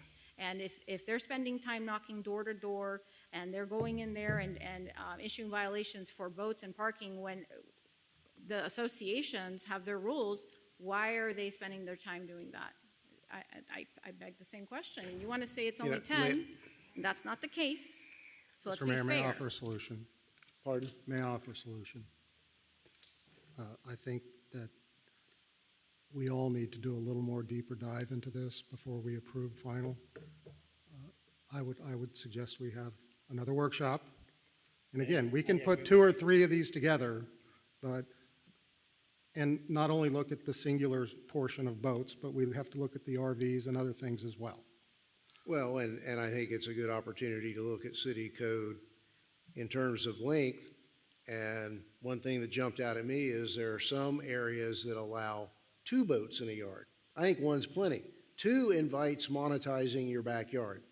Go online and type in boat rental space in Homestead, and you have hundreds of entries where people are advertising, park your boat in my backyard for X $100 a month. Mayor, if I made a Councilman Fletcher's question about why boats, not RVs. Boats are typically able to be parked at a marina, and you can bring it, and you can use it, clean it up, take it back to your marina. RVs are not typically something that, I have not heard one complaint about, oh, I got cited for my RV. If you either have space in your yard to park your RV, or you're bringing it in, filling it up, and leaving. But for the most part, I have not heard one complaint about RVs. But if you wanted to expand it to include RVs as part of the HOA governance, I'm fine with that too. I don't think the HOAs would have an issue. And again, I don't think the HOAs have a problem with RVs. It's the areas that don't have HOAs where RVs are located, and people are living in them that they Right, probably and this shouldn't be. ordinance doesn't affect them. But I think ultimately, again, we've talked about this since I've been on council. Our code is very draconian. Time to change that. But, I think we need to sit down and really have a discussion with all the data, not with just dates here and there. We need to compile all the data and put it in front of all of us. I'm going to say this does nothing but promotes the continued Hialeahization of certain parts of our community. This is the theory of anything goes. And you can have all the workshops you want. We have to have consistent rules across the board, whatever it may be. And I recommended at first reading that perhaps we do that as a secondary step, right, for consideration, using this as an example to open up the discussion, but, falling under the mayor's leadership, there's no room for expanding that. He called it culturalization, change in cultural. You're the one that used cultural evolution. No, I didn't say evolution. What I said was if you want a more affluent community, affluent people vote. Affluent peoples don't trash up their neighborhood by parking their boats in the front yard. I have a If question. they put them in the Point of backyard order. or leave I them have at a the question. marina. I have a question, though. Point of order. I have a question. In the Exhibit 3, that I guess is in the booklet here. Yeah, the same tab we're talking about. It lists all the communities that are, looks like all the gated communities here. Who answered? Who answered. So, Right, so we went through the management companies for the respective associations that we had listings and contact information for, and we sent multiple email requests for information, and these are the responses that we received. right, so it looks like most of Oasis, Waterstone did some communities, but in Waterstone, the ones that I see for Waterstone, they don't allow any boat parking or any temporary parking in those communities. And in the Mendocino area, States of Mendocino, Sonora, they didn't get any response, so we don't know what they allow. And in the fairways is the longest with Dunwoody and Augusta Greens at 72 hours, and the others are 24 hours. Right. But if you look down this list, most of those HOAs don't allow any parking in the front temporarily, and it'd be interesting what the bylaws for each of these other communities actually state, because if we're only talking about basically Keysgate that has these temporary parking allowances. It's only a portion, right? The Keysgate responses had the 24-hour for some. They went by community lot size. So some communities that have the smaller lots, even though they all have driveways, individual driveways, the smaller lots were not afforded the parking, some not at all, some the 24-hour based on the lot size, and then the more generous estate homes have the 72-hour. So it's not everyone in Keysgate that falls in. Keysgate runs their boat regulation parking by the size of the lot. Got it. So when you look at Augusta Greens, for example, they have like 0 lots. So they got a 72-hour parking limit Right. there. That was the rationale by Dunwoody the area. would be probably the larger, and the fairways would be the larger lots that allow for 72 hours. So, I mean, at this point, we're only considering, without the information coming in from these other associations, Keysgate. Well, no. No, I can testify that. Those were the ones that had the that had the multi, the tiered amount of hours that were listed. Right, but everybody else is a Some no. Everybody else is a no. They don't have any temporary parking. So it's not like code couldn't go into them today and 2 hours cite the boat, right? Yeah. Because they're not enforcing. The HOA is going to be enforcing this as well, because there is no temporary parking in there. So Right now, there's none, correct? yeah, there is no temporary parking in there. And even if we pass this ordinance, it doesn't affect them, right? Because they don't allow for parking. Right, as of right now, they don't allow it, but if, But they can't change their rules. unless it's by Right. resident vote. They can This- change their rules. This ordinance helps those whose rules violate city code, which is 2 hours. Which Correct. that's a whole That's why other I think we need to discussion. look at the code itself to allow for a more lenient time. And I think for Councilman Fletcher's concern when it comes to the RVs, we already have. We're pretty tight. We just did something a couple years ago. Yeah, the RV, we're pretty tight. I think at one point they were going to report back to us the areas and the RVs and the addresses of those that got cited for having housing in those. I don't think I've ever seen that report ever, but and I'm sure there have been some. So that's really in there already, Fletcher. That was pretty strict too, the RV thing, because I know there were a few in the villages that where people were living in them, and those things are gone now. So I'm sure the code got all over them and took care of that. But I think we need to go and have a workshop. Let's get this thing ironed out so it's fair for everybody, and it's not selective in nature. I would support a 72-hour rule citywide.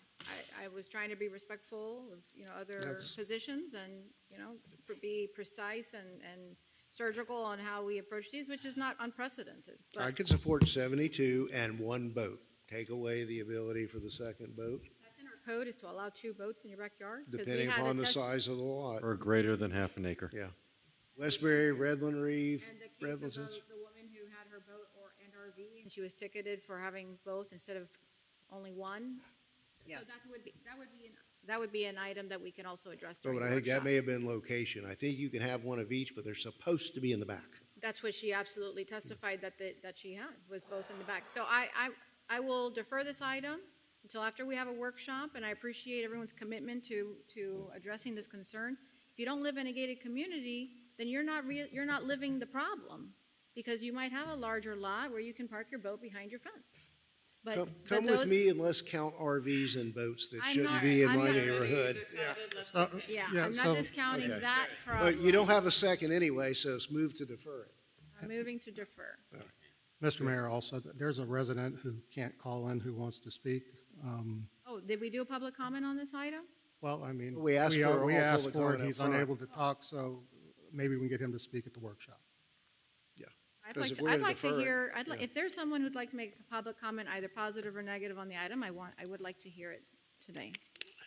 But Will I'm you still provide- okay with deferring. So they're unable to call in, I guess they're on the YouTube channel, but is there a number I can have them call in? They could call you and you could put your phone up to the microphone. That's one way. The other way is to go into the city website, and then in this calendar of events, then there they can click in the Zoom link. If they have Zoom.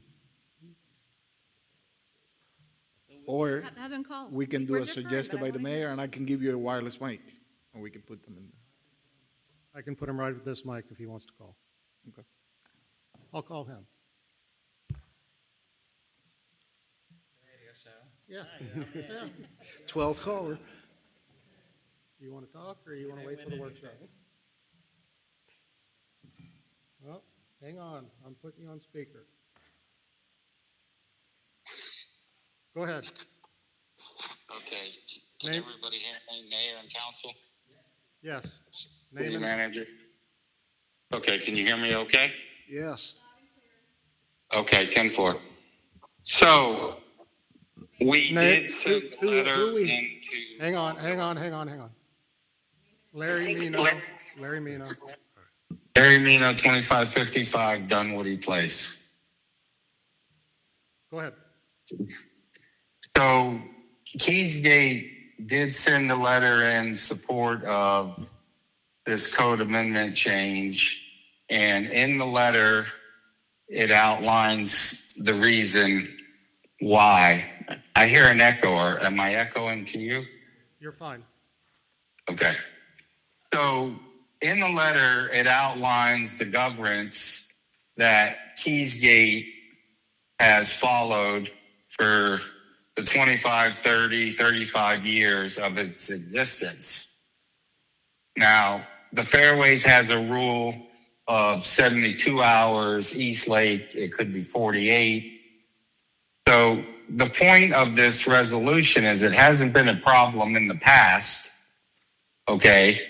But with the amendment, it would allow us to continue to govern the same way we had for the last 30 years. You guys have admitted tonight that there hasn't been a problem in our communities. You made reference to violations, and they're non-existent. So if the system is working currently the way it's enforced for the HOA, why would you be opposed as a council to this? Now, if you want to improve citywide, to extend the 2-hour to 24-hour, whatever it may be, then that's a conversation for a different day. But we're not asking for special treatment. We're asking that you just continue to allow us to do what we've done for 30 years. And in all honesty, it's kept things smooth to where you can focus on other areas that might need more attention. So I'm kind of trying to understand the tug of war amongst council back and forth when the proven track record is there to show that we've governed at a high expectation and we follow all the rules. Not that code can't come in and do their thing. That's not what we're doing. And in the letter, it outlines a great relationship that we've had. I've spoken to Crystal several times when she started calling in reference to HOAs, whether, no matter what it is, I support the city and everything they do. But at the end of the day, it's not, we're playing favorites. It's that if you decide to come in and say, okay, we're going to enforce a 2-hour rule, and then now you're having a fight with our management company that is enforcing 72 or 48 hours. Now the homeowner's not only mad at the HOA, they're mad at the city. So it doesn't make any sense that we would be against this for the HOA when it already has a proven track record. So if you could explain to me why you would be against it, I would love to hear it. Larry, can you hear me? Hello? Can you hear him? I can't. Go ahead. That's not going to work. Yeah. Now he's got to hang up and wants to do. Yeah, this is going to work. Yeah.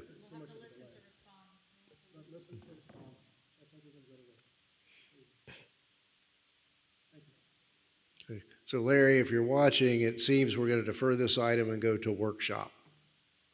But for me, not living under the benefit or the burden of an HOA, for me, it opens the door for more anything goes in the Northwest. This is not about whether the system has worked behind the gate. We're now codifying that certain neighborhoods have different and less restrictive rules than the city code. So then how can you tell an ungated community that you have a different parking rule than a gated community? To me, this is just not the way to go about it. I don't know what neighborhood, what resident came to the sponsor of this item and asked this to go forward. It's just, to me, it opens the door. We go down that slippery slope of if you're not going to enforce your code on one side of town, don't come try to enforce it against me, is my concern, if you hear that. But we have a motion to defer. I think we need a second. Okay, we have a motion to defer and a second. All in favor? Aye. Any opposed? Okay, with the caveat, this needs to go to workshop as well and clarify the information.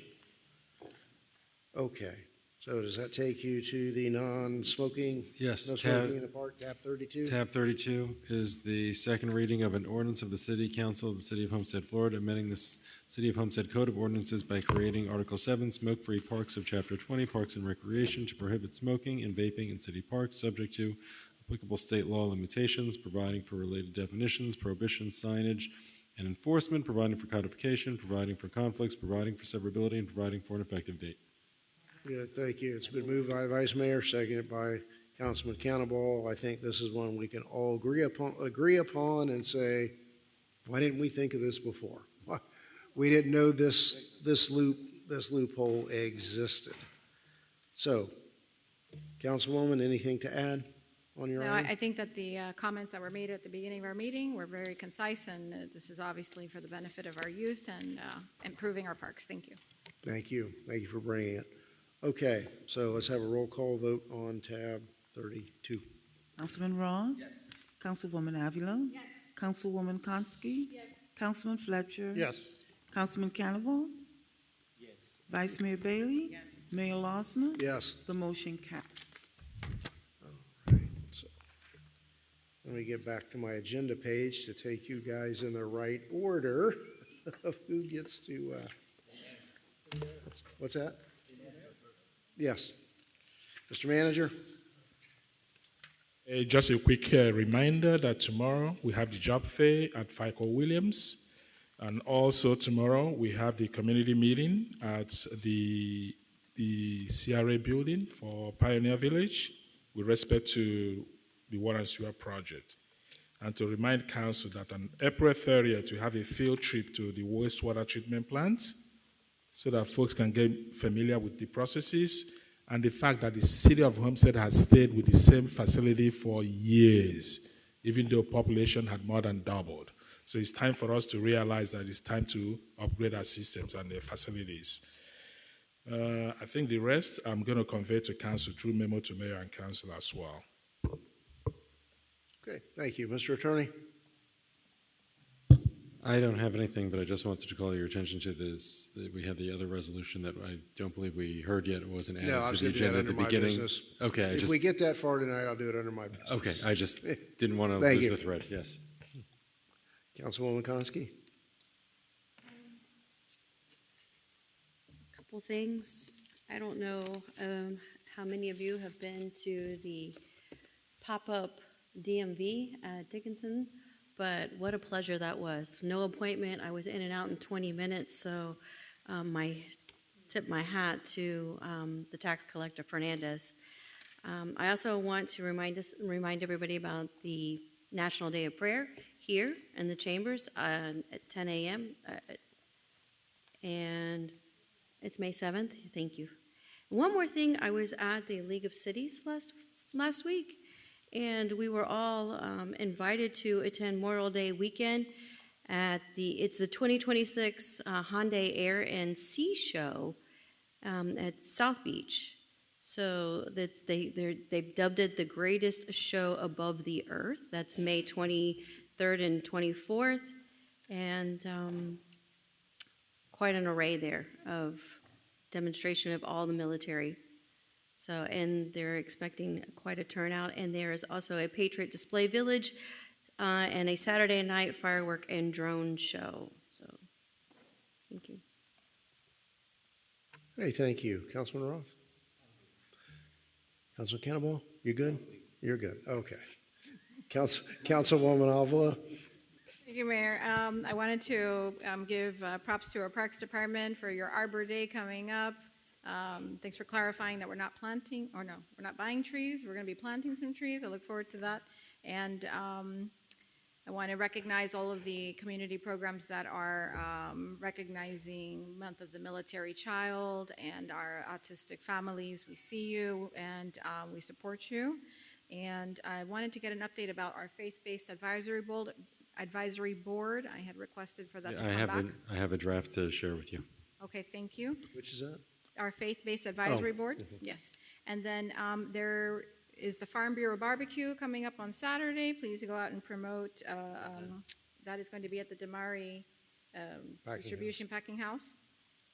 And there is a program called NFTE, NFTE. It is a program that provides summer entrepreneurship curriculum, and it has traditionally been held at Miami-Dade College. They need a new location. They're not going to be able to host it this summer. It's a program of 40 years, and they meet June 15th through July 24th. And so I'm seeking help from staff to try to identify a location. So if there's any recommendations on where they can meet during that time period, but they also need access to computers, which is one of the resources that the college was providing for them. So if any ideas? All right. And I think that's it. Thank you. Okay. Councilman Fletcher? Thank you, and again, thank you for the reminder for the Farm Bureau barbecue this Saturday. Just quickly, the way, I'm not a social media guy, but I have been taking a look at some of the things that we've been doing internally with Nolan and the police department and some of the things that we post at the city, but I think we can do much better. If you look at the activation of what's going on with the F1 race in Miami and the golf tournament that are both next weekend, but the way they're going about social media and promoting it is unbelievable, and the followings that they're getting, and I think we could learn a big lesson from that, you know, both internally and plus our partners as well. So the way they activate different parts of the community is quite interesting. So something to take a look at. I'll be more than happy to share my thoughts individually with whoever wants to talk about it, but it's pretty awesome what they're doing, and it's just showcasing Miami in general. We want to showcase Homestead. With that, that's it. Thank you. Thank you, sir. Vice Mayor. A couple quick things, please. At the MLK breakfast, there was a group from Everglades Prep that danced called Golden and Exquisite. The CRB had sponsored a small amount for them to go to do the state. They won state right after the MLK breakfast, and this last weekend they just won nationals. So one of our local dance teams, CRB, is very proud that one of the first groups that they helped sponsor. So Everglades Prep, congratulations to them. Golden and Exquisite Dance Team. And speaking of amazing little humans, today is Earth Day. I want to give a big shout out to PAC 69 and Troop 78 that have been out at some of our local parks tonight, cleaning up in lieu of their weekly meeting. I know they were at Losner Park just recently, so thank you especially to the leaders. Speaking of volunteers that are hard to find, PAC 69, Troop 78 has some of the most amazing leaders. Thank you guys for all your help, your hard work, and for helping the earth have better humans to inhabit it through all your guidance and everything that you do for our youth. And lastly, congratulations to Candela, who is Troop 78's newest Eagle Scout. Very good. So, thank you, Mayor. That is all. Okay, thank you. One more thing. I think you all have before you Resolution 2026-0453. It was distributed. It was loose. It wasn't in the book. This is regarding potential solution, our request to the mayor to go back to the way it was prior to BRT until they figure it out. I'm going to take this to the TPO tomorrow for action. I appreciate your support on that. I mean, we've just got to keep pushing. They respond to bad press. So do we have a motion? It's been moved and seconded. Roll call on this resolution. Councilwoman Avila? Yes. Councilman Roth? Yes. Councilman Fletcher? Yes. Councilwoman Konski? Yes. Councilman Cannibal? Yes. Vice Mayor Bailey? Yes. Mayor Losner? Yes. The motion carries. A couple other quick things. Just an observation that maybe we should do some of these workshops immediately following the day of prayer here. You'll get, yeah. Thank you to all my colleagues who helped contribute to fund the trip of the robotics club from South Dade High School, who will be traveling this weekend to a very prestigious competition. I think Jasmine, our assistant, told us that she has a link that you can go on and watch them compete and see what their robots and so forth are doing. And I've invited them to come do a presentation at our May meeting.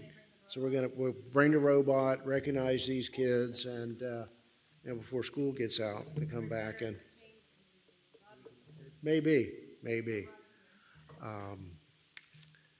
That's it. I had another item. I will defer that until next month when we can get a more formal presentation together. So with that, do I have a motion to adjourn? Yeah. Moved and seconded. All in favor?